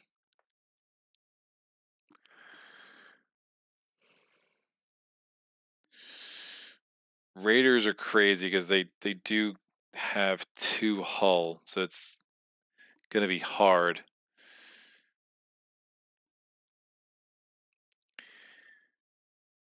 I could do upgrade my shipyard again, and that'd be 4. I can get 2 raiders a turn. But I'm not even at the attack technology. Yeah, I think I'd have to spend 10 on 20 on attack.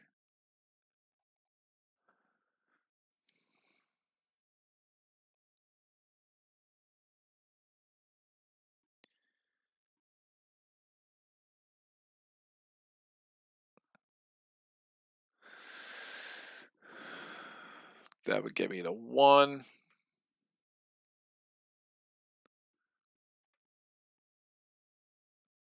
I only have 7 worth of ships, so that's going to apply to my cruiser, which is still out there. Will not get the attack. My BC-1, which is still out there, will not get the attack. And my BB... Well, my BB-2 is in place. So my BB-1 is going to get everything. Remember, that was easier to kill because it was the way the defense works, but now my BB-2 does not get the attack.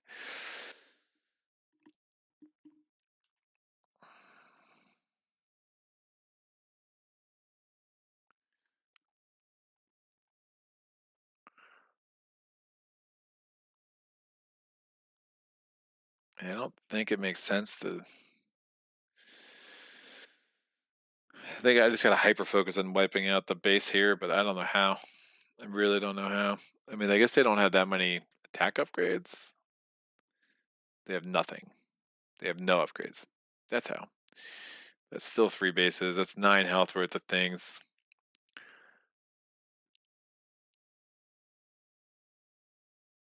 Don't you think I want to get the Dreadnought? Dreadnought's pretty cool, though. The Dreadnought is pretty cool. All right, I'm going to spend...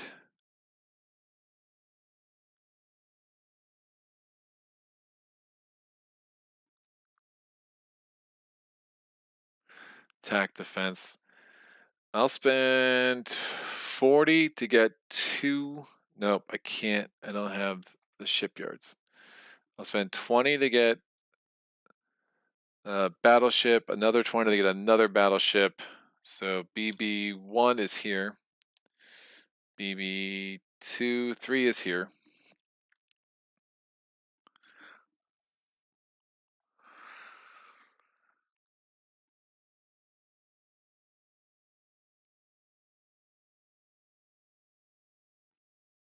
If I spent the MS pipeline...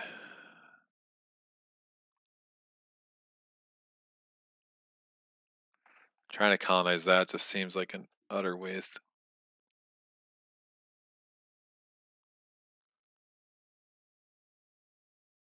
I think I get 6 for another shipyard here.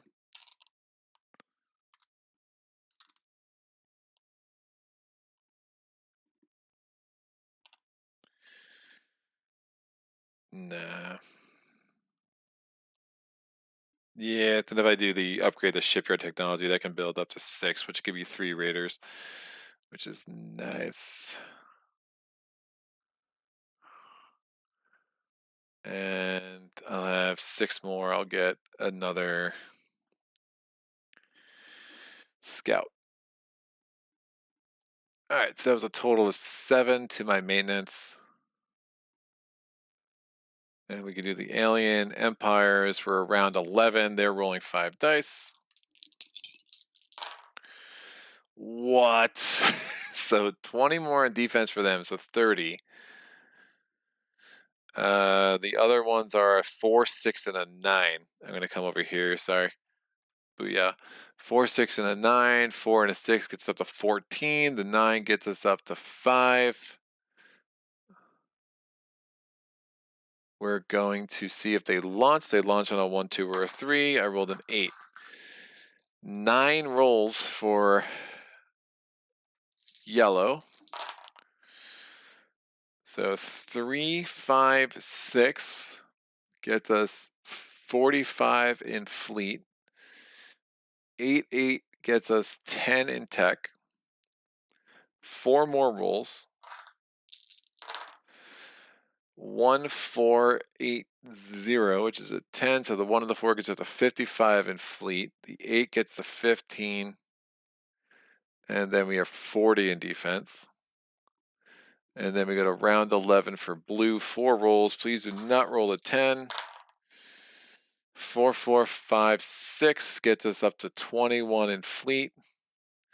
Oh, I have to see if I'm launching. I did a launch roll for 11. I did not do a launch for red. I did not do a launch roll for yellow. Not launching. Am I launching for blue? I am not launching. It was a 1 through a 3 for a launch. So nothing launches. Don't hate that. Definitely do not hate that. What's the ship size? Oh, that's only a 10. Excellent. Let's do another round. Why not?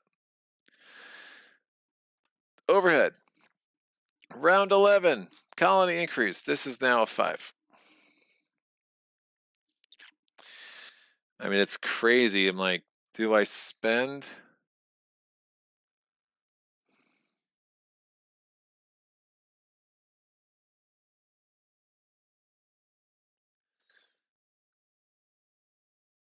Oh, man, I gotta wipe these guys out. Oh, rough. Rough, rough, rough. All right, we're gonna try to take this out with these 2 ships. This miner comes here. This miner comes here. These battleship comes here. This battleship comes here. We're going to have a battle. Well, what's this guy do? Yeah, he used the MS pipeline to get there. We're going to have a battle here. Did I have enough? No, I did not. So we have a cruiser. We have a battleship. This system, we're going to have a battle here. So this shipyard, we're going over to Alien Empires. Seeing their view. This shipyard has just a fleet of 10. So shipyard 2. They have no tech to spend, so they're not going to spend any tech. The largest ship they can get with only 10 CPs is going to be a destroyer. They're going to dump 1 point back in here, so that's 15. Excellent. And so we have these 2 against a destroyer. I have priority. Again, do I have attack upgrades with these 2? I do not.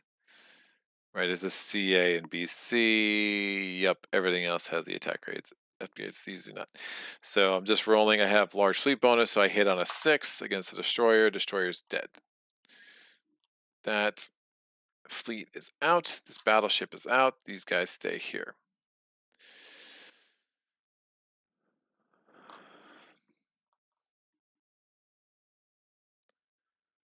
Did I added a... Yeah, that makes some sense. Right, I'll do shipyard next. All right, so yellow, the only fleet on the board now are these cruisers. And that's going to go there. We go to turn 2. These guys are going to join forces here. This is coming up here. Miner ship is going to come here. This miner ship's starting to head back.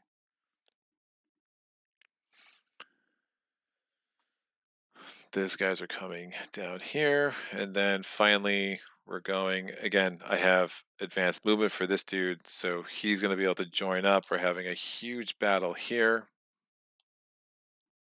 with against these 4 cruisers. I have 2 battleships, a battle cruiser, and a regular cruiser. And I will have tactical priority. Minor ships coming here. This minor ship's coming here. So we have to do this battle. Oh, overhead. Oh, God. My bad. It'd be cool to get one of them at least. Screen swap. Yep. So basically what happened is the blue ship came down here. My ships joined up. My guy went here. My new battleship went 2. Oh, this guy is still chilling. With 2, oh, he could actually have also joined. So he did 2, 1, and then 2 because I have 2 movement. So I have all 3 of my battleships here. Obviously, I'm making a play for blue. My miners have just been busy over here. We got 1 back. We're kind of going back and forth to try to get more. And so we wiped out the red fleet here, and now we're kind of trying to make a play to see if we can't wipe out the blue fleet. Although, not feeling too bullish, to be honest. So let's try to make this work though. So we have the battleships are going to attack first. There is no tech to spend. So what are we doing? I do not have the large fleet bonus, even though I have 5 ships. Again, I've loaded everything up there. I feel like I can repopulate down here if I need to. Yellow isn't really bringing it with the tech, so we're kind of still oddly in this. So the 3 battleships, they're all hitting on a 5, except that's actually not true. Right, I built 2 new battleships this round, right? Yeah, I did. So battleship 2 is only hitting on a 5, but battleship 1 and the 3 are hitting on a 6 because I just got the attack tech. And I don't have largest fleet. This battle cruiser and this one, they don't have the attack upgrades either, and I don't even think they have the defense upgrades. They do not. Nope. The battle cruiser, yeah, no attack defense, no attack defense. All right, so these 2 battle cruisers are hitting on a 6 because they have an attack value of a 5 plus the 1 attack technology minus the 1 because of the natural defense of the cruiser, so they both hit on a 5. A 0 and a 9. Excellent. This battle cruiser hits on a 5, minus 1 hits on a 4, a 3, so 1 damage. That battleship. This battle cruiser hits on a 5, minus 1, it hits on a 4, a 2. Excellent. Now we're cooking.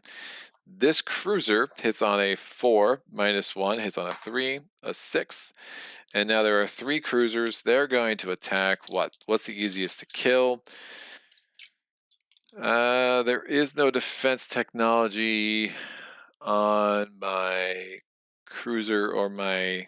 Yeah, they're going to attack this battle cruiser.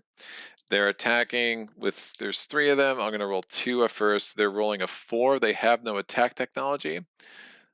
Right? They don't. So they're attacking on a 4. Minus 1 for the natural defense. They both hit on a 3. I have 1 damage. There's 1 more left to attack. It hits on a 3. It misses. We go to the next round. My battleships that have the attack upgrade, they both hit on a 5. I don't have the large fleet bonus because it's a 5 to a 3. I do 2 damage. 1 of these is out. We're down to 2. Next guy is going to hit on a 5 minus 1, hits on a 4. It misses. This guy hits on a 4. It hits. And this cruiser hits on a 3. It misses. 2 battle cruisers left. They're going to roll against him. So again, they're attacking on a 4, minus 1. They hit on a 3. Miss. Hits on a 3. Hits. Woof. So my battle cruiser's out. So I can go up here. He is now going to upgrade along with everybody else. Next round, I do have the large fleet bonus. So they hit on a 7, minus 1. They hit on 6s. I rolled a 7, 7. This hits on a... Oops, I took out the wrong thing. I took out the wrong thing. 1, 2.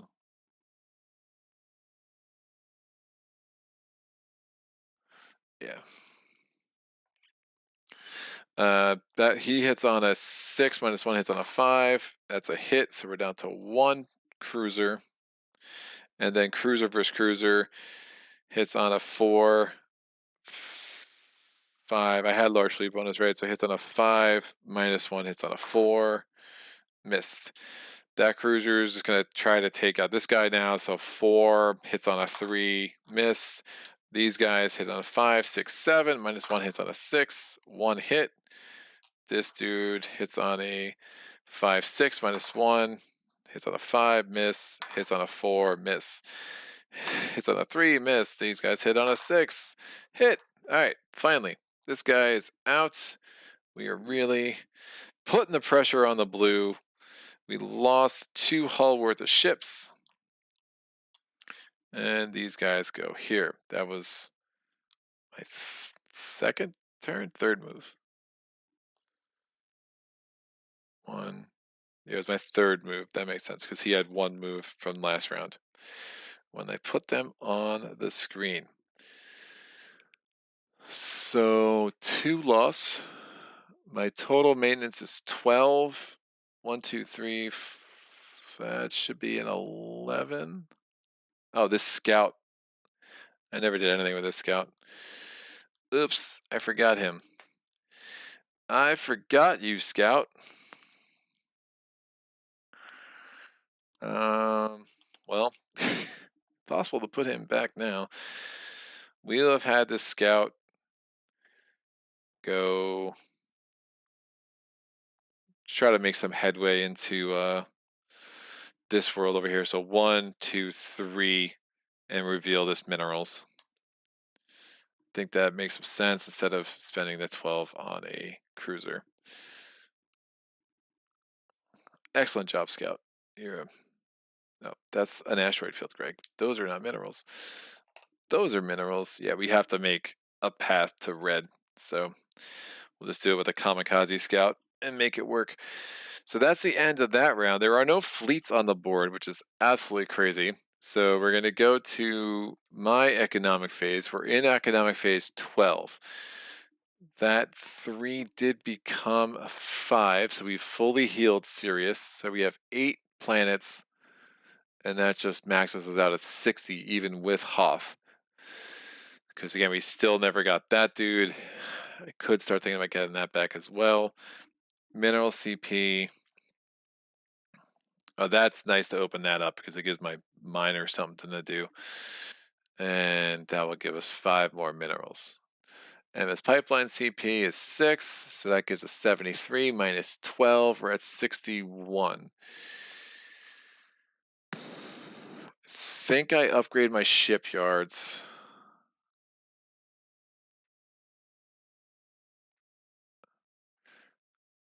Because I just haven't built a lot of shipyards in places. So we're at shipyard level 3. 2, 1, 1, 5, 1. Excellent. This should have been a 1. A while ago, I already played it as if it was a 1. So we still have Cruiser 1 out there. Yeah, I mean, I think I just go kamikaze with these guys and try to take out this base. So what can I build for like a kind of a makeshift defense behind me is going to be the question. I'll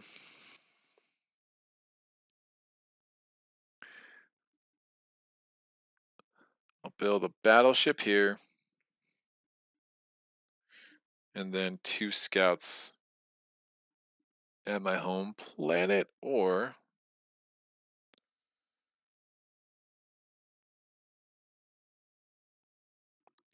that thing's just a sitting duck.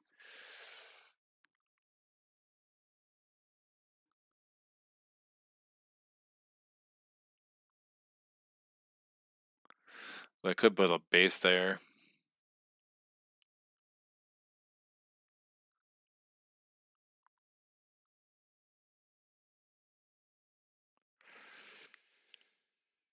If he gets extra movement, he'll go right past it to get to that.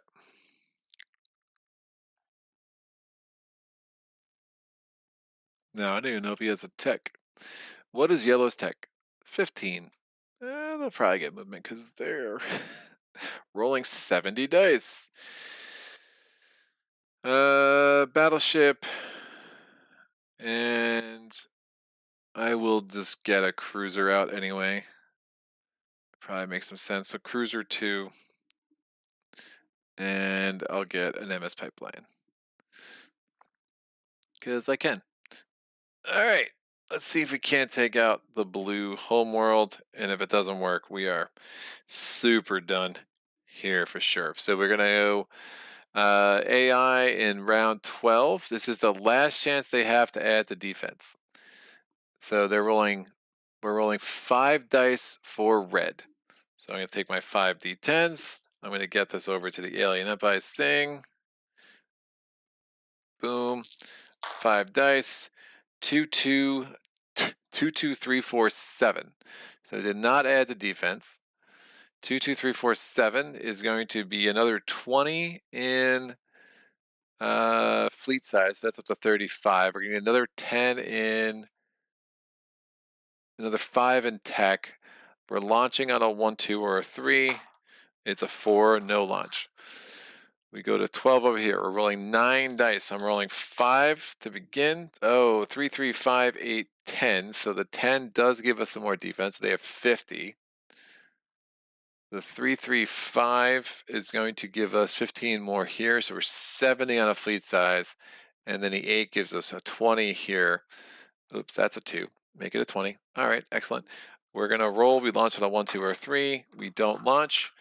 And down to blue. Please don't roll any 10s. Oh, 2 10s. I mean, that's really bad. 2 10s, a 5, and a 9. The 5 gets us up to 26. The 9, I just didn't even. The 9 gets up to 5. I didn't even build a minesweeper.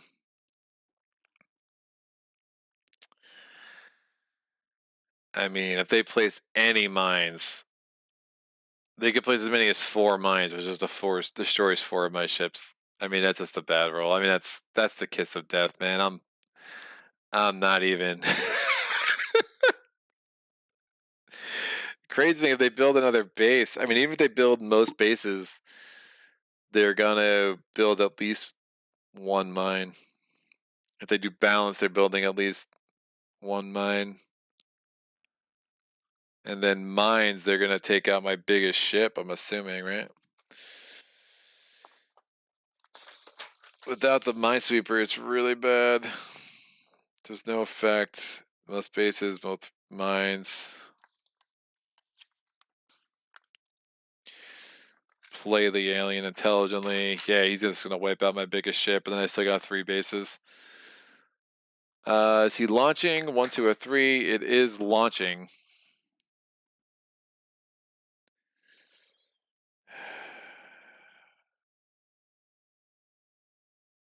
I mean, I could buy movement, I guess. 1, 2, 3. Oof. All right. 26-0. That's happened to me so many times where I'm like, oh, I'm gonna take it out this round, and then it's like, oh no, now I got 7 mines to worry about. So 26. It doesn't have enough tech for anything. So we're gonna have shipyard 1 coming here. And clearly I'm going to try to wipe him out.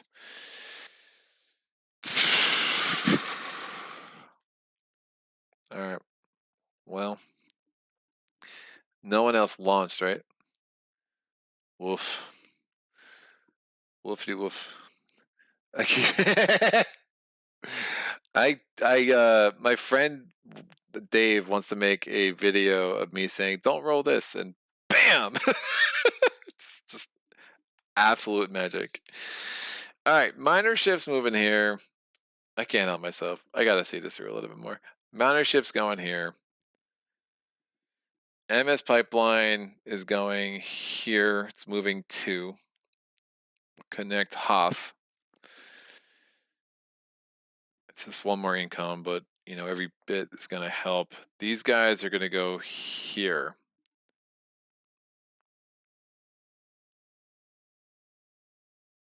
Well, I'm not attacking this turn anyway. I'll let him come out and then have some fun with him. This dude is going to come here. The system marker is going to go there for blue. Second movement, mineral goes back. Miner comes here. Oh, I have the scout too. Scout would have moved here, trying to avoid the danger. See if we can't get a little run of luck. I also have a cruiser. So cruiser would have moved here in the first move, would have moved there in the second. Scout, what's going on? Make it happen. Lost in space. All right, rolling a d6. This is from the first turn, by the way. I rolled a 5. 1, 2, 3, 4, 5. Scout gets totally thrown off course. What's going on over here now? I have a feeling this is not going to end well for our friend the Scout. It's danger. So these two come out. This is out and is just blank. This is out. It's blank. Lost in space. Scout. Going to have to fix that up here. My maintenance went up 5. So I just gave back 1. All right, so now it was turn 2. Everyone moved on turn 2. Turn, except for this system. Turn 3, we're attacking. That's going to be a battle. Cruiser's going to come here. Miner's going to come back here. And this miner is going to come in here. We have minerals. Yay! Oh. Cruiser. Yeah, this one could also have joined this battle, because why not? Which of these can I consolidate now that they're all in the same place? 1, 3, and 4 are identical, so I'm going to just make that into 1, and there's 3 of them. I'm going to take 3 and 4 off the game board. Alright, so I have 5 ships. System. They have no money to spend on tech, so their largest ship size is a 3. So the largest ship they can get is going to be a cruiser that costs them 12. They have 14 left. How are they going to spend it? That's not the right die. Booyah! It's a 4. They're going to get balanced, so they're just going to get the most ships they can with their highest technologies, which is a 0-0. Technologies is a tough word apparently when you're getting tired like I am right now. But we get 2 more scouts. Oh boy, 2 scouts, 1 and 2. That's 24. We have a remainder of 2. We're going to dump that back in here. So booyah and booyah. All right, so 2 scouts and a cruiser. The turn order is AAC, so it is 5 ships to 3. I'm going to try to get rid of their scouts, maybe get larger fleet bonus. These guys have attack upgrade. This one only has a defense upgrade, and my CA1 has neither. Yep. So attack upgrade, they're attacking with a 5, 6 minus nothing. So I'm rolling 2 dice for starters. I rolled an 8 and an 8. That's excellent. I hit on a 6. I rolled a 9. Fantastic. This guy does not have the attack upgrade, which is even better. So he only hits on a 5. He rolls a 6. That would have been helpful last turn. And now this guy hits on a 4. I rolled an 8. So 5 dice, 0 hits. Yes. This so bad. This cruiser, they're going to try to take my ships off 1 by 1. So he's going to attack this dude. So he's attacking. No attack upgrade. So he's attacking with a 4. He hits on a 3. He rolls a 10. Their 2 scouts are both going to roll. They're going to hit on 2s. Nothing. Hey, no one hit. 5, 6, 7. Nope, just a 6. Hitting on a 6 against their scouts. I rolled an 8 and a 9. 1 more roll. I rolled a 9. This guy hits on a 5. Hey, I took 1 out. It's amazing. We got there. This cruiser is going to hit this scout on a 4. It's an 8. Their cruiser is attacking my cruiser now. It's attacking with a 4, hits on a 3. It gets 1 hit. Their scout hits on a 2. It rolls a 3. My battle cruisers hit on a 6, or my battleships hit on a 6. All right, both their scouts are out. My last 2 battleships are hitting on a 6 minus 1. They hit on a 5. Booyah! That's more like it. So this dude is out. I didn't lose a ship. I did lose a ship. No, I don't think I lost a ship. Excellent. So we're all there and ready to go for the next round, and we'll see if we can do a showdown with a few bases and a minesweeper and try to make this work. So that was turn 3. That's all we've got. So we go to the economic phase. Production master. We are in round 13. The rounds are getting a little bit quicker because there's less like development, right? So we're going to spend how much on this? We get 60 points. We're maxed out at 60. I get 5 in mineral income, and I have 6 for MS pipelines. No, I added another one. I have 7 in MS pipelines. I just forgot to keep moving it. So 1 more. Cost me 3. I got 1 back. We're good. Is that right for my maintenance? 2, yep, so that's 12, 13, 14, 15, 16. The maintenance is absolutely right. So maintenance is super expensive. I'm going to have to get the next movement to try to force some of this action. So I'm at movement. Oops, that's not right. I'm at movement 3. And that's not going to apply to my... Well, cruiser definitely not, because he's only been movement 1 for a while. It's not going to apply to my battleships 1 or 2. They're still only a 2. It's not going to apply to my cruiser 2, who's only a 2. And it's not going to apply. I think that's it. We're good. So again, hull does not limit your cruiser technology upgrade. It does limit your attack and your defense technology upgrade. Advancing anything? Nope, we're good. I need to buy ships. What kind of ships shall I buy? Well, they're going to be launching some fleets. So we got some problems.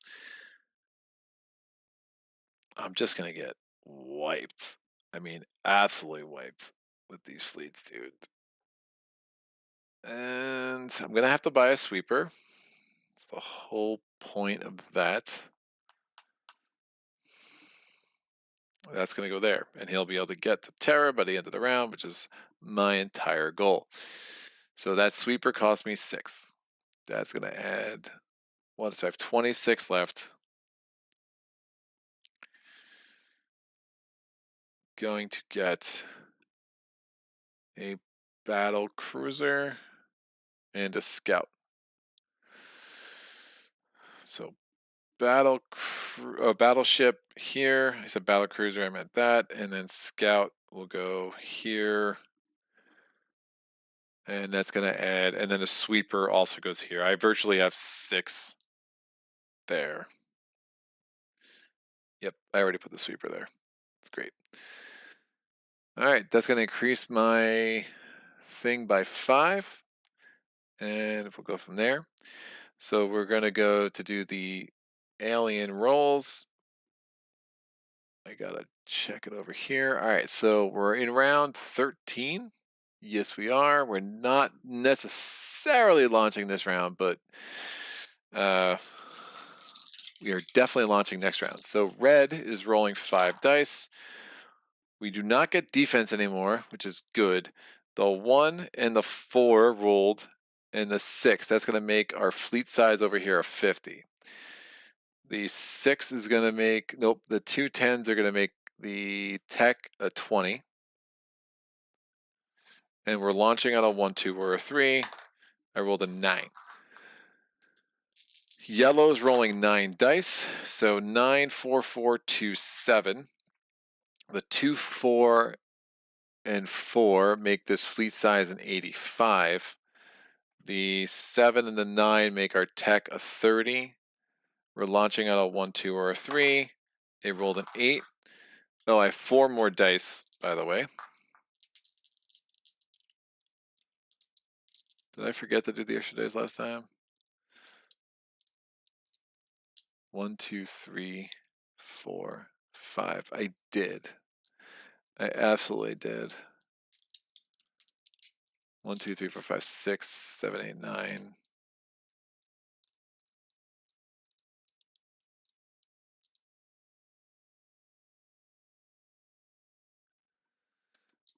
I did. So I need to do 4 more rolls from last time too.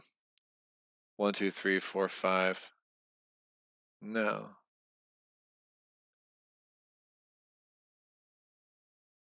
1, 2, 3, 4, 5. Yeah, I only have 5 rolls accounted for. The time before that I have 9. So doing 4 more rolls from last turn and 4 more rolls from this turn. So last turn it's a 1, 2, 3, and a 7. So this would have been, I mean, however it works out, that should have been an 85. And that makes this a 100. The 7.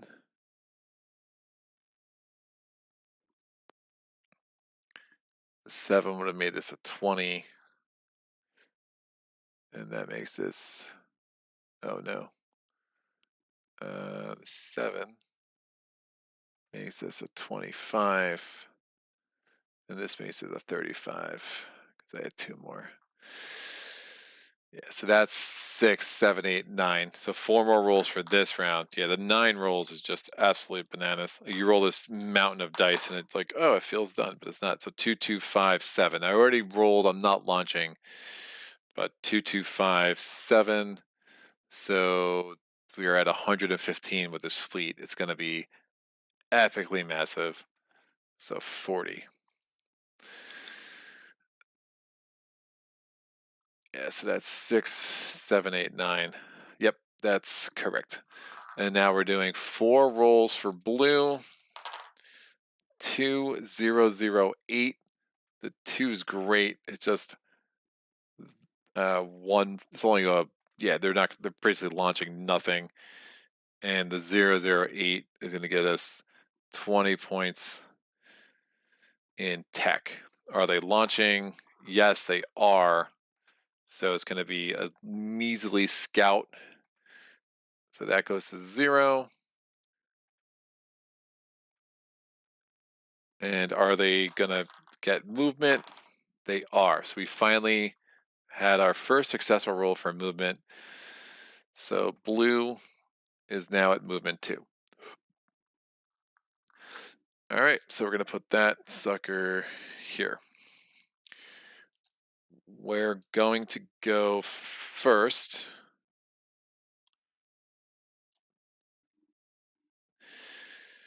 So my first move, I moved everything there. This guy, I don't even know what to do with him.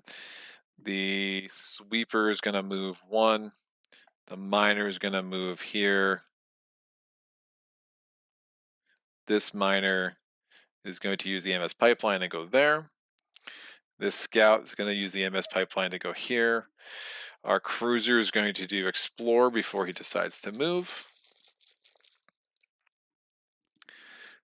It is a shipwreck. Oh, that could be nice. So he will move there to get that opened up. And pulling very well in deep space, which has helped.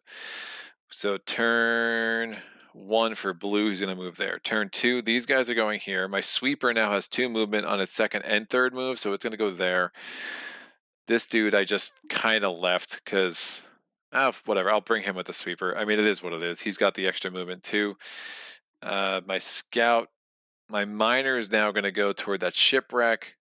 This scout is going to hang out with the miner because why not? Oh, that actually has the extra movement now too. Oh man, I keep doing that crap. Sorry. Where was I? So the scout is going to move. So my scout's going this way. The battleship which I had there, they're coming up this way, and now we're kind of moving over. I found a shipwreck there.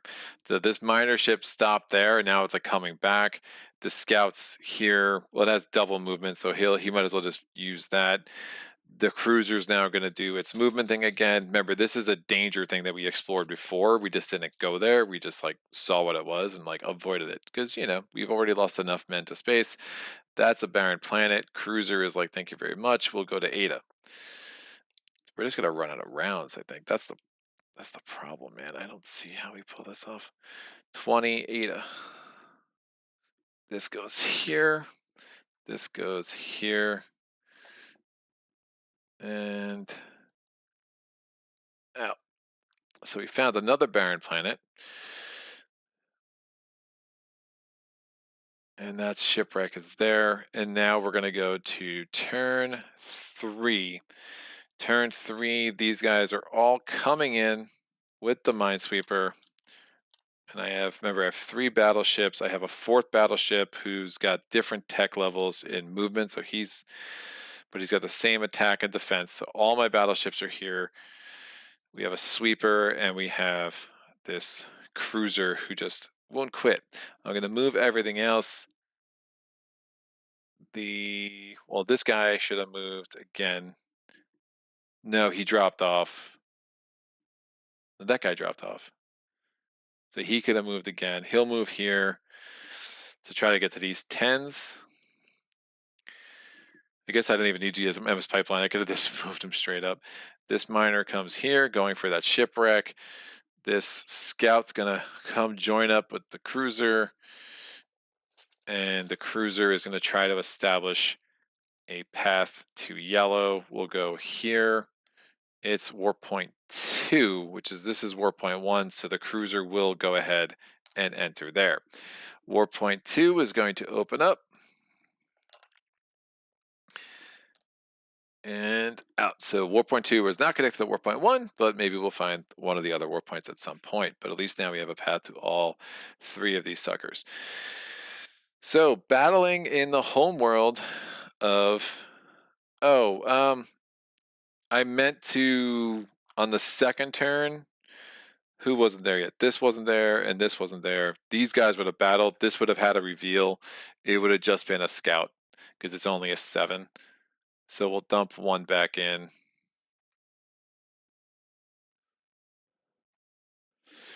And I'll have to take out this scout. I don't want a random scout just floating around, blockading stuff.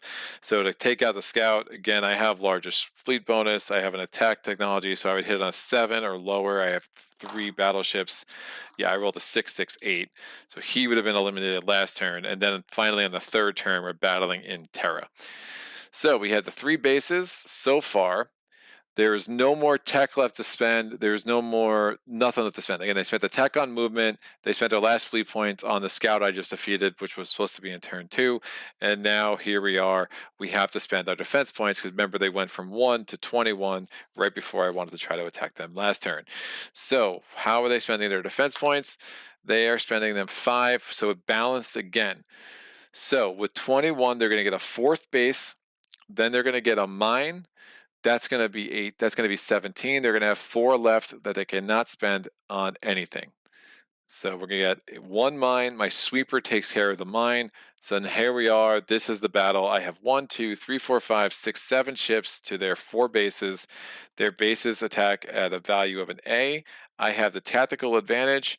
They have no attack or defense technologies. I have an attack and defense technologies for most of my ships, but not all of them. So I'm going to get my chart up. So this guy doesn't have attack or defense technology. My sweeper does. And all of this guy only has the defense, and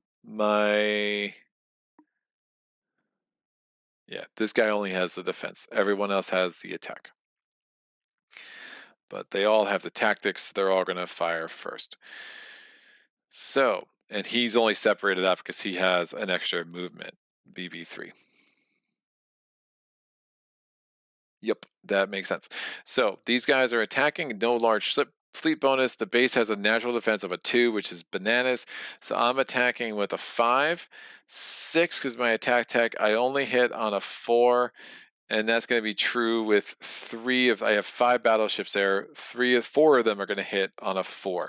So I'm rolling 4 dice. I rolled a 9, 9, 10, 8.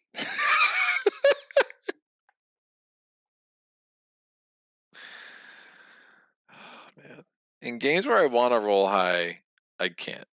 I mean, that's the crazy thing about me and rolling, that it just gets in your head sometimes, man. It's really nuts. All right.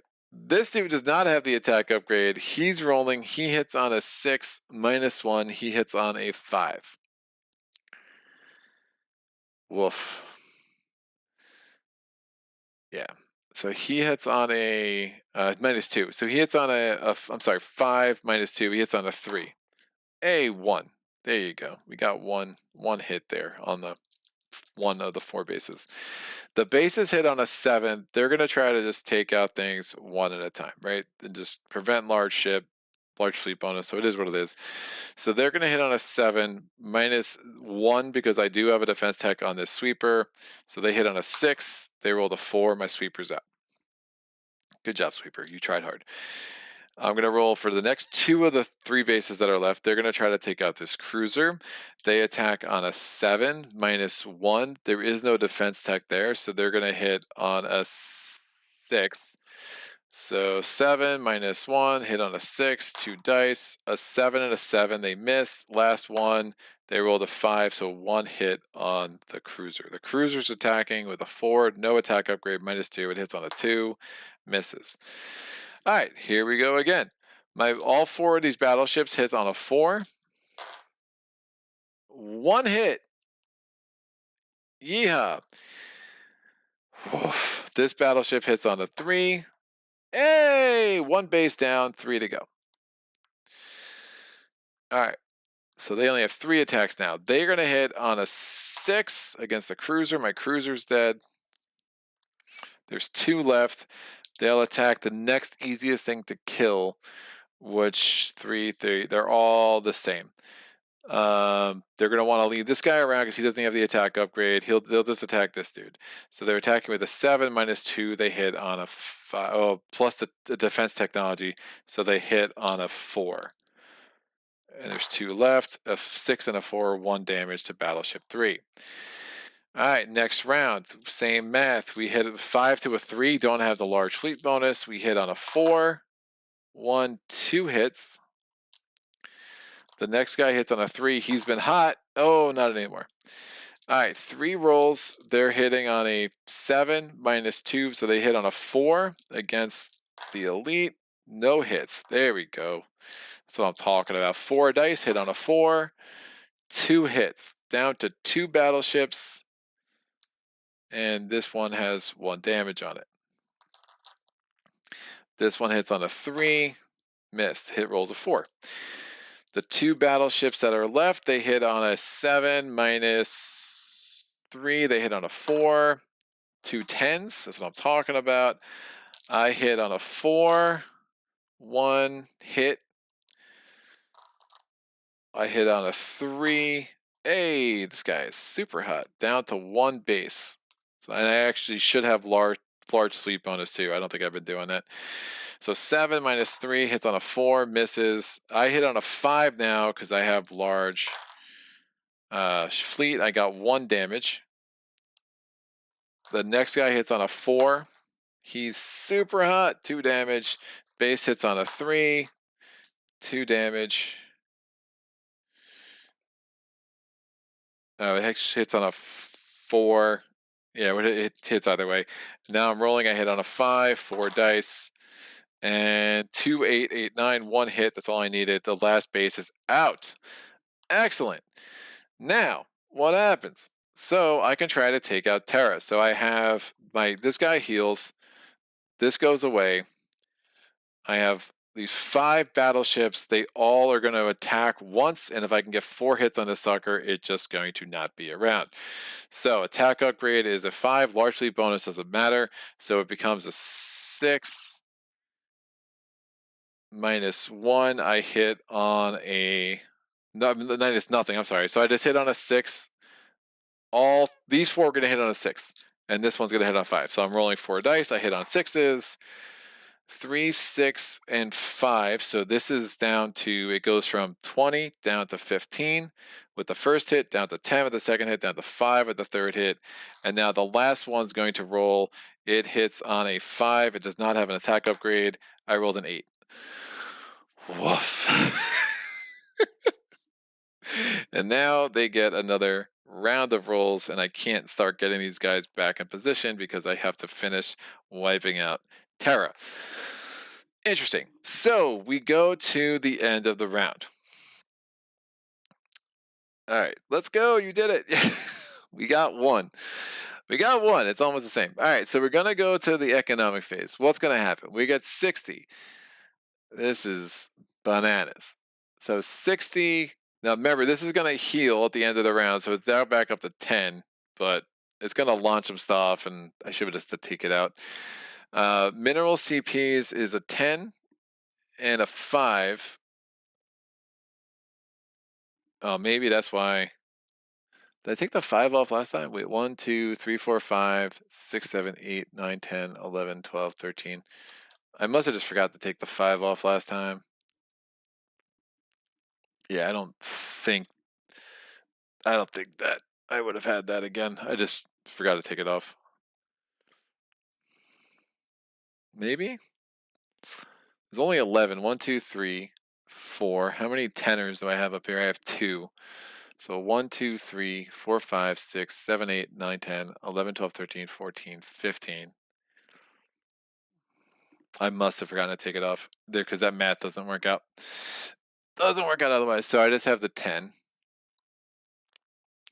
And mineral CP from the MS pipeline is 7. 56. What are my ships? I have 3 plus 15. I should have 18. 15, 18. I lost 3 in battle, so that makes sense. So we're down to 18 in maintenance fees, so that's 59. Woof. I have so many battleships here, but I have so far away from being able to use them. Well, we're about to get getting a huge fleet from yellow coming our way. That's rough. All right. So, I'm tempted to punt tech spending. I can upgrade ship size and get some dreadnoughts. Sure. Why not? We'll max out ship size here. Oh, no. I have that shipwreck token coming back in. I don't want to max out and waste it. It also makes me reluctant to spend on other stuff, too. How are we here? 50 and 30. Oh, I'm going to have to get the upgraded Minesweeper, I think.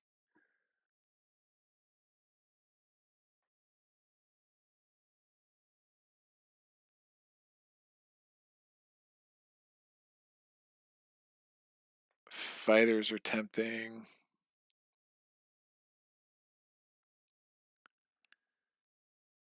30, 29. I mean, they're not really getting to me this turn anyway, so whatever.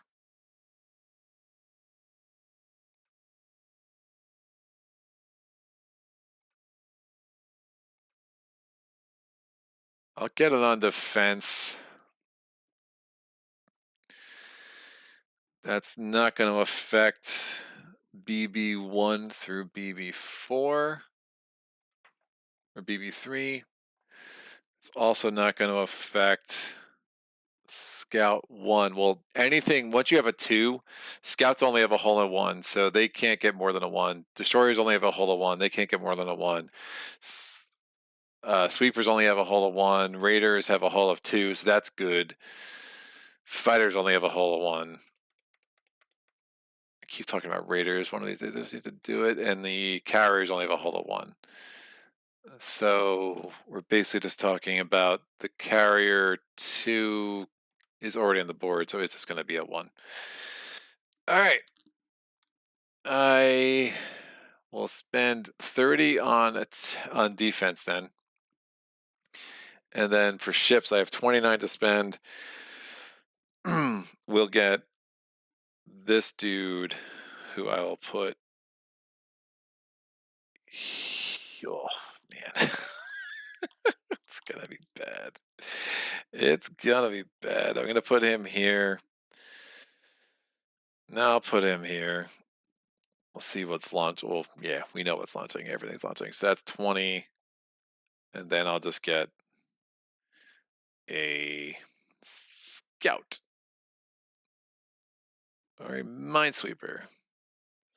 Ooh, that's interesting. I'll get a minesweeper and we'll start hopefully trying to scout out red and see what's going on there. I like that idea.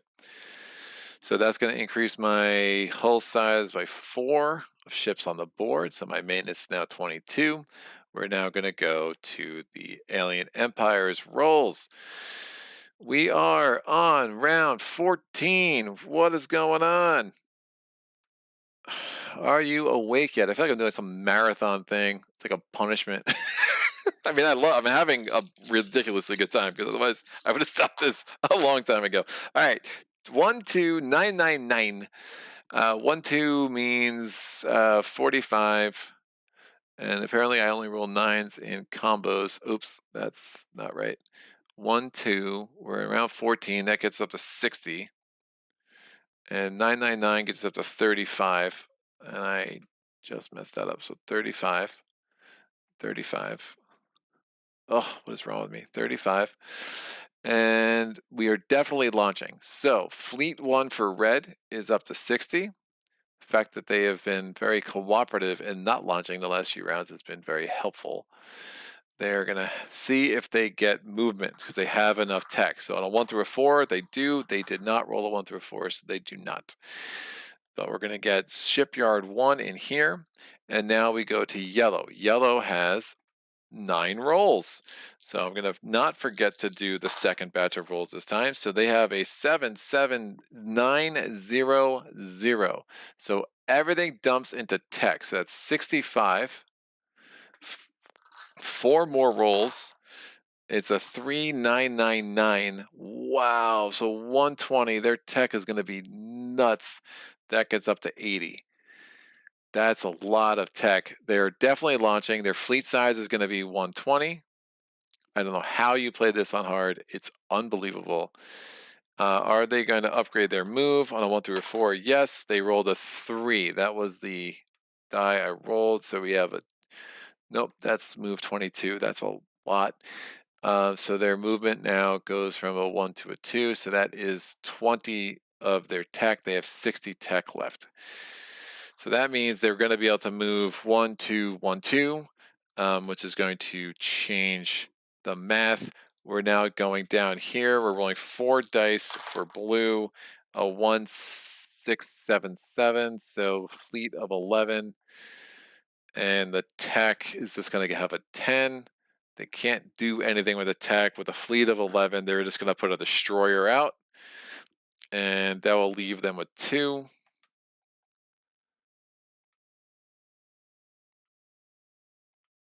Oops, that's purple. So let me go to the top camera, and we'll just kind of attack him now. I'm going to hit the destroyer on a 6 because I have attack upgrades again. So I hit on a 6 with 4 dice. 1 3 7 7 8. Destroyer's out. No, I put a destroyer from yellow out. It should have been blue. You get the point. All right, so in the first turn, I'll hopefully be able to take out Terra, and then my battleships can kind of enter the fray because they are going to be badly needed. So turn 1, my miner is going to come here. My cruiser is going to explore here.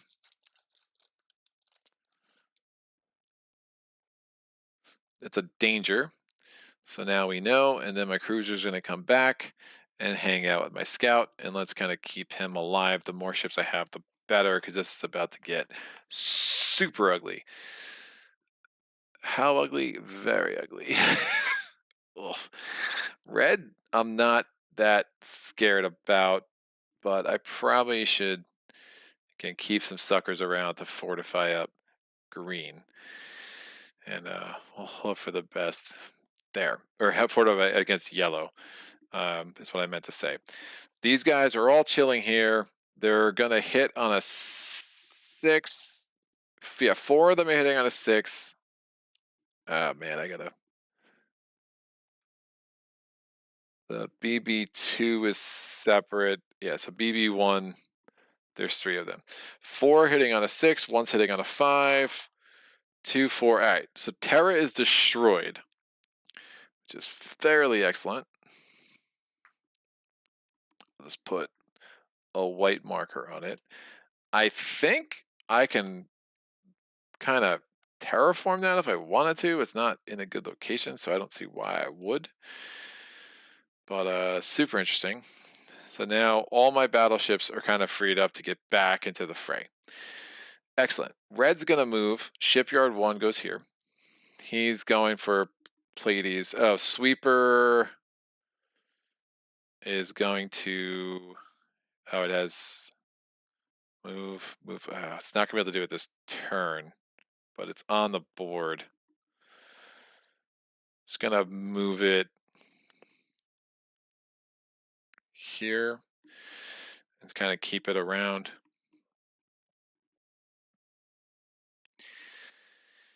And now we go to yellow. Yellow is like, hello. Oh, it's so nuts. That cruiser has moved 2, right? Yeah, and the scout also has moved 2. So they can both scoot when they need to, which is fantastic. These scouts should have moved 3. Did I build a scout this turn? No, I built a sweeper. Is what I built. All right, we're going to move 2. These battleships are going to move. The battleship 3 has an extra move because it's up to move 3. Great. Yep, the rest of them have moved 2. My miner, did I move? I didn't move this miner last turn. So he would have moved there. Now he's there. These 10s are kind of free game now.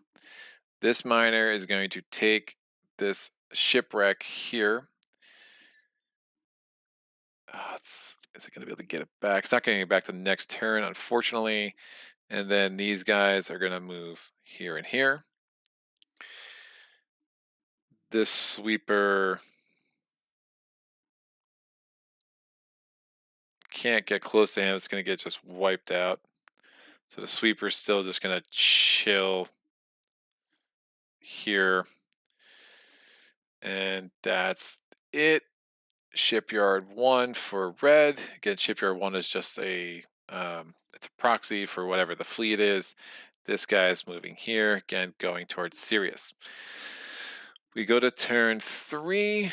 Miner is going to go into the nebula. These guys can move 2 because they have advanced tech, although they cannot move 2. Oh no. But they're together. You can't move 2. You're going to go into a nebula or an asteroid, you have to be adjacent to it. But they are together. So they're not going to get attacked anyway. I'll just have them move 2 over here. I could have, with my destroyer, actually explored there and there just to see what's going on. I absolutely wasn't going into them. So this would have been danger. See, this is a lot of the danger tokens I should have gotten. I mean, getting the mineral CP I got really is the only thing that helped keep me alive.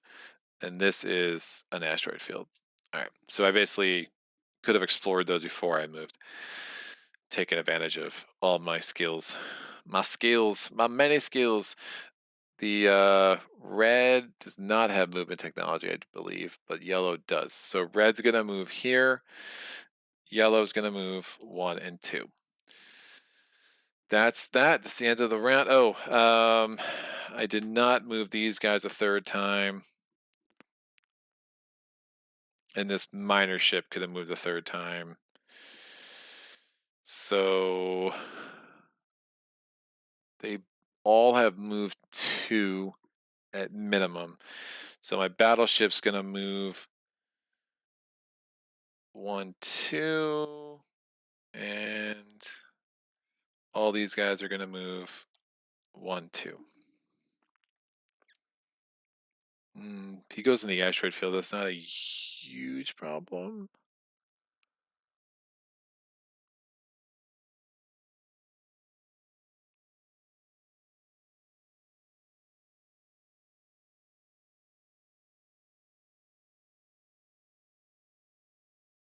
And I kind of like taking him out in the asteroid field.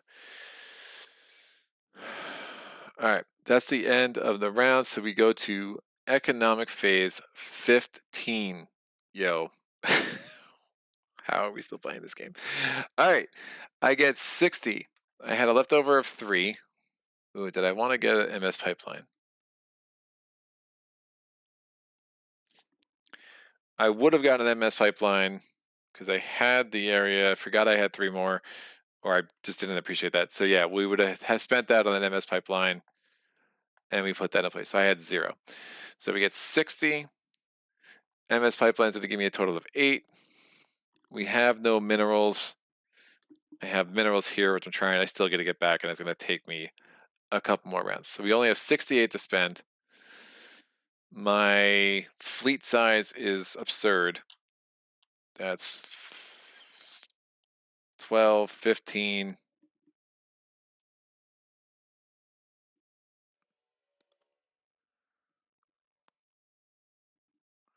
18, 20, 21. And then this 12, 15, 16, 19, 21, 22. So that's right. So only 46 left. Woof. I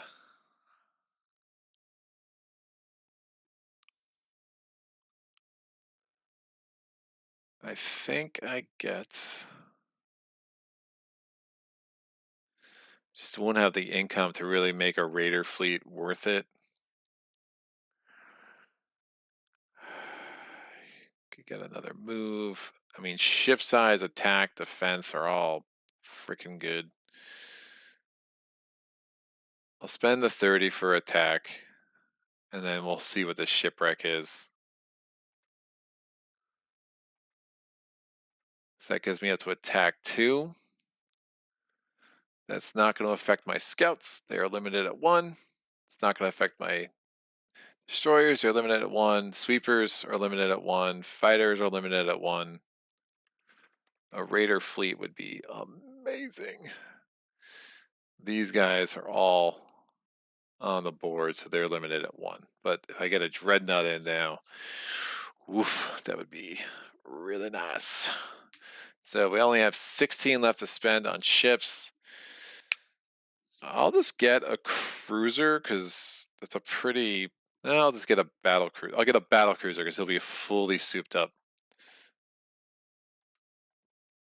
So 15, and that leaves me... That increased my maintenance by 2. Battle cruiser, I'll put here.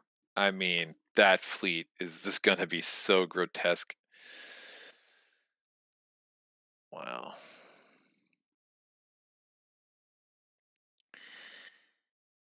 Yup. All right, we're going to go to the economic rolls for the alien empires. There are only 2 left, so this should be a little bit easier. We're going to be on round 15. I'm rolling 6 dice for red. So I'm going to do 3 and 3. I got a 3, 3, 9. The 3, 3, 9 is going to give us 10. And the 9 gives us 40 in tech. I'm going to see if I launch. We launch on a 1, 2, or a 3. I rolled a 5. Oh, nope. We're not launching, but I still need to roll 3 more dice. I keep doing that. So 10, 3, 5. So we have 20 in fleet, 45 in tech. We're rolling 10 dice for yellow, so we're going to do this in 2 shifts. I rolled a 2, 4, 6, 7, 10. The 2, 4, 6, 7 is going to, well, we already took this out, so I need to zero that out. That is yellow. Actually, I'll put this over here. Sorry about that. So 2, 4, 6, 7 is 20 more in fleet. The 10 gives us 65 in tech. They're going to roll 5 more dice. 2, 3, 5, 6, 7. That gives us 45 more in fleet. It's all fleet all the time. And are they launching? No. Definitely launching next turn. So those are our 2 fleets. Those are what we need to deal with for sure. All right. We go to the overhead camera. Do you think this game will be good for casual gamers? My friends usually play with me, and they never played the game this before, but they are open-minded. I would say no. Look, it's a really long game. I would play for the average person, just from an accessibility. I would definitely recommend TI4 first. And I know that's going to sound like sacrilegious to people that are diehard for this game, but there's a level of like grittiness to this one. I mean, look, this is war game first, like war game forward for sure, and a lot of how it comes together. It's really cool, but it's a lot. I would definitely say no. Hold on one sec. I'm about to have a.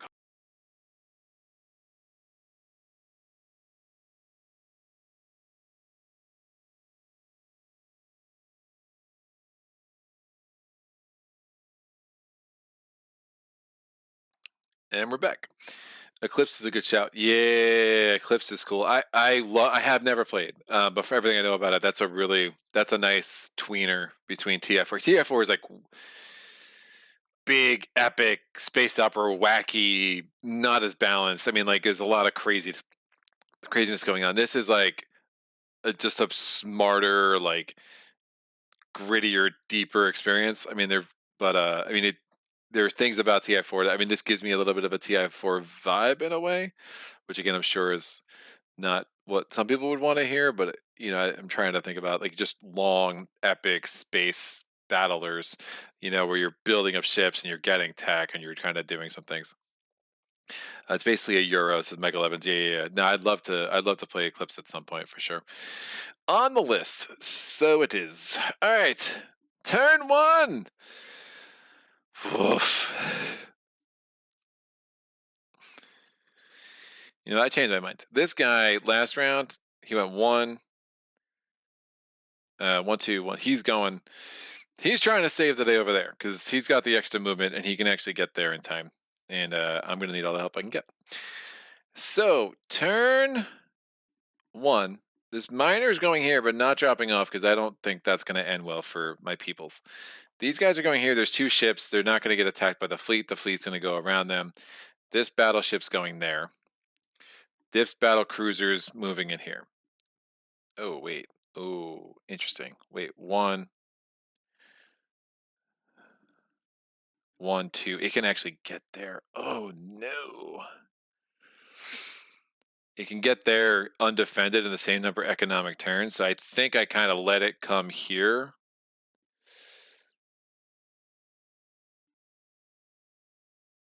And then attack it here. I think that's the right way to play that movement. All right, these guys are all coming in here. This miner ship is going toward Pleiades. It won't get there this turn, but it's going to try to get close. And at least we'll have that shipwreck next turn. All right, red's going to move to the asteroid field. Yellow is going to move around because it can get to an undefended colony in the same number of economic turns. It can get there this round.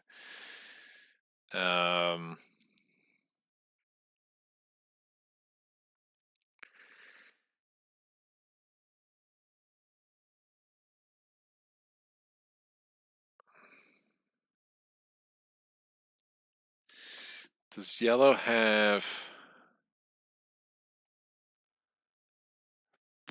Does yellow have attack? They do. Asteroid field. No, I have more attack now though. I gotta figure out that movement's crazy. Sucker was here.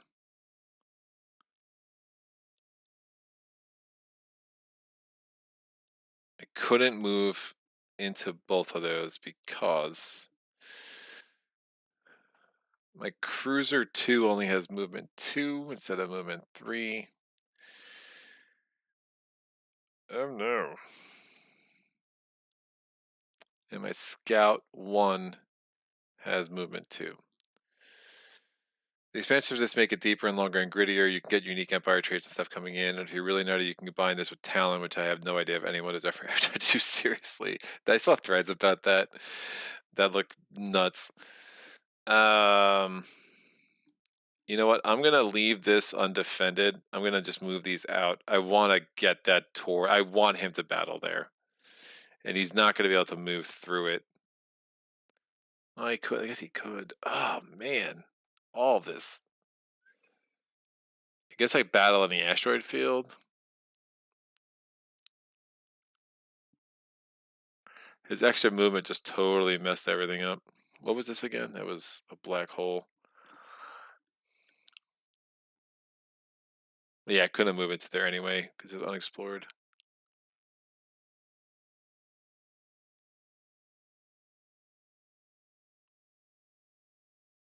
If I keep that undefended, he'll go through the undefended thing and get there in the fewest number of moves. I think that's the right play. So I'll go there, and then he'll go there. Turn 2, they're going to duke it out in the asteroid field. Miner 2 is going here. Miner 2 is going toward Pleiades. Miner 1's going there. These guys... Woof.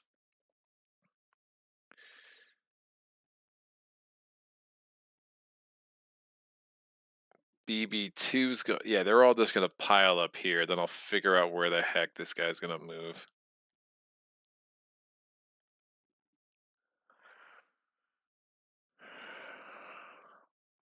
That's fine. So we're gonna have a battle here first. I'll have to figure this out. So 3 BB1, BB2. BB2 again has 1 less attack. We're gonna see what we are. We're in an asteroid field, so attack technology is negated to 0 anyway. Which is fine because all their ships would have attack technology otherwise.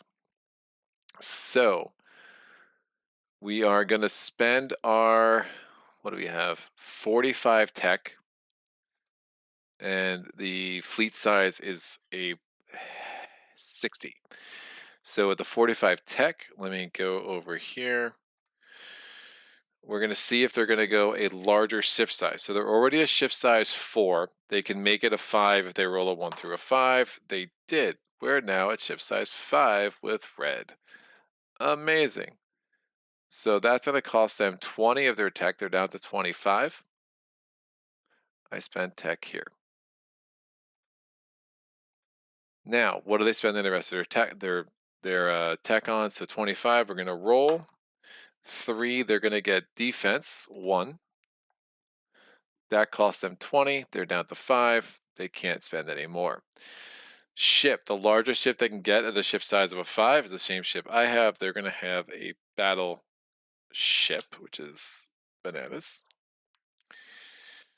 That's going to cost them 20 of their 60 in fleet, so they're down to 40 now. And then with the rest of their 40, how are they spending it? 7 largest ships. They're going to have 3 battleships. Battleships on battleships crime. I have 1 more than them. Should be enough. We'll see. Again, they have attack 1 and defense 1, but attack technology doesn't matter. I will go first every round because of my tactics level, and my defense on my battleships is a 1. So our defenses are basically negating each other. So we're going to come down here. Oh, that is not the right thing. I need one of these. 3, 2, 1. My 3 battleships are attacking, and attack levels are at 0 because we are in an asteroid field. My 3 battleships are attacking with a 5. There's 2 defense plus the 1. Woof. So they only hit on a 2. I do not have a large fleet bonus. I only hit on a 2. This could be a rather lengthy battle. A 2 and a 1. Oh, that's amazing. This guy only hits at a 2 as well. I should have rolled that. I forgot. He's kind of separate otherwise, but he's on a 2. No, we miss. They're attacking me. Same thing. They're only hitting on a 2. They're going to attack my normal ones. A 3, an 8, and a 9. I roll 4 dice. I only hit on a 2. A 1 and a 2. That's nice. So we're down to 2 of these suckers. The 1 has a damage. They're only hitting on a 2. They miss. I roll 4 dice. Oh, I actually hit on a 3 because I have large fleet. 4, 4, 7, 7. They hit on a 2. They miss. 0 and a 7. I hit on a 3. A 1 and a 2. 2 damage. We're down to 1. This is going way quicker than I expected based on how I rolled. That's a 2. Nope. I hit on a 3. 1 damage. They hit on a 2. 1 damage. I hit on a 3. 2 damage. Out. Nice. Alright, so my battleships are kind of ready to make a play. This was a second movement. This minesweeper would have definitely gone there. We're going to do some scouting this round with that. This is turn... Oh, and then we have to figure out what the heck yellow's doing.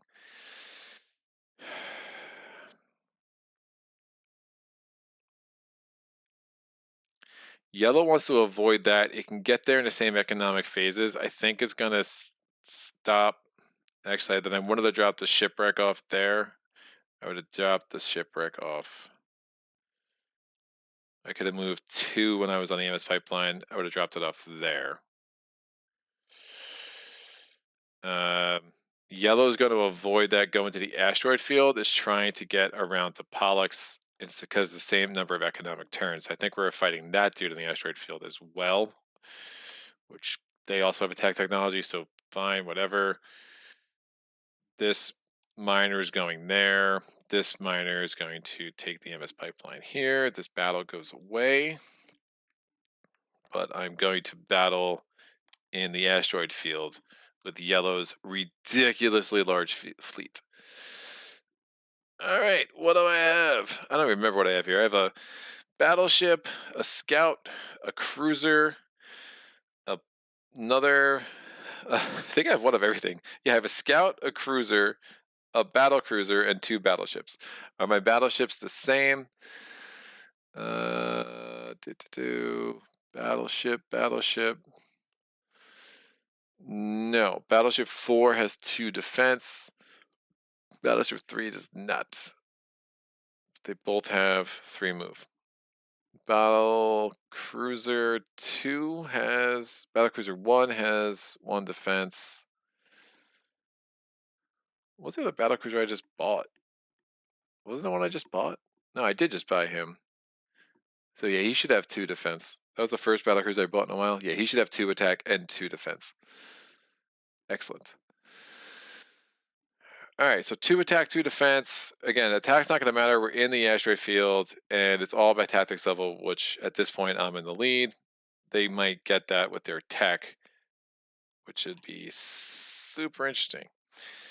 So we're doing the battle there. What's going on with this ridiculous monstrosity of a fleet? Yellow, 120 fleet.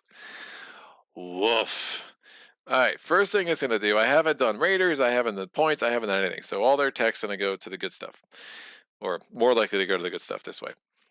They're going to roll their ship size to 3. If they roll a 1 through a 6, it'll become a 4. They did roll a 1 through a 6, so their ship size is now a 4. That's going to cost them 20 of their 60 tech, so they're down to 40.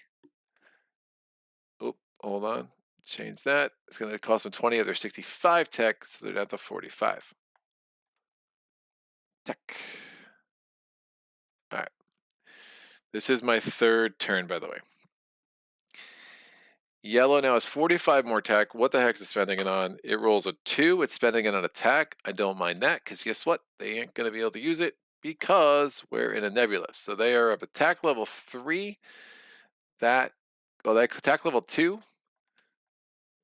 That cost them 30 of their 45. So they're down to 15. With 15 left, the only thing they won't purchase tactics before they have attack 2 and defense 2, which they can't get, so they're going to have to spend this on minesweeper, and that's going to get them down to 5. I think that's right about tactics. Like it says, if you roll for tactics, you re-roll. If you don't have attack 2 or attack defense 2, it doesn't say if you can't afford that. So I just assume that they just don't get tactics until they're attack 2 or defense 2. But if that's wrong, someone can correct me in the comments for sure. All right, we're in an asteroid field. We have to build this ridiculous fleet. The largest ship they can get is going to be a battle cruiser with ship size 4. That costs them 15. That leaves them 105, which is obscene. With 105, they're going to roll. They get a 6. They're getting a balanced thing. So it's in a nebula, so I don't know how much this matters. If AP, then the remaining points will be spent on purchasing as many ships as possible. The highest that the AP has. So it doesn't matter that we're battling in a nebula. They're just going to get it, which is crazy. So they're going to try to get bigger ships that can use their double attack technology, even though it's not going to matter. So the biggest ships they can get using that, or as many ships as possible using it. So they're going to get so as many ships as possible using their attack 2 means that they're going to spend all their money on cruisers. And cruisers cost 12, so that's going to make the math super fun. 5 cruisers would be 60. 9 cruisers would be 108. So they can't afford 9 cruisers, but they can get 8 cruisers. And 8 cruisers is 96. That leaves them 9. They'll get 1 destroyer. Because extra points.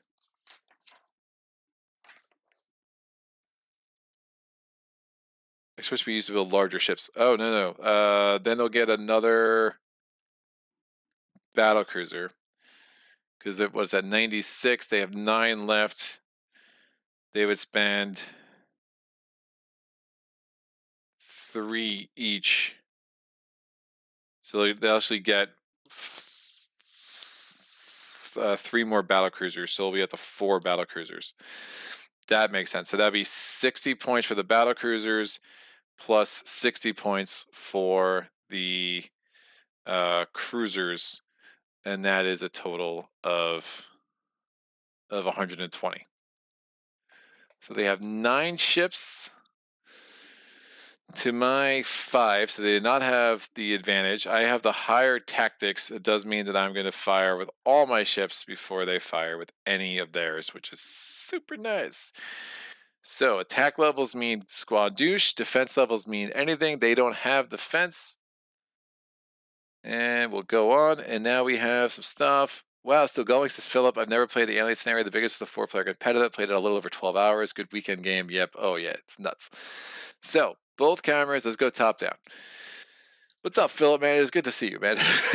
I need help. We rented at a boardroom at the university. One of us worked at. It was awesome.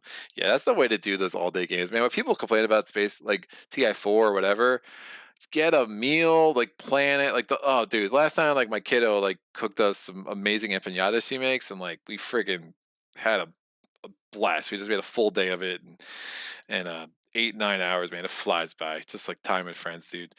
Anyway, all right, battleships. My battleships attack at a 5. Nope, this is a battle. That's right. They got battle cruisers. My battleships attack at a 5, -1 for the defense, so they both hit on a 4. This hits on a 4. I think I try to go for their battle cruisers just because of the attack is just 1 higher. So I have 3 things that hit on a 5. and one that hits on a 4, one that hits on a 3. So I'm rolling a hit on a 5 minus 1 because of defense. So they both hit on a 4. Oh, they hit 3 things that hit on a 4. 1 and a 2. So I killed one of the battle cruisers. This one hits on a 4, but it becomes a 3 because of the defense, natural defense. So that's a damage. Oh, I'm rolling good now, guys. What's going on? This one hits on a 2. My scout almost gets there, but just misses. Their battle cruisers, there are now 8 left, or 8 of their ships left. They hit on a 5. My defense level for my scout is a 1, I believe. My defense level for this scout, yes. So they're going to hit on a 5 minus 1 for my scout. They hit on a 4. Missed. There's 2 more, so I'll keep rolling. They missed. Hit on a 4. Missed. Rolling like me. This guy hits on a 4 minus 1 for my scout. It hits on a 3. Missed. 4 more rolls. 3 more rolls. 2 more rolls. That's a 1, so my scout is out. And now it's going to go after the next easiest thing to kill, which these are the same. So we'll go with my battle cruiser. It's going to hit on a battle cruiser has a defense of a 2, so maybe they're not the same. They're not the same. This dude's defense is only a 1, so it hits on a 4, minus 1, minus 1, hits on a 2. Misses. All right, here we go. So it's 4 ships to 8 ships. They get the extra bonus now, which is super annoying. My guys all hit on these 3 hit on a 4 against the battle cruiser. 1 hits, so that's down to 2 ships. And this one is going to hit on a 3. Doesn't hit. That's out. They're attacking my cruiser. Yeah, he only has 1 defense level. So everything else has my battleships. Well, they have a natural defense, right? So this guy hits on a 5, minus 1, minus 1. They both hit on a 3, a 1, and an 8. So that's 1 damage. Their cruiser hits on a 4, minus 1, minus 1, hits on a 2. That's 1 roll, 2 rolls, 3 rolls, 4 rolls, and 5 rolls. No hits. They don't have the largest. Oh, they hit on a 3. Damn it. They had the largest sleep bonus.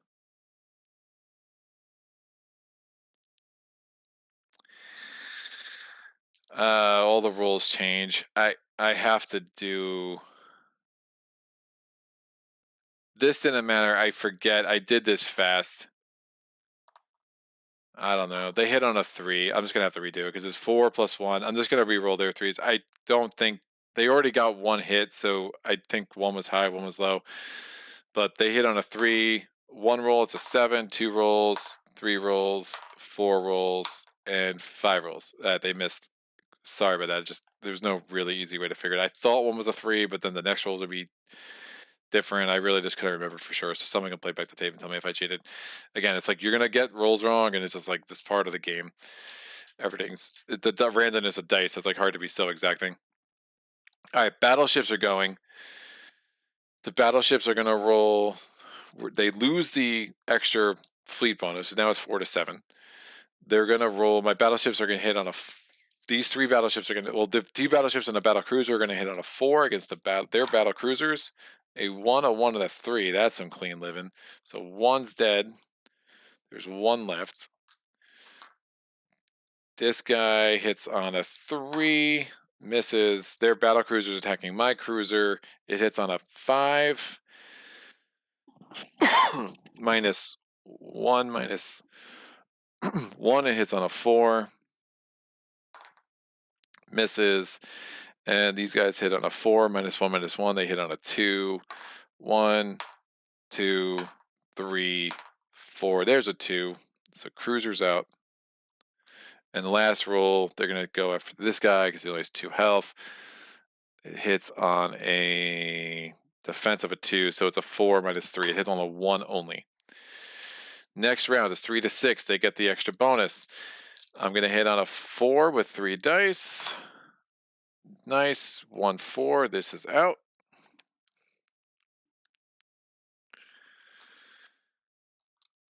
Their cruisers are all only hitting on a 1, I think. 4 minus...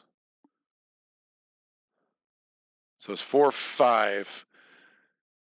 My battlecruiser is only a 2. So they actually hit on a 2 against my battlecruiser. So 1, I'll roll 2 at a time. That's a 3 and a 7. 2 more. That's a 7 and a 4. No more extra bonus. So all 3 of my guys hit on a 4. Fighting in an asteroid field is crazy. They don't have the extra bonus, so they only hit on 1s. And if they're only hitting on 1s, they might as well go through my battleships. 1, 1. Nope, they're going to try to get that guy out easier. He has 3. He has 2 hull versus 3. I only hit on 4s. I did 1 damage. They hit on 1s. 1 damage. They got my battlecruiser. They now have the extra bonus. All right, my 2 hit on 4s. 2 damage down to 4. They only hit on 1 still, I think, because it's my battleships. 4, 5. Oh, they only hit on the 1 on him, but they'll actually hit on a 2 on him. So they're going to attack him. They hit on a 2. I'm not sure how that would have affected last round.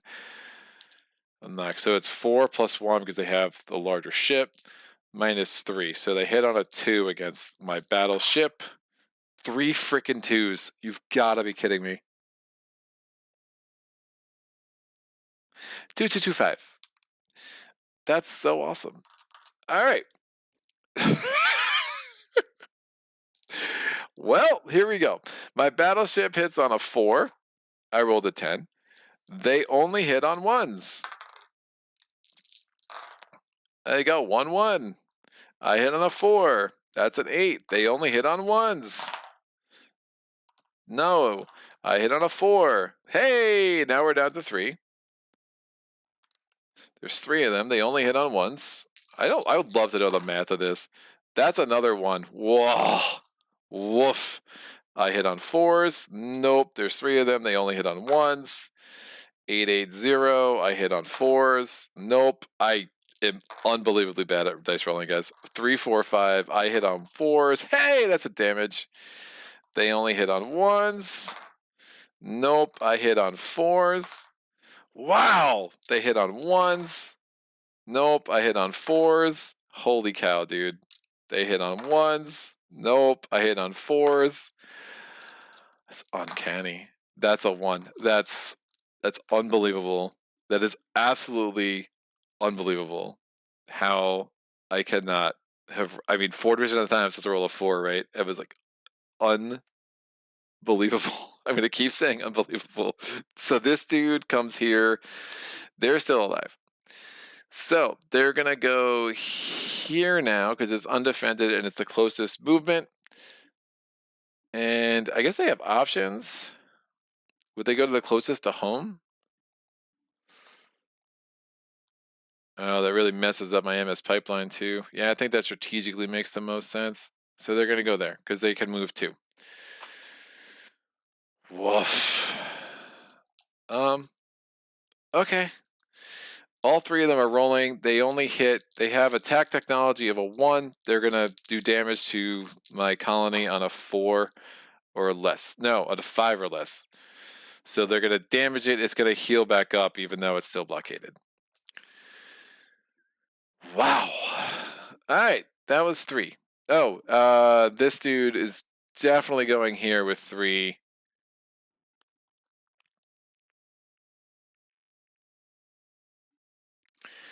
I forgot about that. And then these guys are going to come here. Yes. So let's go to the end of the round. Oh, no. So, the other thing I need to do first, I'm going to reveal red. What is red doing? This is a question I ask myself. So we're going to do a fleet thing with them. They are going to immediately build a fleet. They're not going to roll for movement. They don't have enough money anyway. So their fleet's going to be 20. So let me get back to that view. This is now 0. This is red.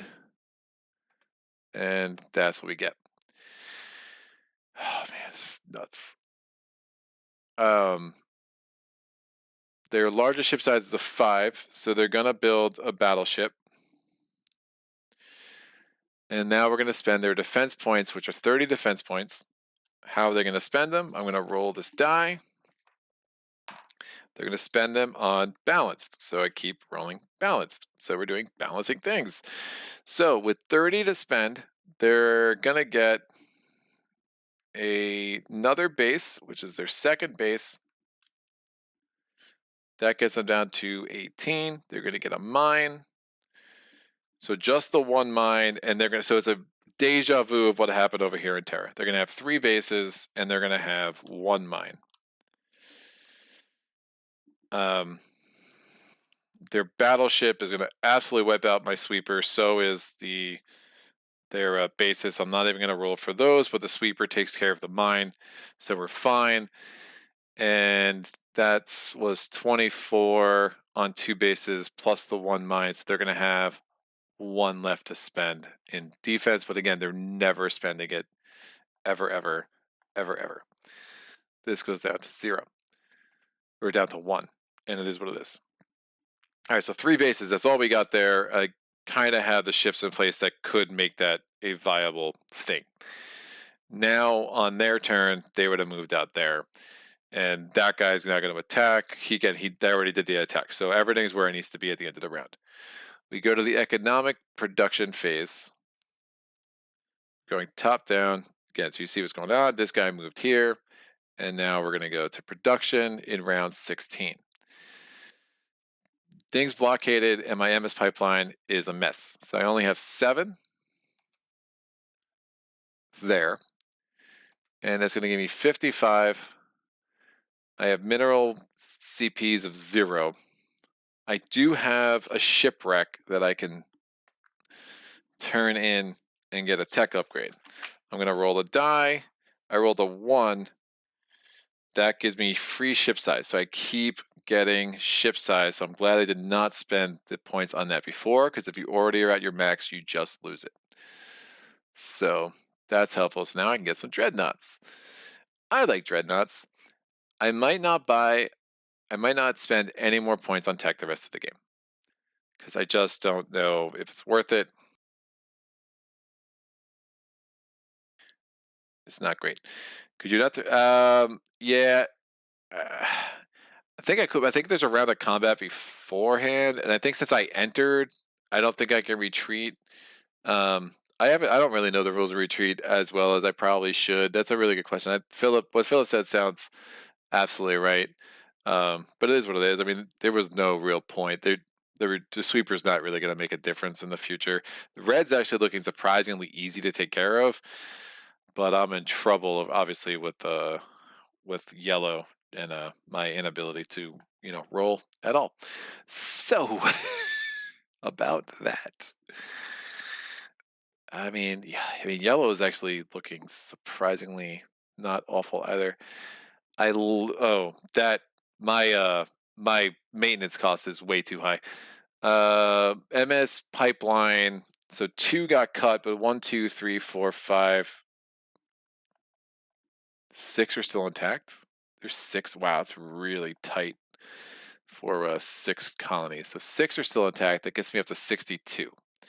And then I have to adjust my maintenance. I think this is everything here. I lost a ton. Only thing I have left is 12. And I lost the miner. So yeah, I only have 12 left. So I actually lost 12 in ships.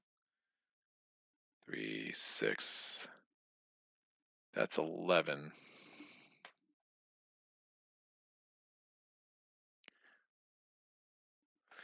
Oh, and the sweeper. Yeah, I lost 12 in ships. Excellent. So that helps. That helps give me some cashola.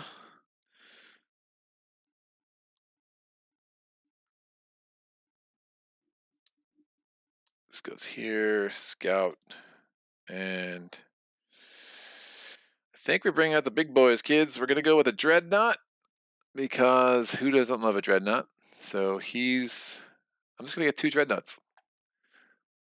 2 dreadnoughts. 24, 24. No more tech. That's it. We're not messing around. 6, 2 dreadnoughts. I'm just gonna put a little token under it. And you know, see if we can pull out some magic here. So we are gonna do the economic rolls. Yellow's gonna have 7,000 of them. We are on round 16. This is so ridiculous. So 3 and 3 for red. 1, 4, 9. So 10 here, 10 here. We've kind of have them petered out a little bit, which is nice. 1, 4, 9 again. That's freaking creepy, man.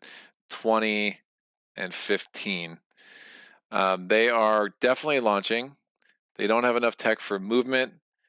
And yeah, they're right. That shipyard became just a battleship. So we're gonna put this dude here. Excellent. They are launched. We'll reduce this to 0. And now we're gonna move over to yellow. Yellow has 10 rolls, which is like 6, just a heck of a lot more. 4, 6, 6, 7, 10. The 4, 6, 6, 7 makes this 65. The 10 makes this 10. So that's 5 rolls, 5 more rolls. A 1, 2, 5, 8, 8. So the 1, 2, 5 is going to make this 80. The 8, 8 makes this 20. They are definitely launching. Are they going to spend their tech on movement? The next movement level is cost 25. They do not have enough CP for that in tech, so they will not. But this will go down to 0. And they're going to launch this over here. So Fleet 1 has, that's 60. Hold on.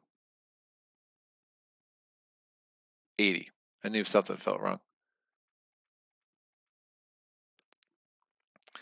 80. All right. We're going to go back to our overhead screen. Oh, this is, I didn't show you over here. So, yep, sorry, I got 2 things I got to manage at once. So you see red has one fleet of 20, yellow has a fleet of 80, and blue is not part of this game anymore, kids, so we don't need to worry about that. It's been a while since I played, since Michael Evans, blah, blah, blah. If it's not offensive, are they even allowed at the hex without a combat unit to escort them? The sweepers still have a combat value. Make no mistake. They can fight. They just fight on the 1. So they're not like miners. They're not. They can actually still go in and fight. Good question. It's been a while since I played. So yeah, the sweeper, since they have a fight value, you could absolutely send a sweeper in. It's a 1, so you know, don't expect much, but they can absolutely still battle. Hold on one sec. Nice. We're going to now go ahead with the rest of this playthrough. Hold on one sec. Let me pause this.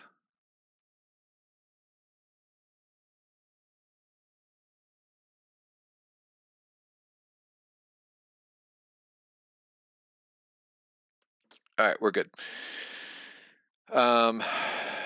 So what's going on? I got the top-down view here. We're good. We're good.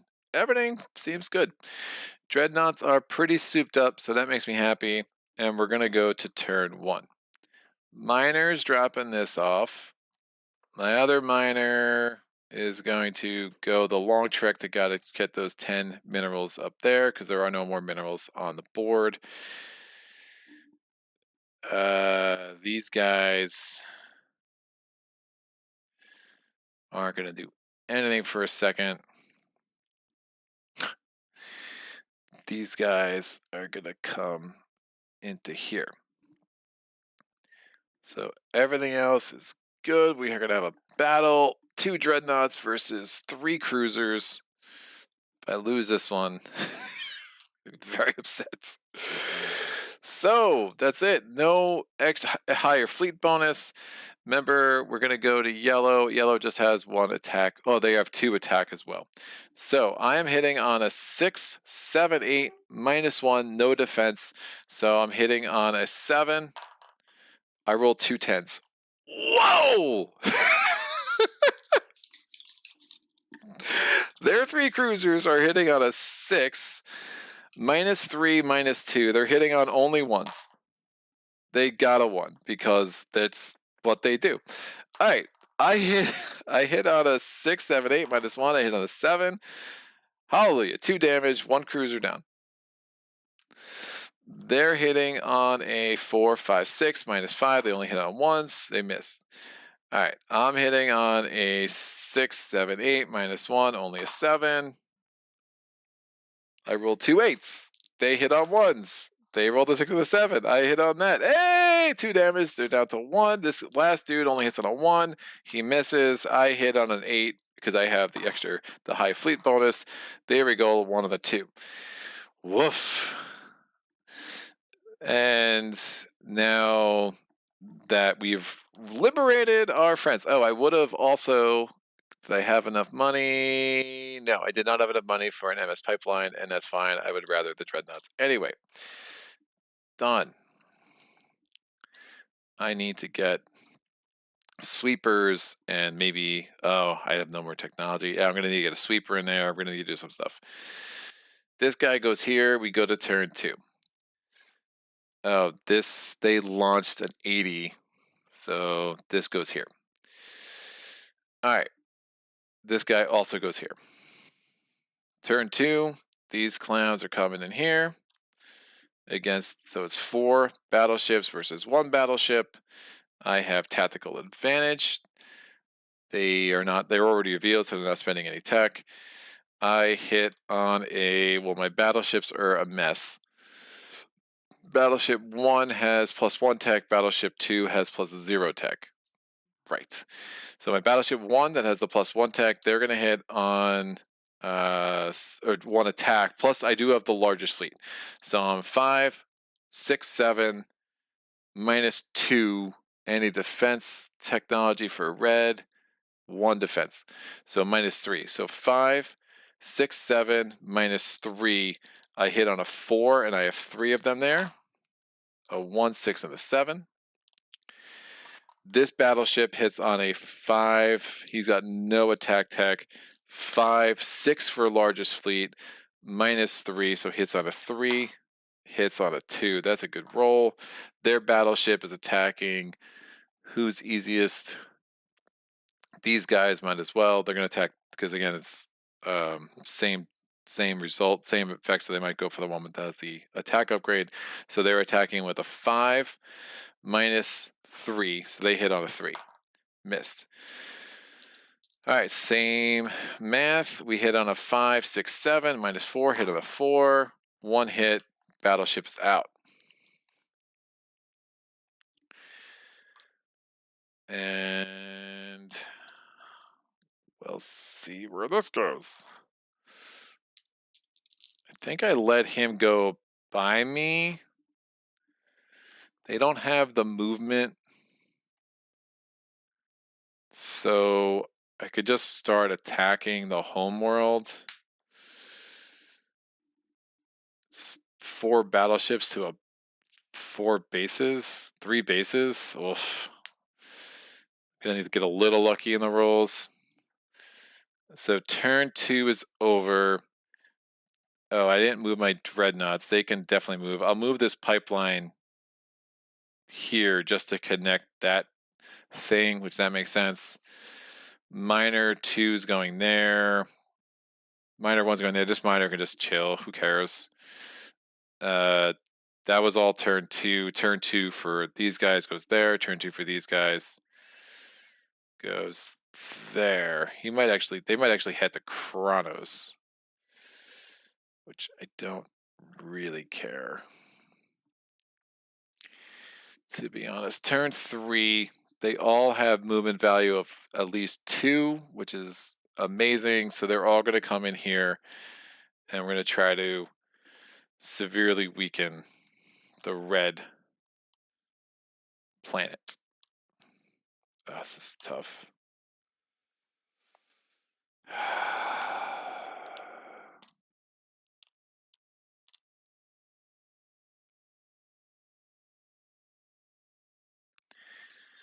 Yep. That's what we're going to do.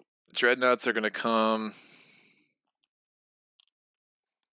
How much is in that yellow fleet? 80. Wolf. Every time, man. Every time. They're so big. The dreadnoughts are just going to chill. This for the second minor.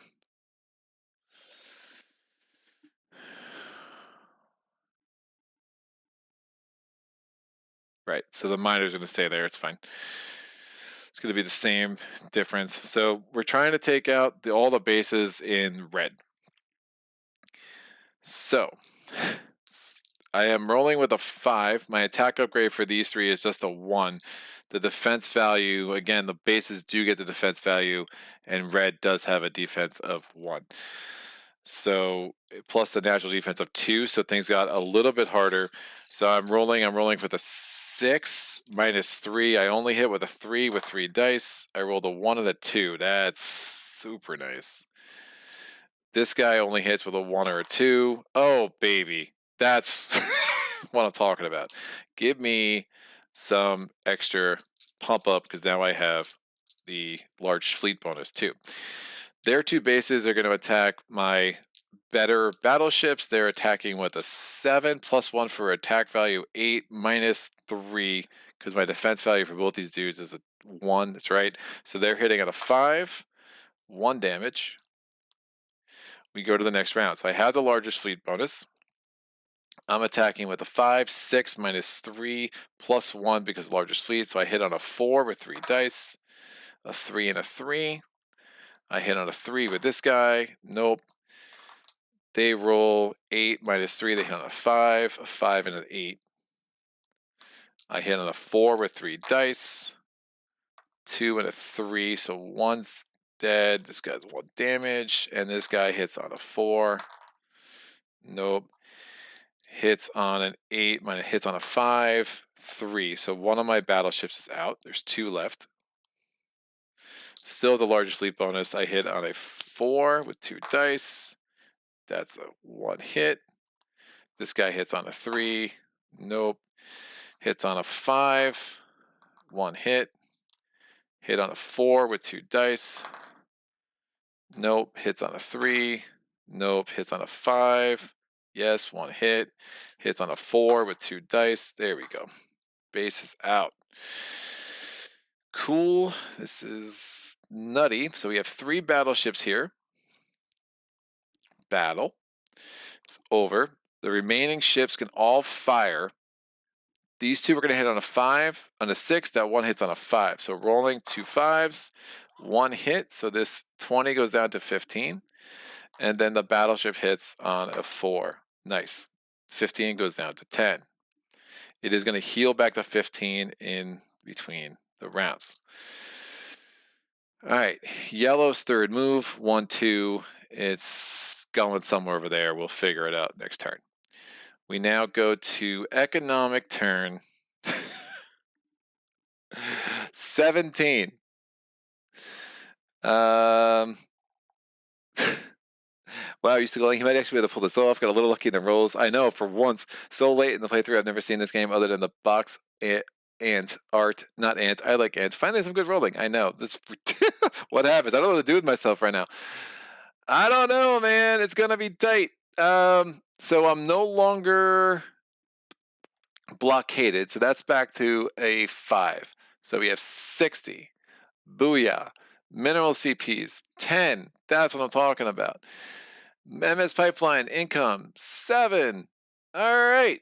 What is my? Oh, I definitely lost some ships. So 9, 15 should be my total. This should come off. Should be my total thing. So I guess I just lost 3.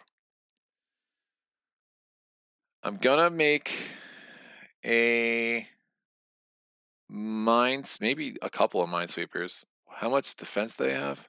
50. Woof. Yeah, I'm gonna make 3 minesweepers for 18. So 6, 6, 6. And I'll make them, they're gonna have 5 movement.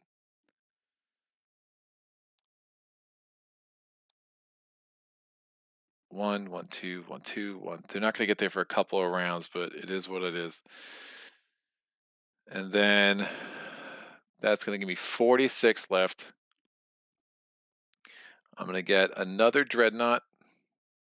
It's as souped up as they're getting for me. 24 and a battleship. BB3 is now 2, 2, and this is now 2 as well. So dreadnought and a battleship. That's 20. That's a total of 6, 7, 8, 9 extra in maintenance. And that should work. We go to the alien side of things. What are we doing with red? Red has 6 rolls. It is going to, if it launch, I mean, it's going to launch. I'm there. So 107. 107 gives us 5 here, 25 here, and 157. Oh, 107. Only a 10 goes to tech now. Super interesting. So this should have been 20. This should have been 10. Oh, I'm way off. What am I doing? I'm at 17. 107 is 107 and 157. So 7 still goes here. So it's 15 in fleet. Oh, it's 25 in fleet total, and then just 5 more in tech. Sorry, it got really confusing unnecessarily. This sucker already launched last turn. They are going to launch because I'm already in their home. So again, they still produce even though I blockaded them. It has no real effect on how they do this. So since they launched, they're not going to roll for movement. They're just going to go right to defense. Automatically launching a fleet, building. It has no defense points, so it's not going to build bases. So what's it going to build? It's going to see, it's going to spend its tech. Will it upgrade ship size? It's already a ship size of a 5. If it rolls a 1 through a 3, it's going to make it a ship size of, oh, it's already at 5. If it rolled a 1 through 3, it become a ship size of a 6. It didn't. So it still has 20 points to spend on tech. It rolls a 1. It's going to get attack technology 2. It's going to build the largest ship it can. That's going to be a battleship with attack technology 2 now. So we're going to immediately go into battle. I'll take care of that now, and then I'll do yellow's economic phase. This ship should have moved here. I'll let him reign free for a little bit. I don't care. All right, my battleships are attacking. My attack upgrades are not what theirs are. So they have +2, but they have 1 defense too. So my attack for BB, my 2 BB ones are +1. So I do have the large fleet bonus. So I go 5, 6, 7, -3. I hit on 4s. A 4 and a 3. Oh, good rolling is so nice.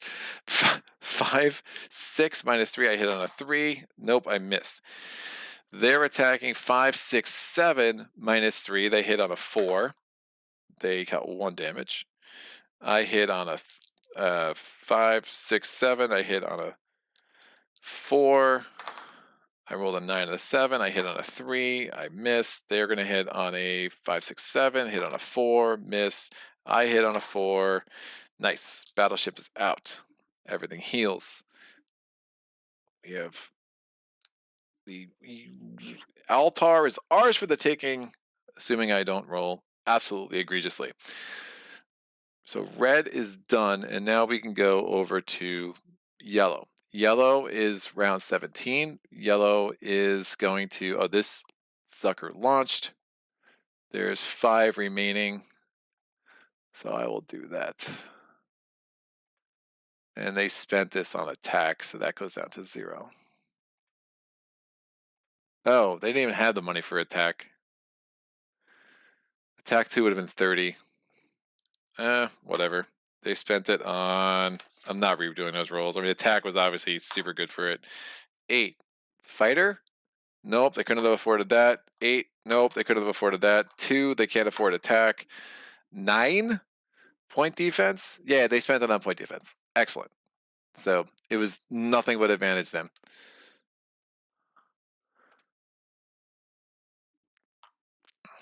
That's fine. So yellow.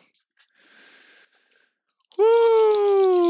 All right, here we go. We're doing 10 rolls for yellow in round 17, kids. This is bananas. All right, 3, 6, 6, 8, 9. So the 8, only 9s and 10s go to tech. That's so nuts. So tech gets 25. I mean, I guess that makes sense, but that's 20 now in fleet. 5 more rolls. 9 and 10, so 35 in tech, 35 in fleet, because I added 7 rolls worth of stuff there. Launching on a 1, 2, or 3, no. Good. Good. Turn 1. These guys aren't moving. They're just going to try to attack some stuff. My sweepers are going to try to do some sweepy things. This miner comes there. These dreadnoughts and these battleships and all of it. Oh, can I afford? No, I cannot afford another thingy.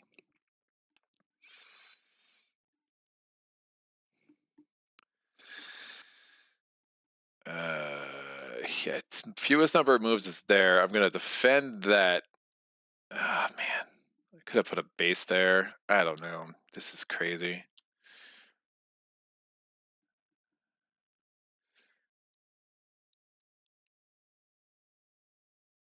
I have the time. I have the dreadnoughts. That's fine. 1. They'll go there. They'll go there. I'm gonna make them try to go for that one because everything else is defended, which is good. All right. Here, these guys are fighting. These 2 hit on a 6.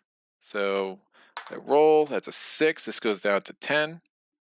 This one hits on a 6. I rolled another 6. This goes down to 5. This one hits on a 5. I rolled a 2. Whoa! Wiped it out.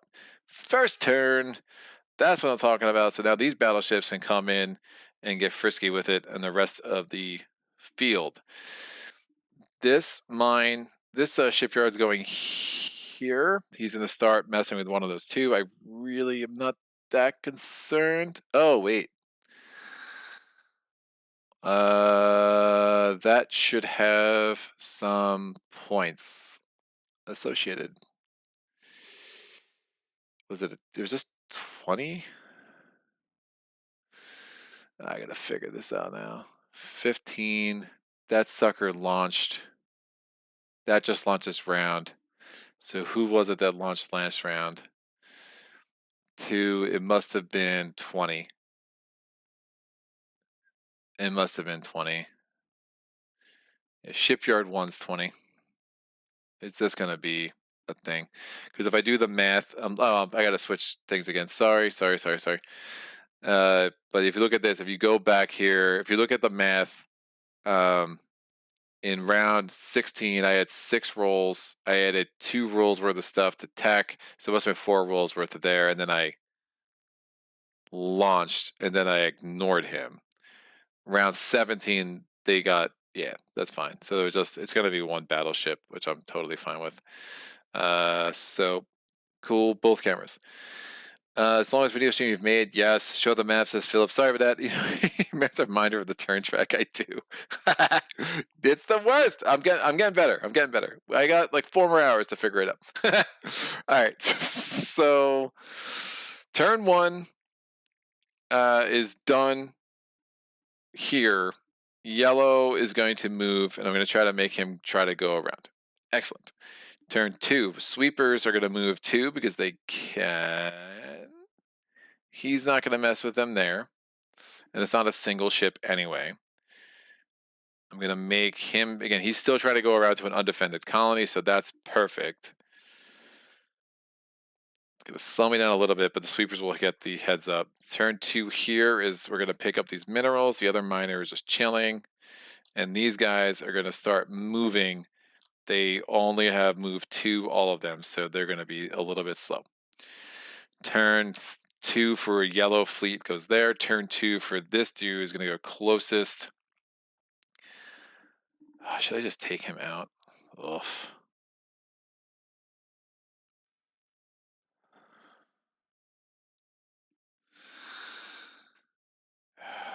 Man, it's going to be super annoying.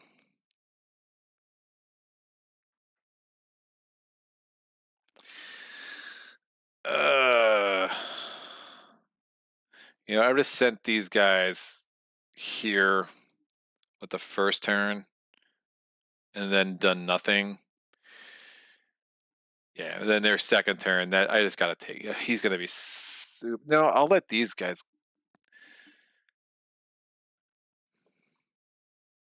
I would have moved this MS pipeline for sure. I'll let those guys. I gotta start heading these guys toward yellow. That's fine. I'll let these guys come back and try to deal with those guys, that dude. So on the second move, 1, 2, 3, 4, 5, he comes here. So the red fleet's still active. We know that Discood is going to absolutely. He already spent all of his other tech. So we know he's just going to build. Yeah, he has nothing in tech left because he spent it with the fleets that were defending the home. So he's just going to build the largest ship he can, which is totally a battleship because he's at ship 5-5. So 0, 0. Now he's just going to attack once. His attack upgrade is just a 1. Again, he didn't have the money to do the 2 like I thought he did. So he's attacking. He hits on a 6. He hits a 1. So now this colony is at a 1. So he'll stay there until that colony is destroyed. So he's pretty much going to be occupied for a while. And, you know, it is what it is. I had other things I wanted to do, and I'm running out of time to do it. So turn 2 with yellow, he moves there. 1, 2, 1, 2. Yeah, 1, 2. It's great. Turn 3, everyone's converging on the yellow fleet. We're gonna have a battle here. The ship, the sweepers are gonna move there. Oh, that's gonna launch again, isn't it? No, it all. Yikes.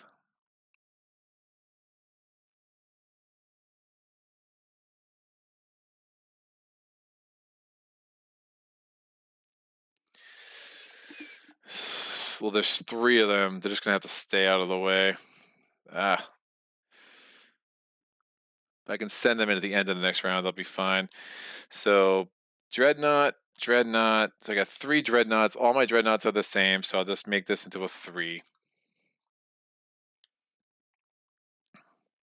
And a battle cruiser. We have to build a fleet for yellow. Yellow has 35 in tech. They're going to see if they're going to upgrade to the next ship size. They're at a ship size 4. Will they become a 5? Nope, they will not. So what are they spending their 35 on? Good question. So we roll. They roll a 3. They're spending it on defense. That's defense 1 for them. So they're down to 15.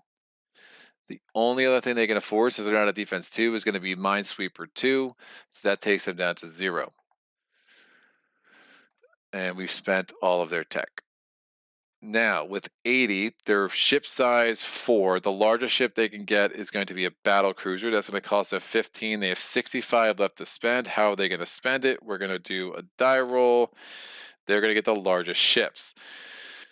With 65 left to spend, they can spend largest ships. They're going to be able to get 4 more battle cruisers, so they're going to have 5 battle cruisers total, which is bananas. Nope, that's not right. Here we go. 5 battle cruisers total. And we're battling here. That's a B. I do have priority. It's 4 ships to 5 ships. So 5 battlecruisers total is going to leave them with a remainder of 5. We're going to put that 5 over here into what they have going on.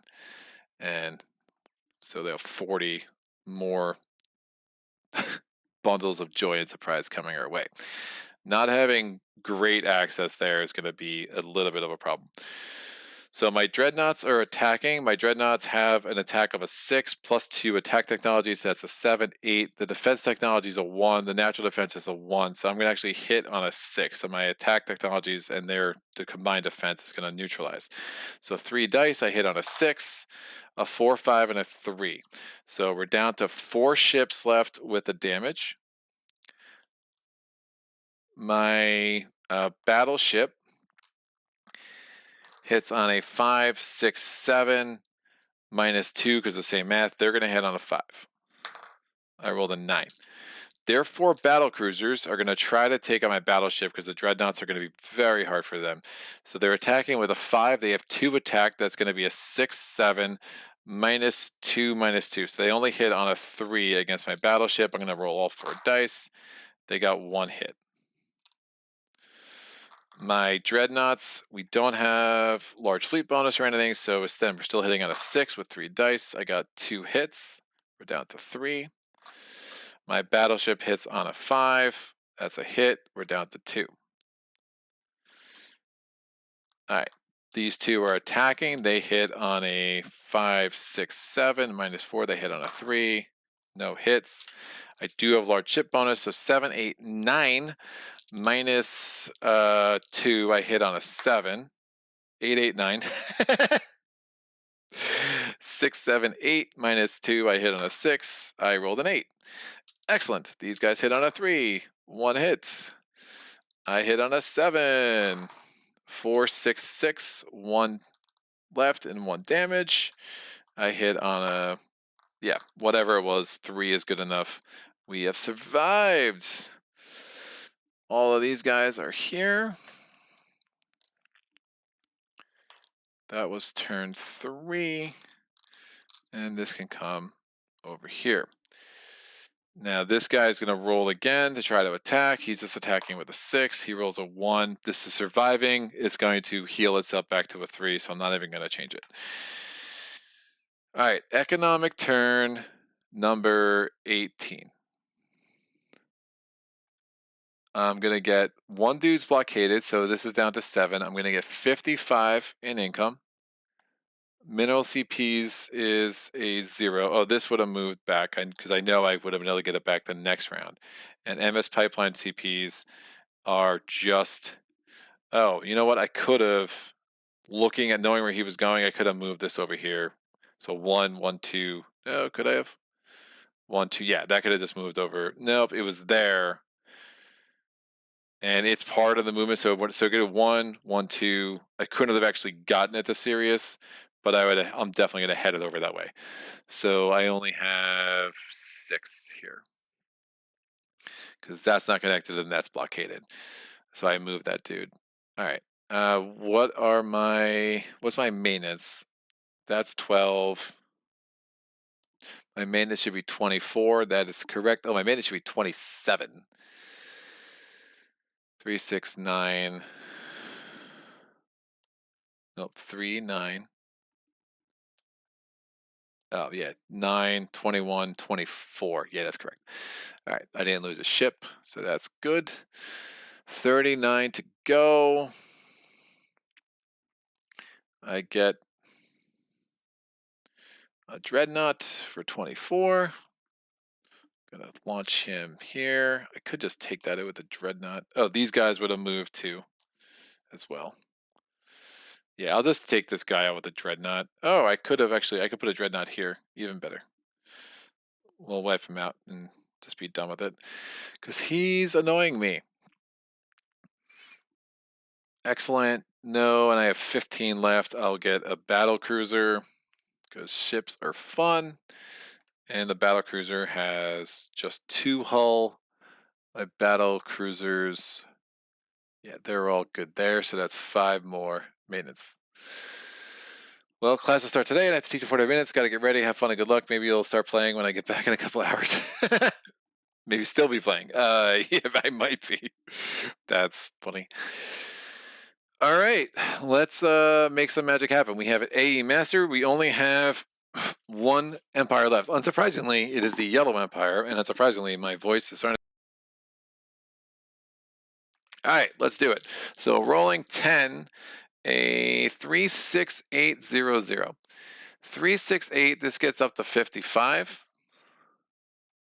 I'm on the wrong thing again, 55. I'm going to move this over, and I never showed you what I did over here. So yeah, if you want to look at my math, so 24 and 15 wipes me out because my maintenance costs are so stupid high right now. So 55, and the 2 zeros are going to go into tech. So that gets up to 10.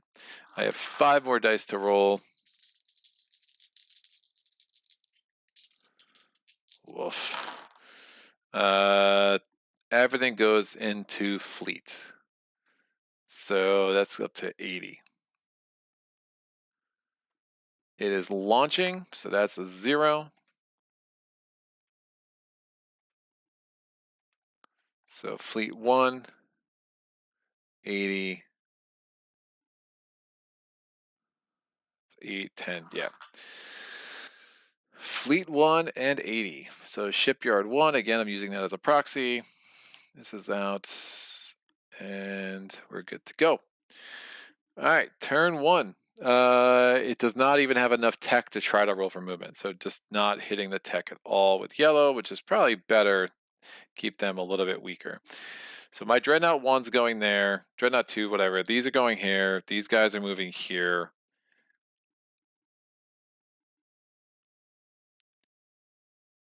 Oh, boy.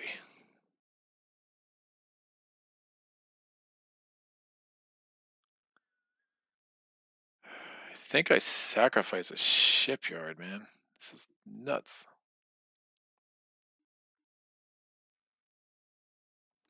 What the heck is this scout doing here? When did I build you? I don't remember you at all. I just have, oh, it's a BC. I just built this dude. All right, it's not a BC. I'm like, it looked like an SC for a second. That guy will move there. All right, I have to find a way to move around here.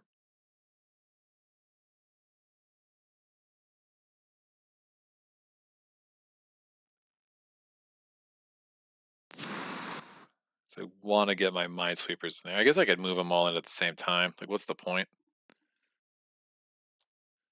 I'll just move them back. It is what it is. There's like no point scouting. I'm just trying to annihilate. So that's my first turn. I have to get to the both cameras. I did it again. It's super late here. Gonna have to catch up tomorrow. Good luck. You might stand a chance even with the Buckbat Blunder. The Buckbat Blunder should be a book. And thanks again for your support of the channel, man. I definitely appreciate it. So BB1 is attacking. It misses.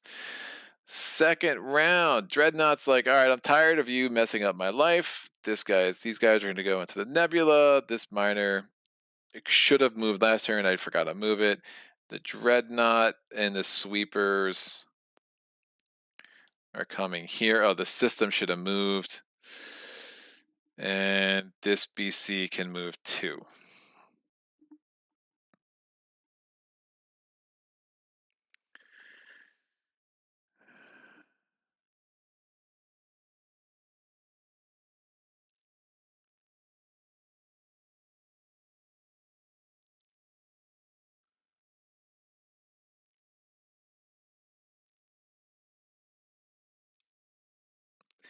You know what? I'm going to do with what I was thinking about last time. I'm going to sacrifice a sweeper. I know it's a danger, but I explored there. It is combat technology, so So I'm just going to do that. It's just going to open up the rest of this round, the rest of the maps. And so one sweeper out. So it didn't sweep a mine, but it swept. It swept something. So I feel decently good about that, just to give myself some more options. Otherwise, this was going to take too long to get where I wanted to get. So then my second movement, these guys can move here with these guys. And now he won't mess with me because I have too many ships.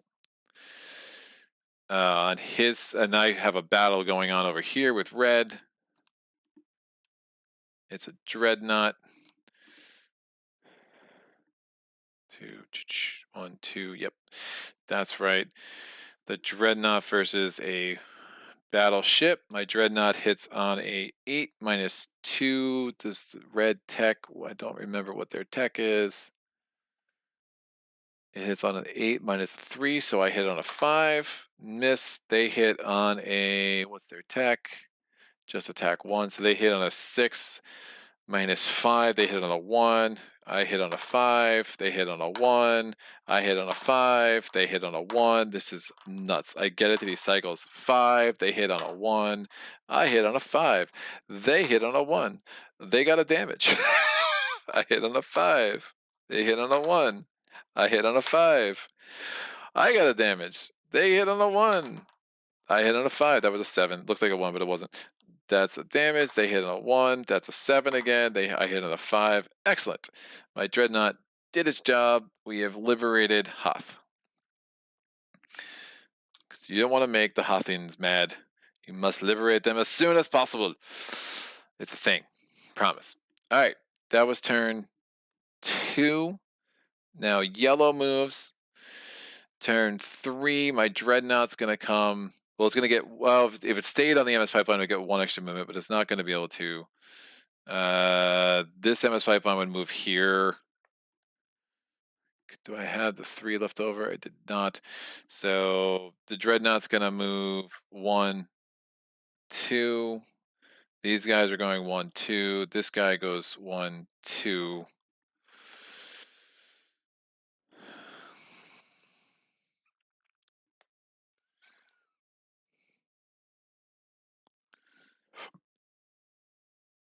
I'm not even sure I want to mess with their shipyard, dude. I just want to take out their bases. So, or their shipyard being their fleet. So this guy's just going to go there. That's fine.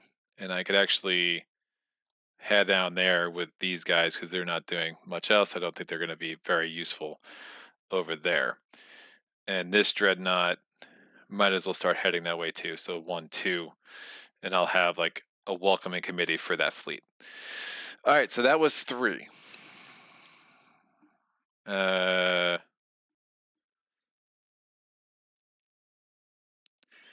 it make sense to sacrifice my shipyard?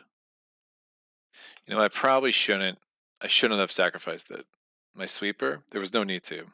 If I think about this now, because I could have moved, since I have 2 movement. No, because I moved there. Yeah, that's where I had to go. Yeah, it's fine. I just sacrificed 1 sweeper. I feel good about it.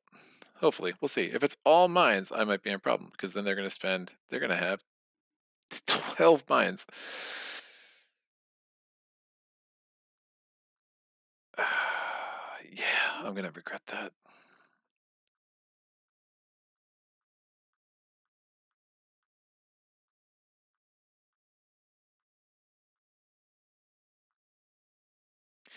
Yeah, I'm going to regret that. I'm going to get that sweeper back. I'm getting that sweeper back. If I had sweeper 2, maybe. But sweeper 1, where the heck are my sweepers? Sweeper. Sweeper. Mines. System. Scouts. BC. BB. Oh. Oh, that's right. There's only 1. There's only 1 of them, and I don't know where did I put him?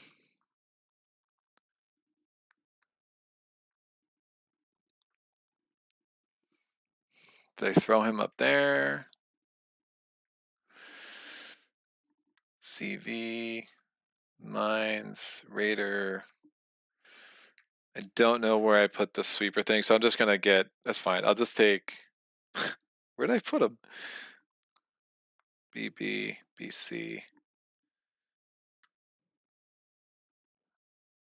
Did I flip it? No, what the heck? This is where I get delirious. So I'll just have a sweeper thing with a 3 on it. It's fine. I know there's 3 sweepers. I know this was a danger. I could have actually thought all this through a little bit clearer. So I just need that math. And it's not going to really matter to rush it. So that's going to go there. So basically, with sweeper, we're here. That's, yeah, we could have moved here with 3, because again, everything has 2 movement. And these guys are going down there now, which makes sense. And then they would have avoided us because there were too many ships. And now I can go 1, and then my sweepers can go in the second turn, next turn. That's really what I need to do. All right. Let's go to Space Empires. This is Economic Phase 19, running out of time. We have a 3 now, because that is not blockaded anymore. We still only have 6 on the, well, we're back to 7. Yep, because I moved that MS pipeline over there. So we have 7 on the MS pipeline. We have 58 on here. That's going to heal back up to a full colony. This would have moved in here. I did have the movement with the miner, I'm sure of that, so I just kept forgetting to move them. So we have 75. How do I feel about 29 in maintenance? Sounds about right. 1. Oh, there's sweeper 1. What the heck? I must have picked them back up already.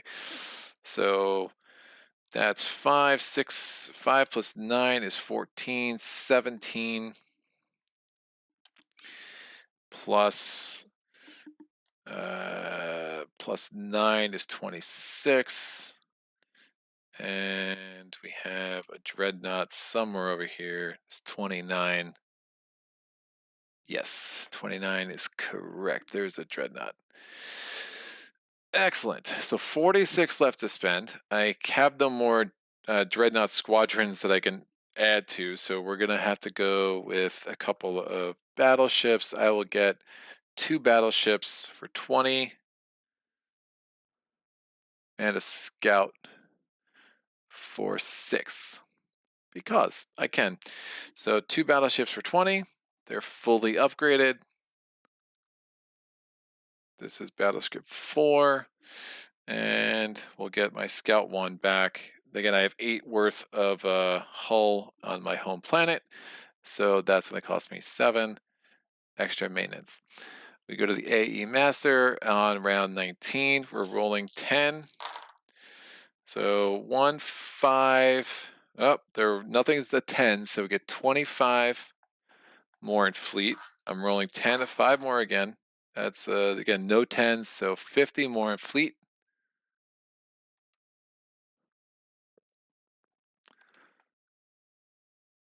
I launch on a 1, 2, or 3. Nope, we don't launch. All right, we're gonna go to the game. Overhead camera. And let's make the magic happen. I remember this time. These guys are gonna go 1.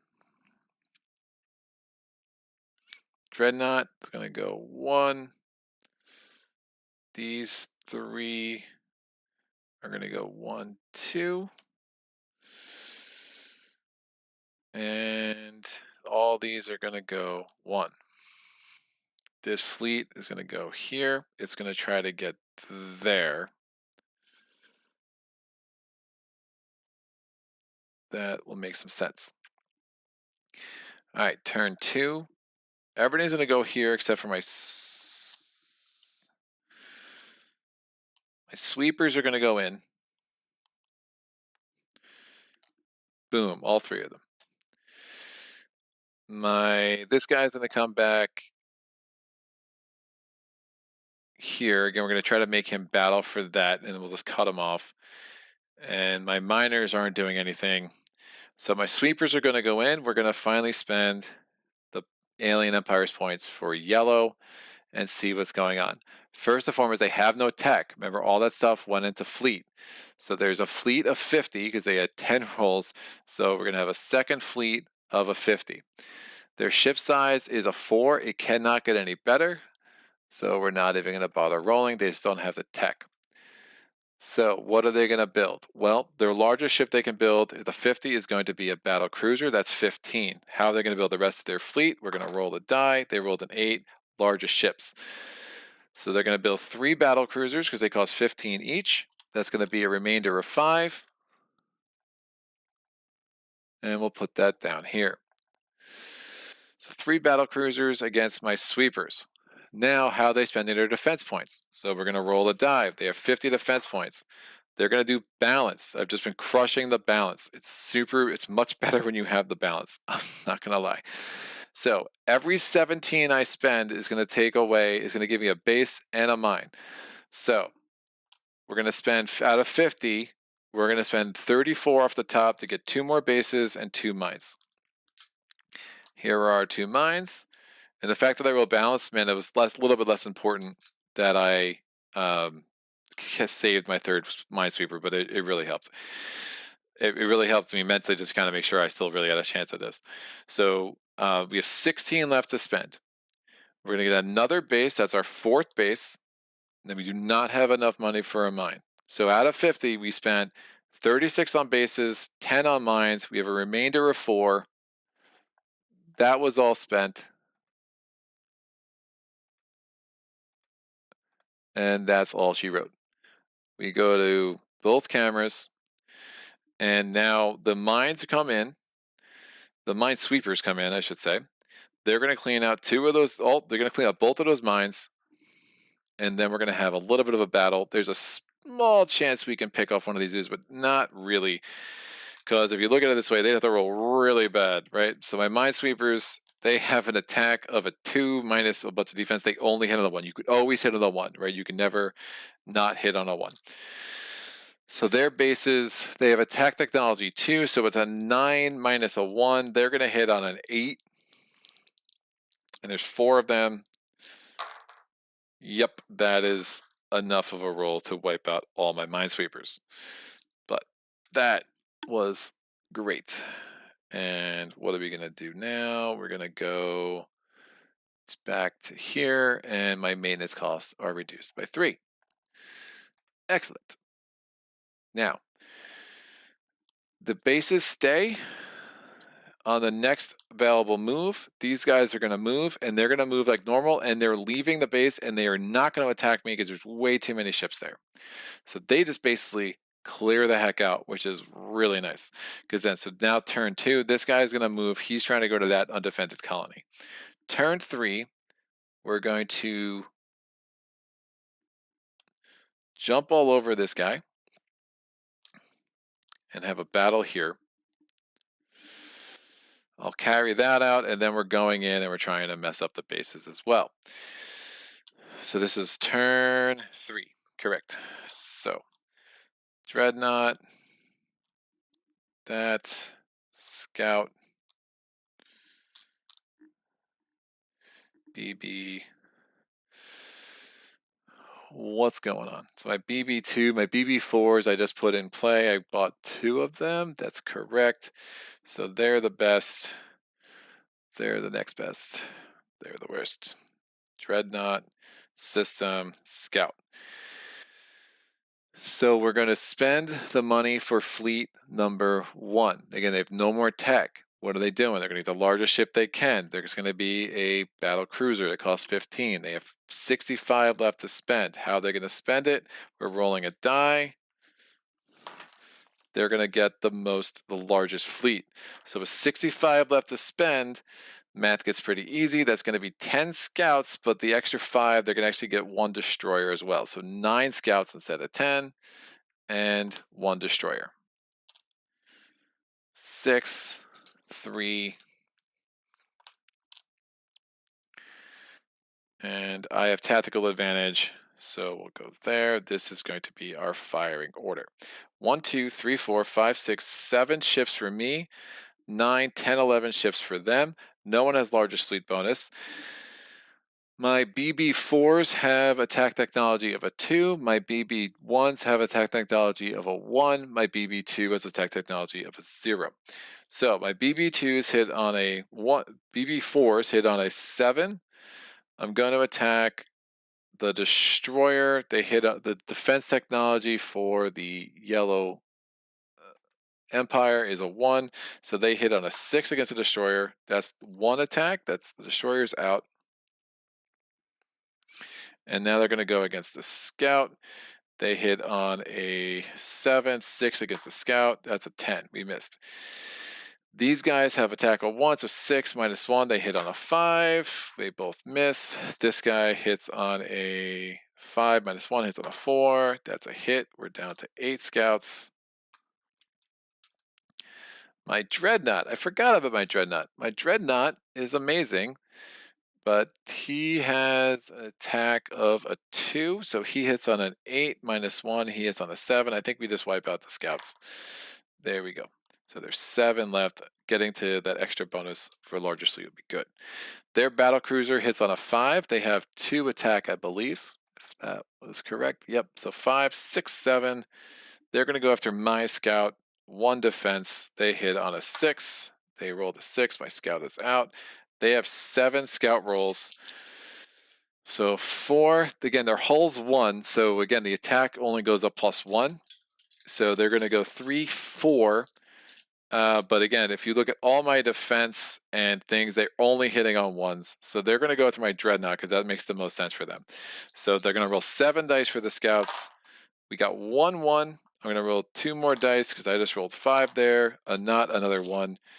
And that's 1 damage to my dreadnought.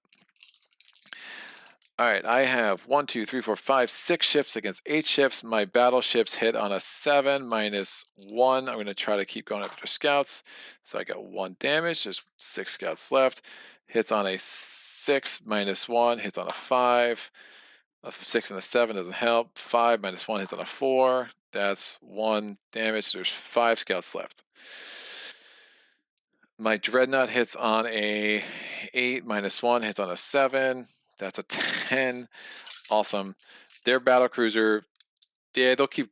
No, their dreadnought is going to be hard for them to hit. Maybe I shouldn't have attacked the dreadnought. Who's the easiest for them to kill? Defense is going to be my battleships. Yeah, battleship 1 makes the most sense. So 1 damage there. Their battle cruiser's attacking with a 7 minus a 3. So they hit on a 4 against my battleship. It misses. Their scouts only hit on a 5 against my battleship. Only hit on a 1 against my battleship. They did 1 damage again.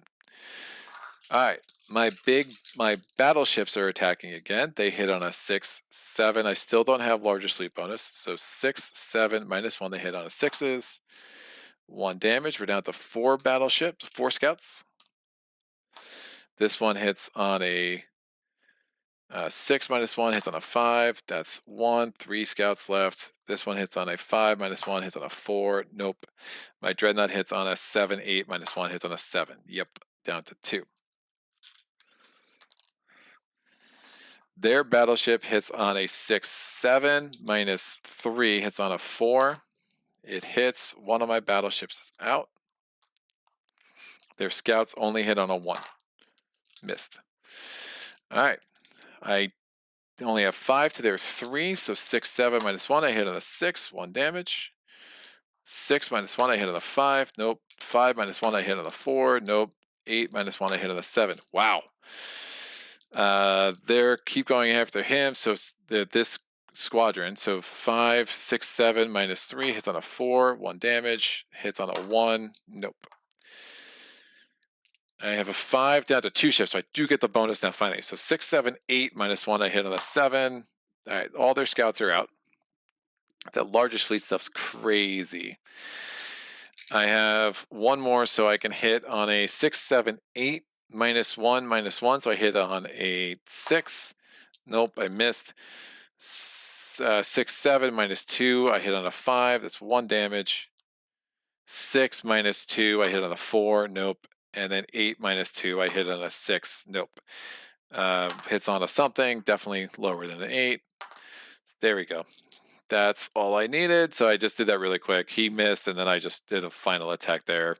And I just stopped doing all the nitty gritty of the math and just was like, I'll figure it out if the number looks close.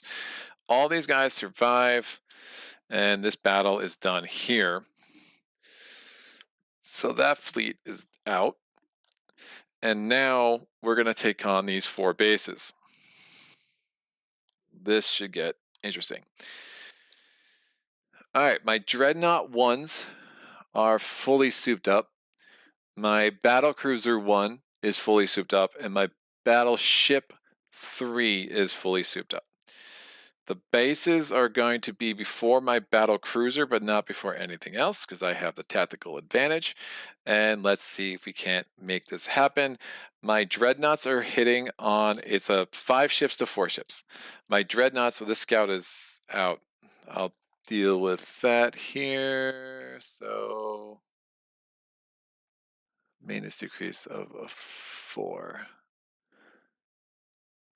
Oh, I think I put that in the wrong place.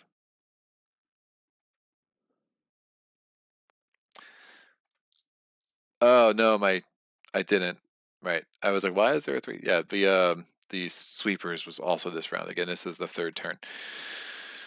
All right, my dreadnoughts are hitting on a 7, 8, -2, -1 because the defense technology of the yellow alien empire is a 1. So I hit on a 5, 5, 8, 8, 1 damage to one of the 4 bases. My battleship hits on a 7, -3, it hits on a 4. I rolled a 3, that's 2 damage. The 4 bases, they're going to try to take out my battle cruiser because, again, they're just trying to limit what they're up against. So 7, 8, 9, -3, they hit on a 6. I'm going to roll 2 dice at a time, a 4 and a 1. My battle cruiser's out, and now they're going to try to take out my battleship, which would be a lot easier for them to kill than my dreadnought. They're attacking with a 9, -4. They hit on a 5. 1 hit. All right, so it's 3 ships to 3 ships. My dreadnoughts hit on a 5. Again, it's 7, 8, -3. Hit on a 5, 4 and a 5. Excellent. So 1's out. We're down to 3, and there's 1 damage on the next one. This battleship hits on a 6, 7, -3 hits on a 4. That's beautiful. Their base is going to hit my battleship on a 8, 9, -3.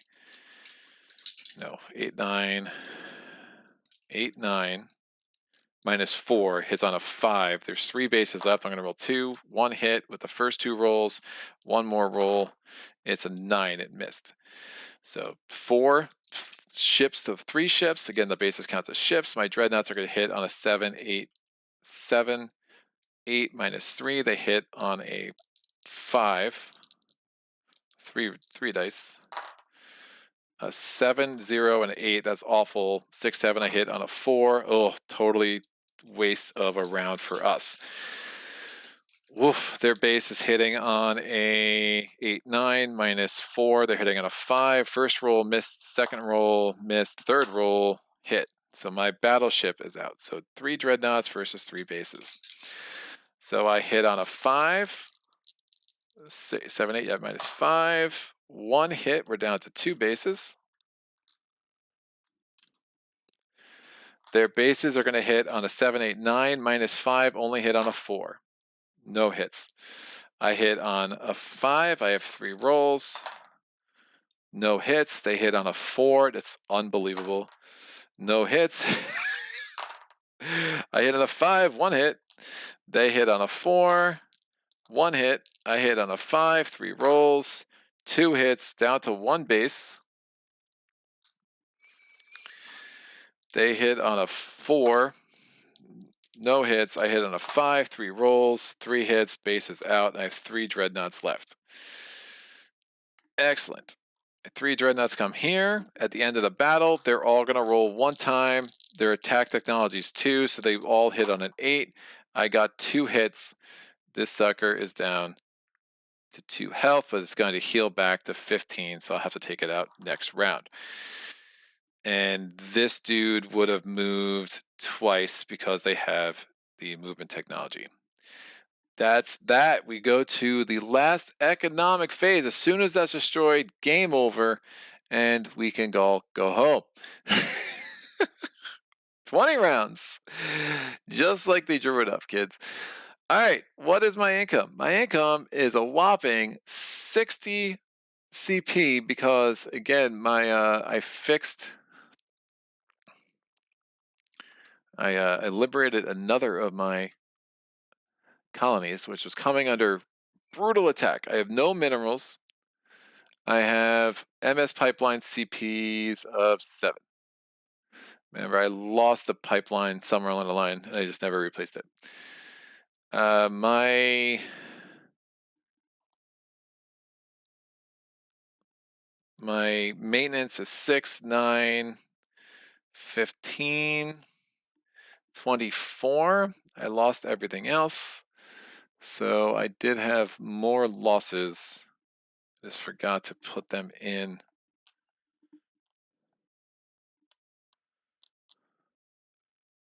6, 9, 12, 15,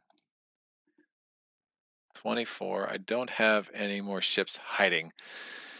So I must have had 8 more losses last turn. So that gets me down to that, which gives me 43 left. I will get 2 battleships. Battleship 1, Battleship 2. Shouldn't matter. Hopefully, Battleship 1, Battleship 2. Nope, I can't. I can't even do that. I can't combine them. They're all different texts. Nope. Is that real? Dreadnought, Battleship 1, Battleship 2, Battleship 3. Nah, I gotta have Battleship 4 around here. Battle Cruiser. There you go. Battleship 3. Excellent. Done. And I'll have 2 of them, so I'll get a token there.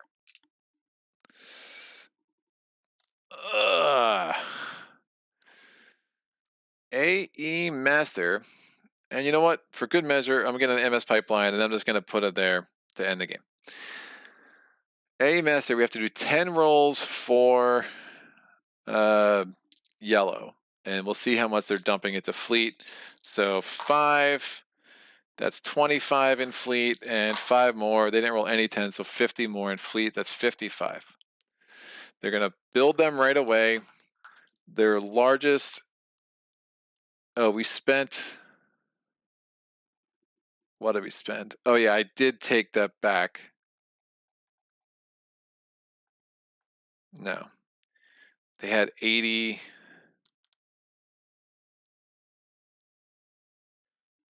They had 80. It was fleet 1.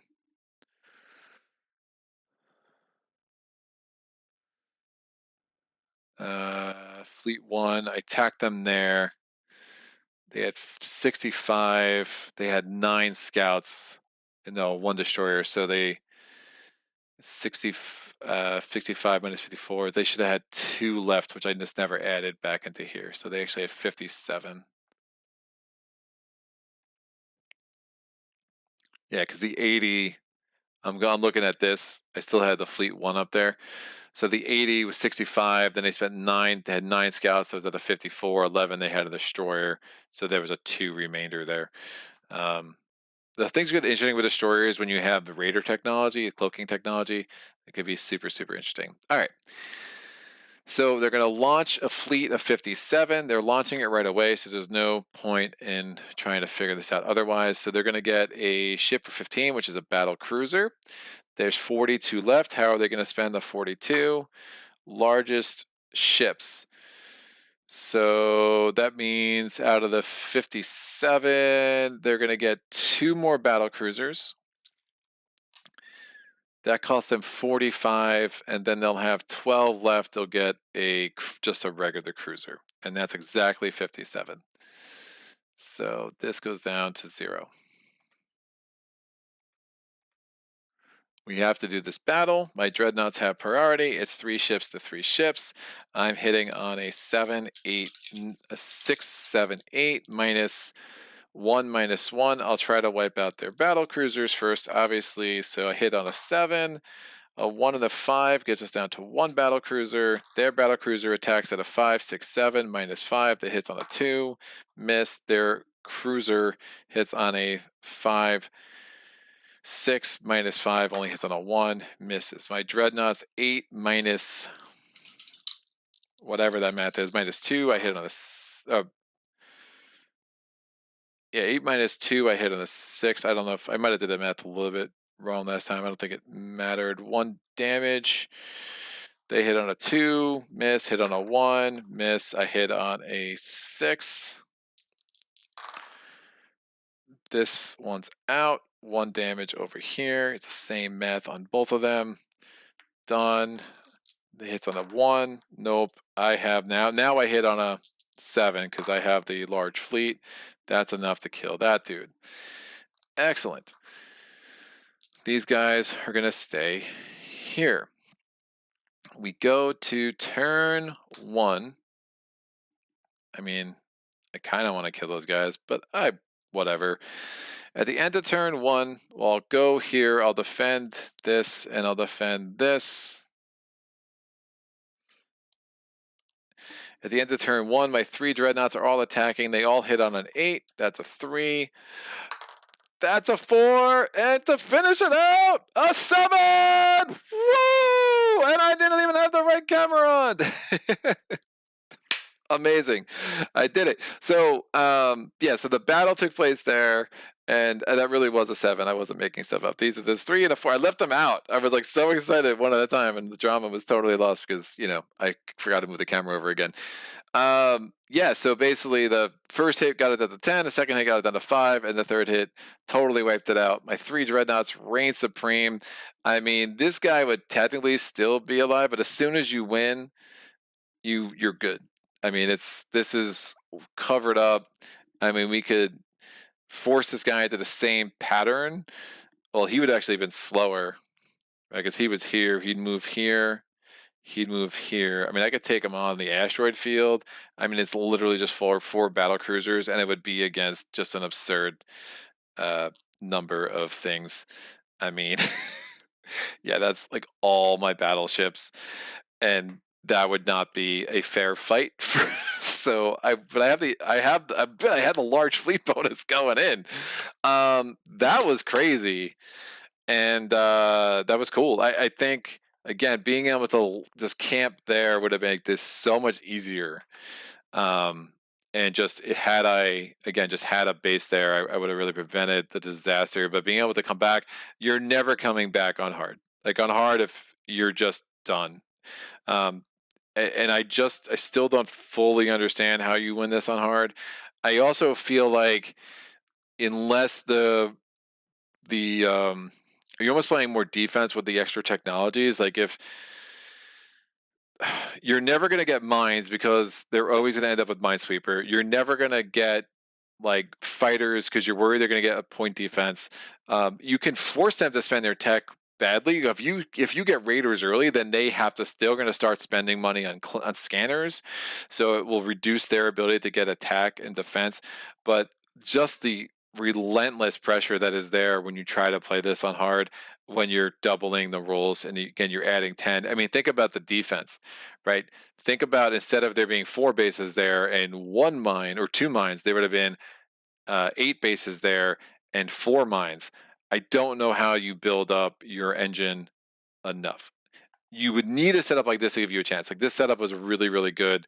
I was really able to get my economy going. It's the only reason that kind of kept me around. I also got lucky that there were times where I really would not have been in a very bad shape had the yellow or the red fleets launched. And there were like 2 rounds in a row where I was like, all right, I could really just focus on blue, take them out, and then start focusing my efforts where they needed to be. And I got lucky that for the most part, blue didn't have a lot of defense. I mean, it's crazy because I probably would have taken them out a round earlier. Then they got 20 more defense, and that was like, oh, like so. But I had Pleiades, and I was able to use movement technology to kind of keep the pace up just enough that I could still get this done in 20 rounds. But that was absolutely insane. I am sure that I have like 1 viewer right now, and like, God bless you, man. I love you. This was super fun.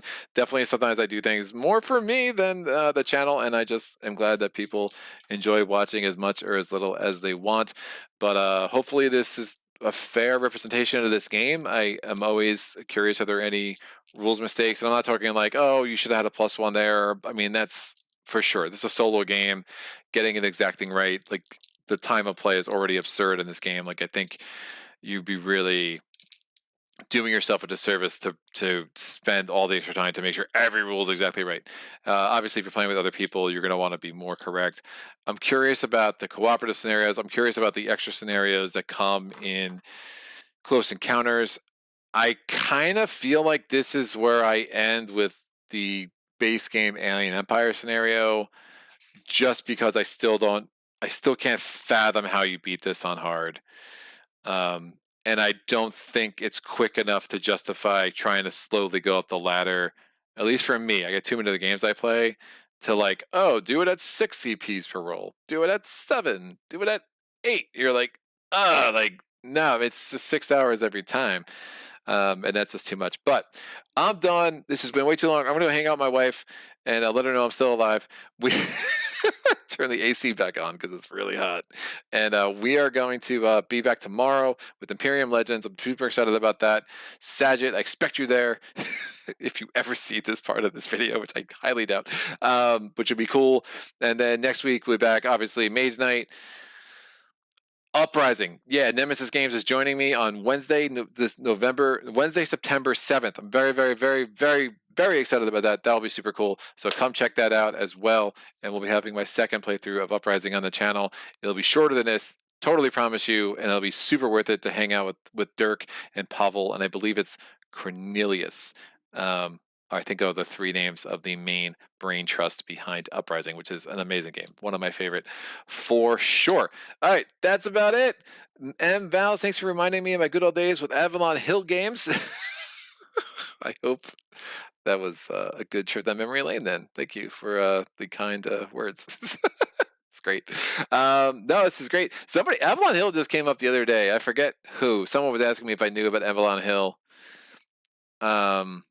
Oh yeah. All right, yeah, it's coming back to me. Yeah, that's funny. Like that's like a name I haven't like thought about in a long time, and I was like, oh yeah, that's like a thing. So definitely a little bit outside of my wheelhouse in gaming, but definitely sounds like there's a lot of cool stuff there. But this was super fun. Sorry, but I kept, the more fancy I get with what I try to do, it's like the more like when you get engrossed in the game and try to remember. But I think, yeah, next time I'll try to put a reminder up here. It's like, hey, switch the camera, doofus. But I think we got most of it on. And at some point it's just counters, dude. Like you see the map, you kind of get the sense what's going down, I think. Hopefully. But yeah, I will definitely always try to improve things around here however I can. All right, time to go. Thanks so much. Have a great night, and until next time, happy gaming.